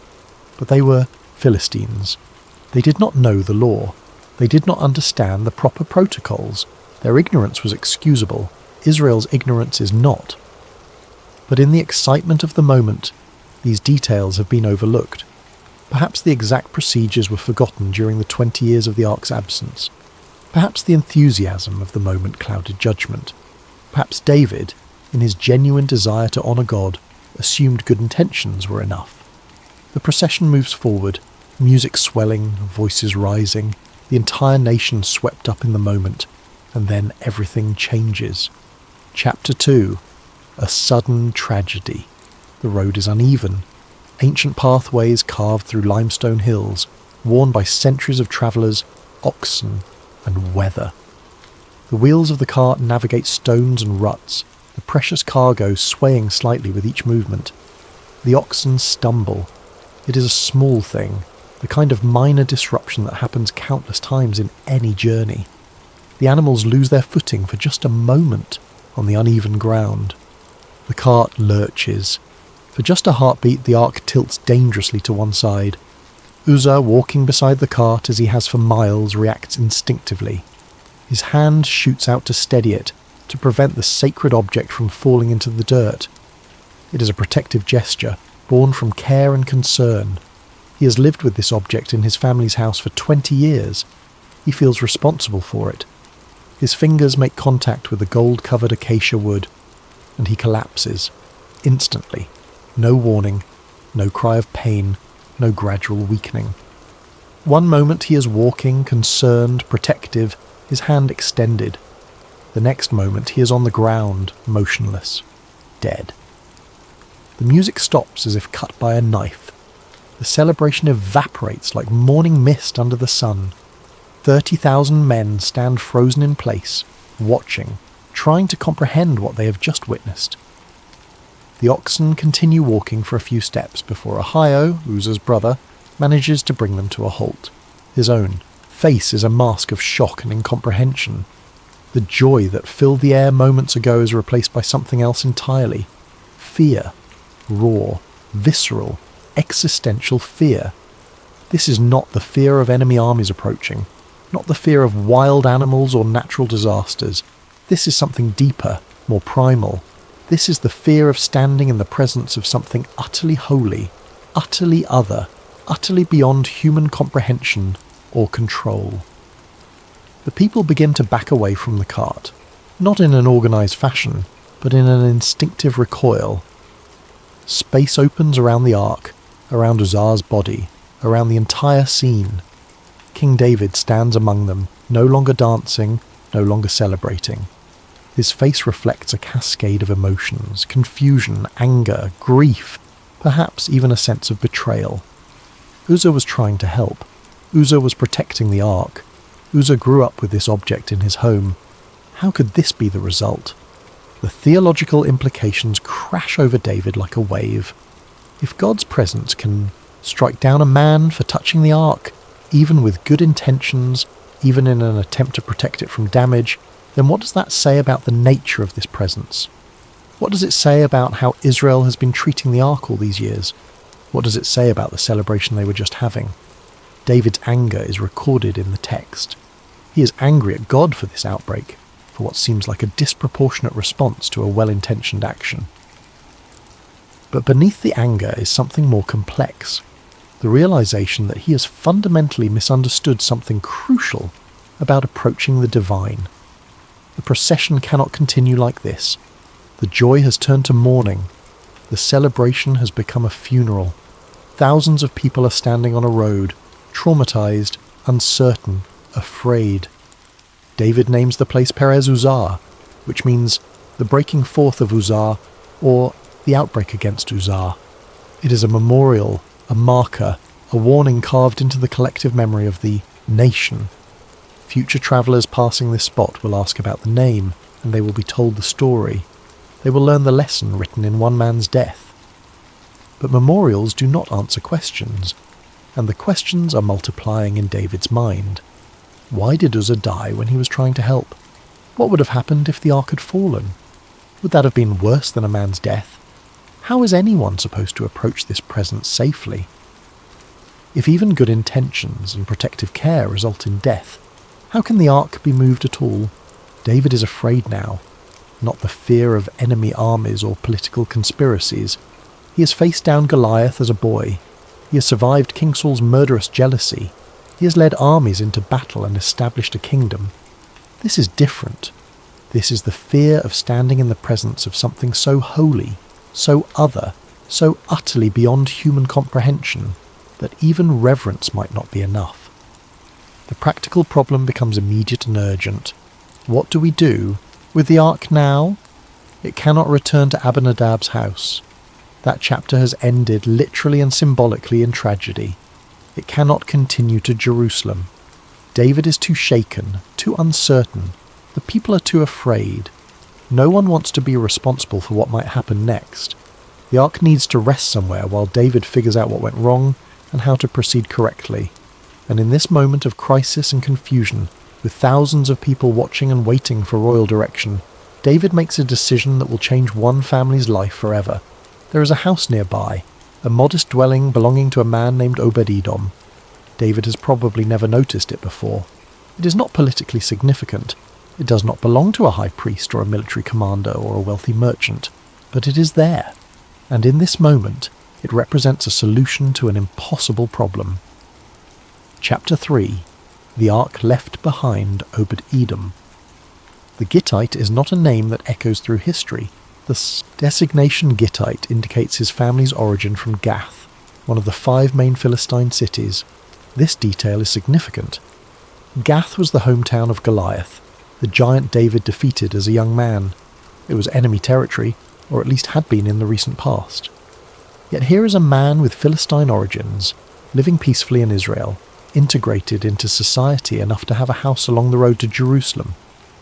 Later biblical genealogies suggest he may have been a Levite, possibly one of the Kohathites, the specific clan within the tribe of Levi designated to care for the ark. If this is true, then his Gittite designation might indicate where his family had been living, not his ethnic origin. But in this moment, none of that matters to the narrative. What matters is that he has a house, and King David needs somewhere to leave the ark. We have no record of Obed-Edom being consulted about this decision. The text does not describe a conversation where David asks permission or explains the situation or negotiates terms. The description is stark and simple. David had the ark carried aside to the house of Obed-Edom. Imagine that moment from Obed-Edom's perspective. You are at home, perhaps with your family, going about an ordinary day. Maybe you heard the music in the distance. Maybe you even walked to the road to watch the procession pass. Maybe you were planning to join the celebration in Jerusalem later. Then the music stops. Confusion ripples through the crowd. Word spreads quickly in the way news travels through ancient communities. Someone died. Someone touched the ark and died instantly. The king is angry. The king is afraid. The procession has stopped. And then you see them approaching your house. Not just a few officials, but the royal procession itself. The king himself. And they are carrying the Ark of the Covenant toward your doorway. The same ark that just killed a man for touching it. The same ark that represents the presence of the living God. The same ark that the king himself is too afraid to keep moving toward Jerusalem. You have just watched a man die for one moment of contact with this object. You know the power it represents. You know the fear it has instilled in the king himself, a man known for his courage and faith. And now it is being carried through your doorway, into your home, into the space where your family eats and sleeps and lives. Most people would refuse. Most people would make excuses, claim inadequacy, insist there must be someone more qualified, someone more prepared, someone more worthy. Most people would see this as a burden at best, possibly a curse, certainly a danger to themselves and everyone they love. Obed-Edom accepts it, not with grand speeches about his honour or his worthiness, not with protests about being unqualified or unprepared, not with demands for compensation or guarantees of safety or royal protection. He simply accepts. Perhaps he understands something the king has temporarily forgotten in his fear. The ark, properly honoured, is a blessing, not a curse. The problem was not the ark itself. The problem was approaching it wrongly.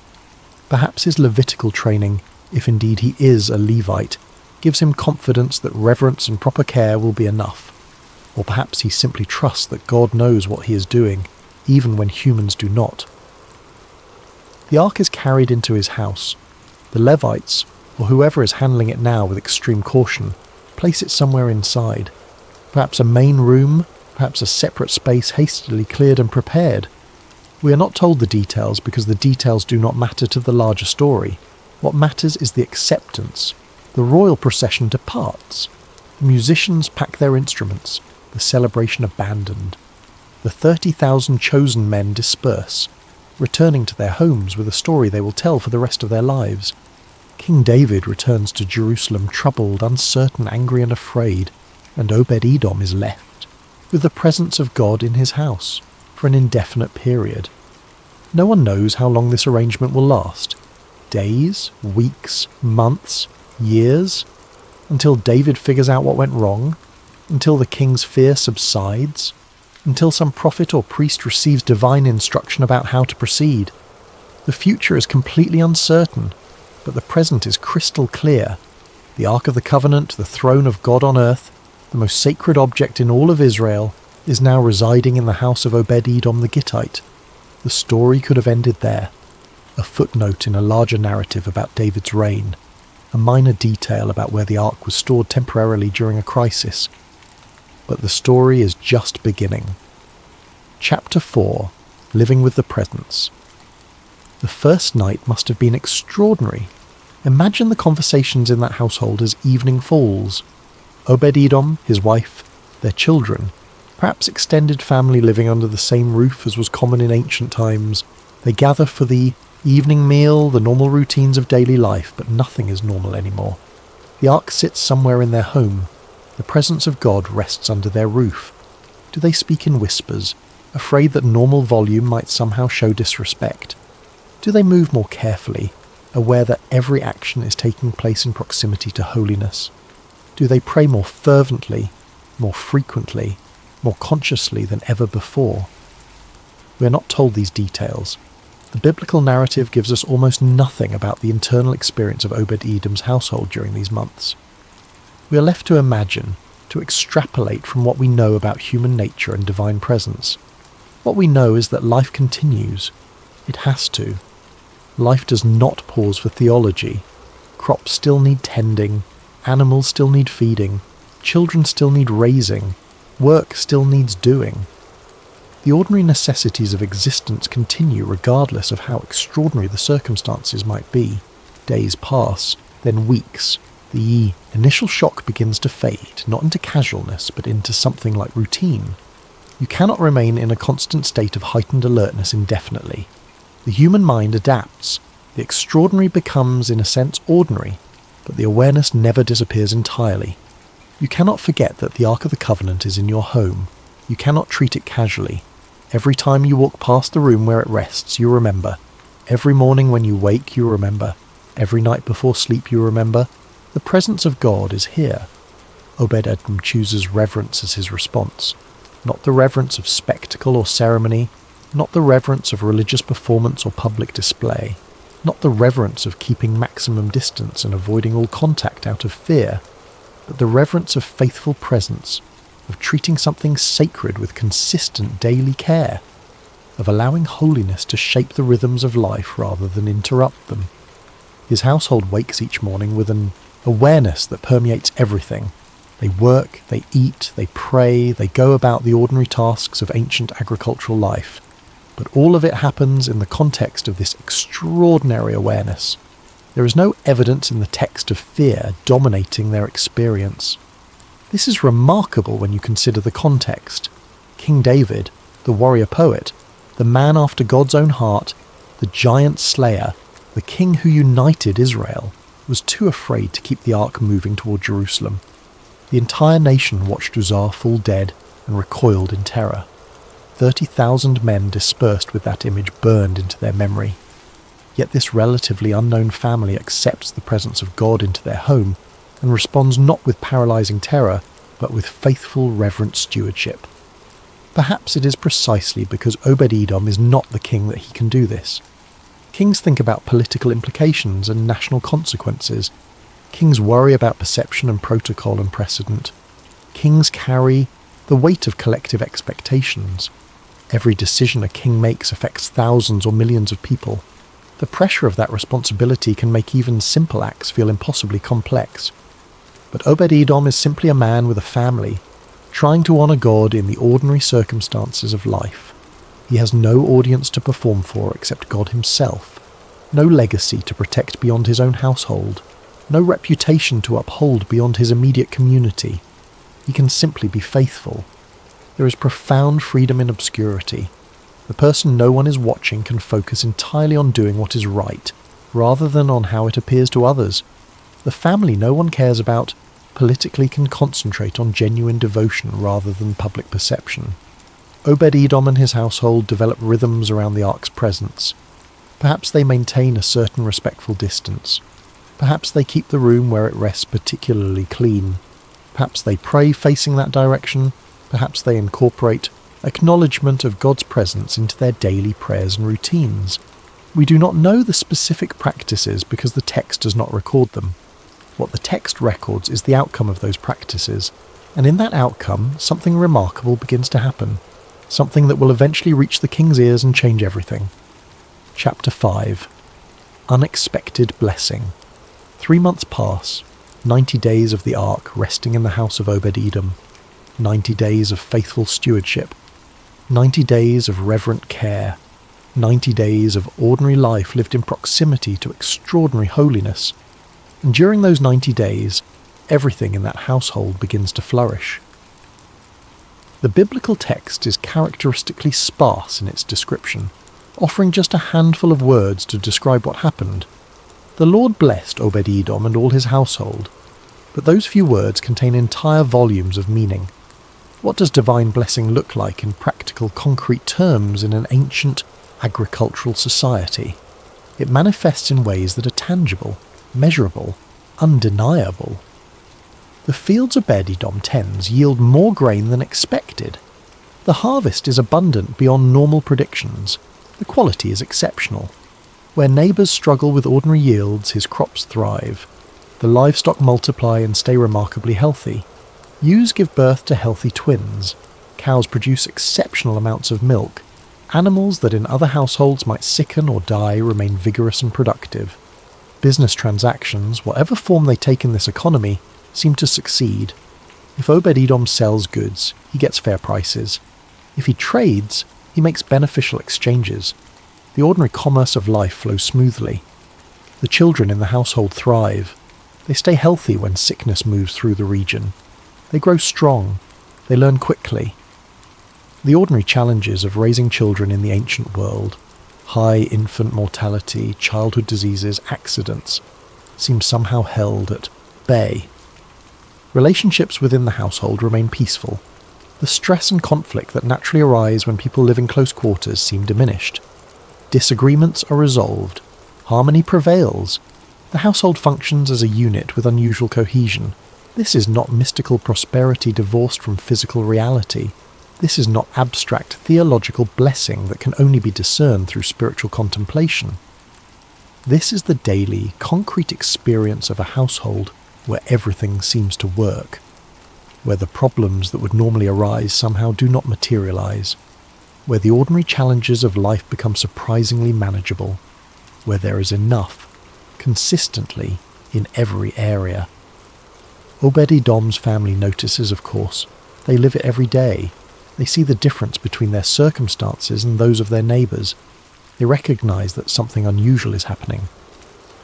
But the awareness spreads beyond the household. Neighbours notice. When they visit, they see the prosperity. When they compare yields at harvest time, the difference is obvious. When they observe the health and harmony of the household, it stands out. Extended family notices. Relatives who visit see the transformation. They remember what this household was like before the ark arrived and can contrast it with what they see now. Travellers passing through the area notice. Word of mouth spreads in the way news travels through a pre-modern society, through conversation, through observation, through the natural human tendency to talk about remarkable things, people start paying attention. Have you heard about Obed-Edom's household? Everything is prospering there, ever since the ark was placed in his house. His crops are exceptional this season. His livestock are thriving. His whole family seems blessed. The connection between the ark's presence and the household's prosperity becomes obvious to everyone paying attention. This is not coincidence. This is not merely good luck or favourable circumstances. The blessing is too consistent, too comprehensive, too remarkable to dismiss as random chance. What is particularly striking about this blessing is what does not accompany it. There are no recorded miracles in the dramatic sense, no angels appearing with announcements, no pillars of fire or divine voices speaking from heaven, no supernatural manifestations that would draw crowds or inspire awe, no prophetic declarations from Obed-Edom claiming special revelation or status. He does not start preaching to the community about his experience. He does not gather followers or establish himself as a spiritual authority. There is no spectacle at all. Just steady, consistent, undeniable blessing manifesting in the ordinary circumstances of daily life. The presence of God in that home does not announce itself with thunder or lightning or dramatic signs. It announces itself with peace, with provision, with prosperity, with the quiet but unmistakable evidence of divine favour resting on a household. This is how the presence of God often works when it is properly honoured, not with fireworks, but with fruitfulness, not with drama, but with daily grace, not with public spectacle, but with private transformation that eventually becomes publicly obvious. Obed-Edom does not publicise his situation. He does not send messengers to Jerusalem announcing how blessed he is.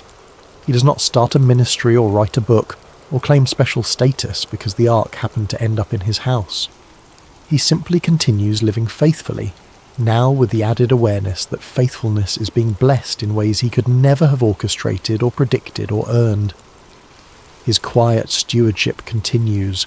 His reverent care continues. His ordinary faithfulness continues, and the blessing continues to flow. For 3 full months this pattern holds. The household flourishes, the community takes notice, the evidence accumulates, and eventually inevitably word reaches the capital. 3,000 cubits away in Jerusalem, in the palace where King David has been wrestling with questions about what went wrong and how to proceed, a report arrives that will change everything. Chapter 6. David hears the news reports filter back to Jerusalem through multiple channels. They are not official dispatches, not formal communications from Obed-Edom requesting an audience or announcing his situation. Just the natural spread of remarkable news through a society where information travels through conversation, through trading networks, through family connections, through the countless informal channels that connect communities. Merchants travelling to Jerusalem mention it. Extended family members visiting the capital share the news. Officials conducting business in the region observe it firsthand and report back. The story is consistent across all these sources. The house of Obed-Edom is blessed. Not just mildly prosperous, not just doing okay, but significantly, unmistakably, extraordinarily blessed. The crops are exceptional, the livestock are thriving, the family is flourishing. Everything in that household is working in ways that defy normal explanation, and everyone agrees on the cause. It is because of the ark.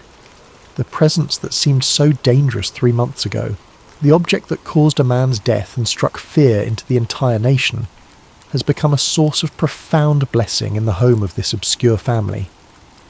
When the news reaches David, it lands with the force of revelation. 3 months have passed since the tragedy that halted the procession. 3 months of David wrestling with theological questions that have no easy answers. 3 months of the ark sitting in Obed-Edom's house while David tried to understand what went wrong and how to proceed. And now there is new data, critical data, data that reframes the entire situation. The ark has been in someone's home for 3 months, and that person is not dead. That person is not cursed. That person is not experiencing divine judgment or wrath or punishment. That person is blessed, profoundly, unmistakably, undeniably blessed. The presence that killed Uzzah has brought nothing but flourishing to Obed-Edom's household. What changed? David sits with this question. He is a poet, a thinker, a man who writes psalms exploring the deepest questions about God and humanity. He does not accept easy answers. He wrestles with truth until he understands. What changed between the tragedy on the road and the blessing in Obed-Edom's house? Not God. That much is theologically certain. God does not change. God's character, God's nature, God's holiness remain constant. Whatever variation exists must be on the human side of the equation. So what was different? The method of transport was different. On the road they used a cart, copying the Philistines' method rather than following the prescribed procedure in the law. In Obed-Edom's house, the ark simply rested in place, carried there, properly by designated bearers. The attitude was different. Uzzah reached out to steady the ark as if it were an ordinary object that might be damaged by falling, as if God's presence needed human intervention to protect it. Obed-Edom, by contrast, received the ark with reverence, not trying to manage it or control it, simply honouring its presence. The approach was fundamentally different. One presumed familiarity, the other maintained appropriate awe. David begins to understand. The problem was never that God's presence is inherently dangerous to be near. The problem was approaching that presence wrongly, with presumption rather than reverence, with casual familiarity rather than appropriate recognition of holiness. The ark itself killed no one. God's presence struck down no one arbitrarily. What happened to Uzzah was the natural consequence of violating the boundaries of holiness, of treating the sacred as common, of approaching with human presumption something that required divine protocol. Once you understand how to honour the presence of God, once you approach with proper reverence, follow prescribed procedures, maintain appropriate boundaries, that presence becomes blessing rather than danger. This realization transforms David's fear into understanding, his hesitation into clarity. The ark does not need to stay in Obed-Edom's house. It was never meant to stay there. Obed-Edom's home was a way station, a temporary shelter during a crisis, a place where the ark could rest while everyone learned the lesson that needed learning. And now the lesson is learned. The ark must complete its journey to Jerusalem, but this time everything will be done correctly. No shortcuts, no innovations, no well-intentioned but misguided procedures. This time, they will follow the instructions given centuries earlier through Moses, instructions that seemed overly detailed, perhaps unnecessarily complicated, until tragedy revealed their purpose. Holiness has its own protocols.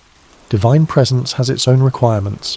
These are not arbitrary rules designed to make things difficult. They are the pathways to safely approaching what is infinitely holy. David makes his decision. Preparations begin immediately, but first, a message must be sent to Obed-Edom. Chapter 7. The ark moves again. The message arrives at Obed-Edom's house. The king is coming to retrieve the ark. After 3 months of blessing, this moment must carry complex emotions.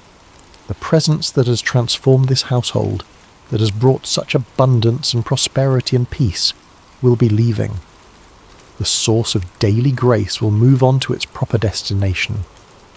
But there is no record of Obed-Edom protesting or negotiating or requesting more time. He understood from the beginning, perhaps more clearly than anyone, that he was a steward, not an owner. The ark was always meant for Jerusalem, for the tabernacle David would establish, for the centre of Israel's national worship.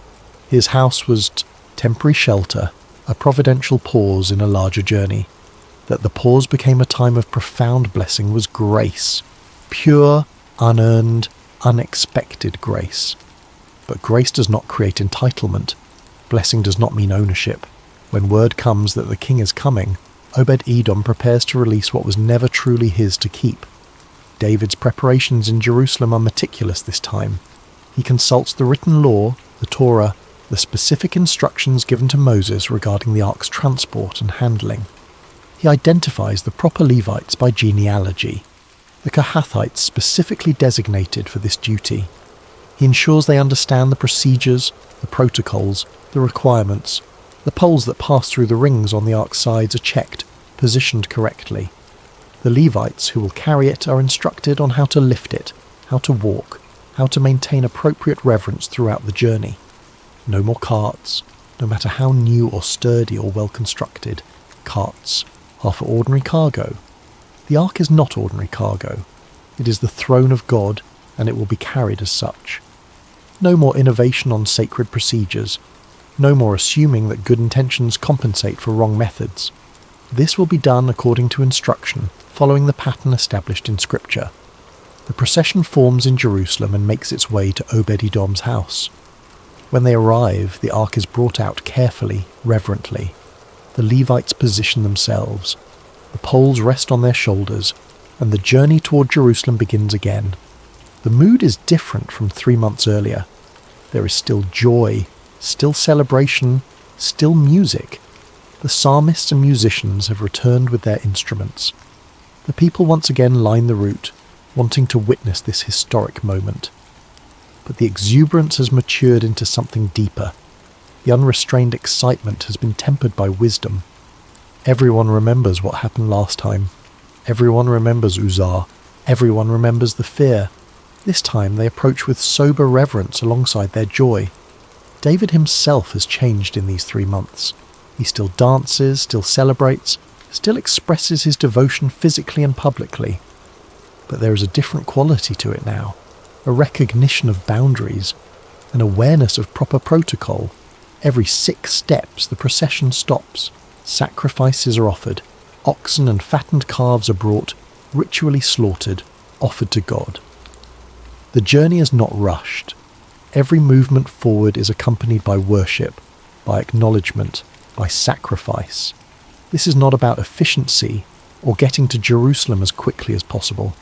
This is about honouring every step of the journey. This is about approaching with the reverence that should have characterised the first attempt. The procession moves slowly, deliberately, carefully. Musicians play, people sing, David dances, but all of it happens within the structure of proper procedure. The ark passes through the countryside, past the place now called Perez Uzzah, where tragedy struck. The memory hangs in the air, unspoken but acknowledged by everyone. They pass the spot carefully, reverently, with full awareness of what happened there. And nothing goes wrong. No one stumbles, no one reaches out inappropriately, no one dies. The journey continues safely because the journey is being conducted correctly. Hours pass. The sun moves across the sky. Jerusalem comes into view on its hills. The city gates stand open. People line the walls to watch. The entire capital has turned out to witness the ark's arrival. The procession enters Jerusalem. Music fills the streets. Celebration erupts from thousands of throats. The ark is carried through the city toward the tabernacle David has prepared, a special tent erected for this purpose. The ark is placed inside the tent, positioned carefully, treated with utmost reverence.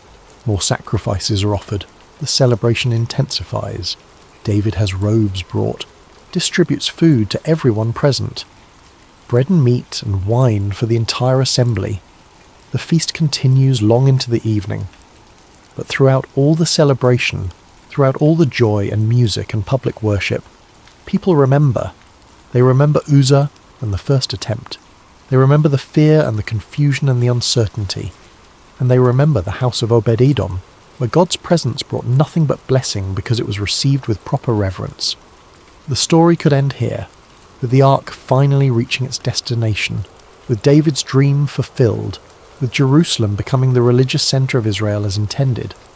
But there is a postscript, a detail that emerges later in the biblical narrative, a footnote that reveals the lasting impact of those 3 months. Chapter 8. Obed-Edom remembered years pass. David's reign continues. Plans are made for a permanent temple to replace the tent. Solomon, David's son, will eventually build it. The ark rests in Jerusalem, at the centre of Israel's worship, as David always intended. And Obed-Edom does not fade into obscurity. His name appears again in the biblical record, and when it does, it reveals something profound about how those 3 months changed him. Obed-Edom becomes a doorkeeper in the house of God. Later records, found in the books of Chronicles, mention him serving in the tabernacle, eventually in Solomon's temple when it is built. His descendants are recorded as musicians and servants in the sanctuary, generation after generation. A whole family line dedicated to serving in the place where God's presence dwells. This is not coincidence. This is not just one of many jobs available in ancient Israel. This is calling, vocation, a life oriented entirely around proximity to the divine presence. Something happened during those 3 months beyond material prosperity. Something more than abundant crops and healthy livestock and household harmony. Something transformed not just Obed-Edom's circumstances, but his identity, his purpose, his understanding of what life is for. He had experienced what it meant to live in proximity to holiness. Not occasionally, not during weekly worship services, not in moments of spiritual intensity punctuating otherwise ordinary life, but daily, constantly, as the background reality of every morning and evening, every meal and conversation, every moment of work and rest. He had learned the rhythms of reverence, the habits of honouring the presence of God, the practices that allow a household to function faithfully when dwelling in proximity to the sacred. He had discovered that God's presence, properly honoured, is not something to fear but something to treasure. Not a burden to be endured but a blessing to be protected. Not an imposition on normal life but the very purpose that makes life meaningful. And having experienced that, he cannot go back to ordinary existence. Having tasted what it means to live aware of God's presence, every moment he cannot settle for occasional religious observance. Having stewarded the ark for 3 months, he knows what he wants to do with the rest of his life. He wants to serve in the house of God, to be as close to that presence as possible for as long as possible. To dedicate his days to the kind of faithful service that marked those 3 months. So he becomes a doorkeeper, not a high priest, not a famous prophet, not a political or religious leader whose name would echo through centuries, just a doorkeeper, a gatekeeper, someone who serves at the threshold of sacred space. But in the ancient world, doorkeepers in the temple were not janitors or security guards in the modern sense. They were Levites with significant responsibility. They controlled access to sacred space. They maintained the boundaries between holy and common. They ensured that those approaching the presence of God did so with proper reverence and preparation. Obed-Edom, who learned firsthand what happens when God's presence is approached rightly versus wrongly, is uniquely qualified for this role. He knows the difference between presumption and reverence. He understands the protocols that protect people from violating holiness. He has lived the truth that proper approach to God brings blessing while careless approach brings danger. His service continues for years, possibly decades. Later records mention his sons serving alongside him. The family tradition continues. Generation after generation of Obed-Edom's descendants serve in the temple, many as musicians, some as gatekeepers. The blessing that began with 3 months of crops and livestock and household prosperity extends across generations in a different form. Not material wealth this time, but something more valuable, the privilege of serving in God's presence, of living lives oriented entirely around worship and reverence. This is the true legacy of those 3 months. Not just that one household prospered for a season, but that the experience transformed a family's calling for generations. Not just that blessing was received, but that the experience of receiving it correctly reshaped an entire lineage's understanding of what matters most. When the chroniclers later compile the genealogies and organizational records of temple servants during David's reign, Obed-Edom's name appears prominently. His sons are listed by name. His family's role is documented. The man who once received the ark into his house during a crisis becomes permanently associated with faithful service in God's house. And throughout it all, there is no evidence of self-promotion or claiming special status. Obed-Edom does not write his own story or establish himself as an authority based on his unique experience. He simply serves faithfully in the same spirit that marked those 3 months when the ark rested under his roof. The man who accepted blessing without demanding it also accepts obscurity without resenting it. The man who welcomed God's presence without presumption continues serving in God's presence without pretense. His name is remembered not because he sought fame, but because faithful service in obscurity eventually becomes visible simply by its consistency and longevity. Epilogue. a house that welcomed God. The story of Obed-Edom is barely 3 verses in most Bibles. In 2 Samuel, it occupies a single sentence. The ark of the Lord remained in the house of Obed-Edom the Gittite for 3 months, and the Lord blessed him and his entire household. A footnote in the larger narrative of King David's reign. A brief pause in the story of how the ark reached Jerusalem, easy to miss while reading about battles and kingdoms and prophetic promises. But perhaps that is precisely the point. The most profound encounters with God often happen quietly, in places no one is watching, with people no one considers important. Not in the national celebrations with 30,000 witnesses. Not in the moments of spectacular public worship with music and dancing and collective euphoria. Not in the grand gestures that make headlines and inspire songs, but in ordinary houses with ordinary families who respond to unexpected circumstances with faithful reverence. Obed-Edom never asked for the ark to be placed in his home. He did not campaign for the honour or position himself to receive blessing. The crisis that brought God's presence to his doorstep was not of his making. The tragedy that halted David's procession was not his fault. He simply found himself, through no action of his own, responsible for stewarding the most sacred object in Israel. And he accepted that responsibility with humility and faithfulness. He never sought recognition or reward. He never used his experience as a credential or a platform. He never leveraged those 3 months into social status, or political influence, or religious authority. He simply honoured what was entrusted to him, for as long as it was entrusted to him.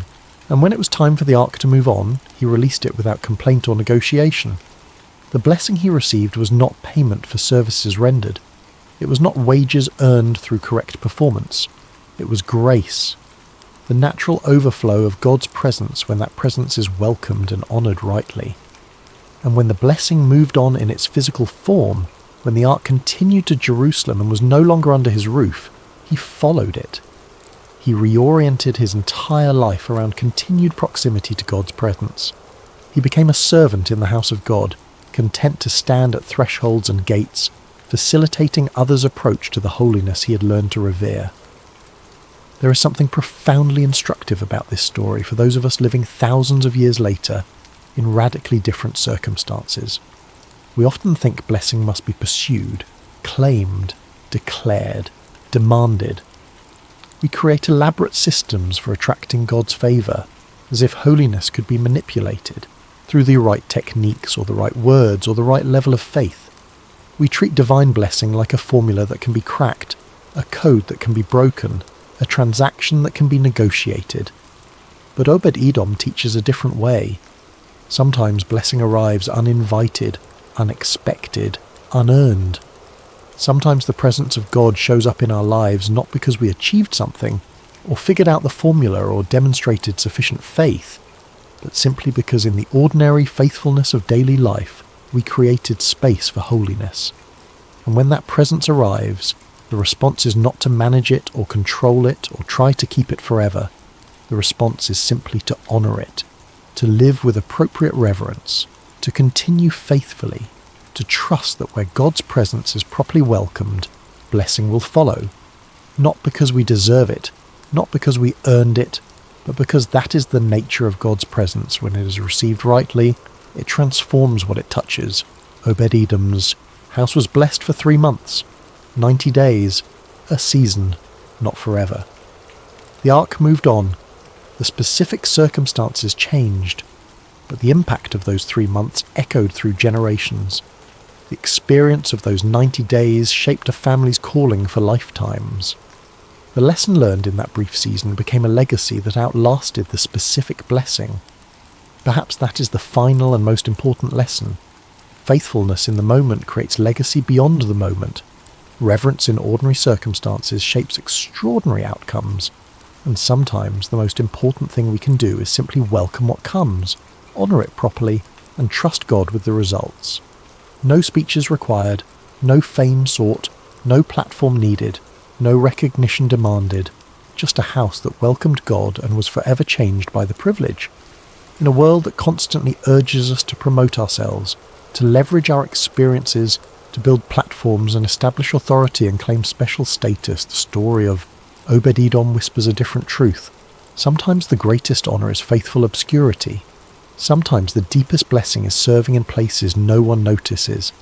Sometimes the most profound impact comes from simply doing what's right when no one is watching. Obed-Edom stands as a quiet rebuke to the constant noise of self-promotion and a gentle invitation to a different way. A way where we welcome what God brings without demanding more, where we honour his presence without presuming on his grace, where we serve faithfully whether anyone notices or not. The ark stayed in his house for 3 months, but the lesson stays with us still. May we, like Obed-Edom, have the wisdom to welcome blessing with humility, the faithfulness to honour God's presence with reverence, and the grace to continue serving even when the spectacular moment passes and ordinary life resumes. For in the end, it is not the spectacular moments that define us. It is what we do in the ordinary days when no one is watching, when there is no audience to impress and no reward in sight, except the quiet knowledge that we have honoured what is holy. That is the story of Obed-Edom. That is the lesson of the house that God blessed. And that, perhaps, is the story we need most in every generation.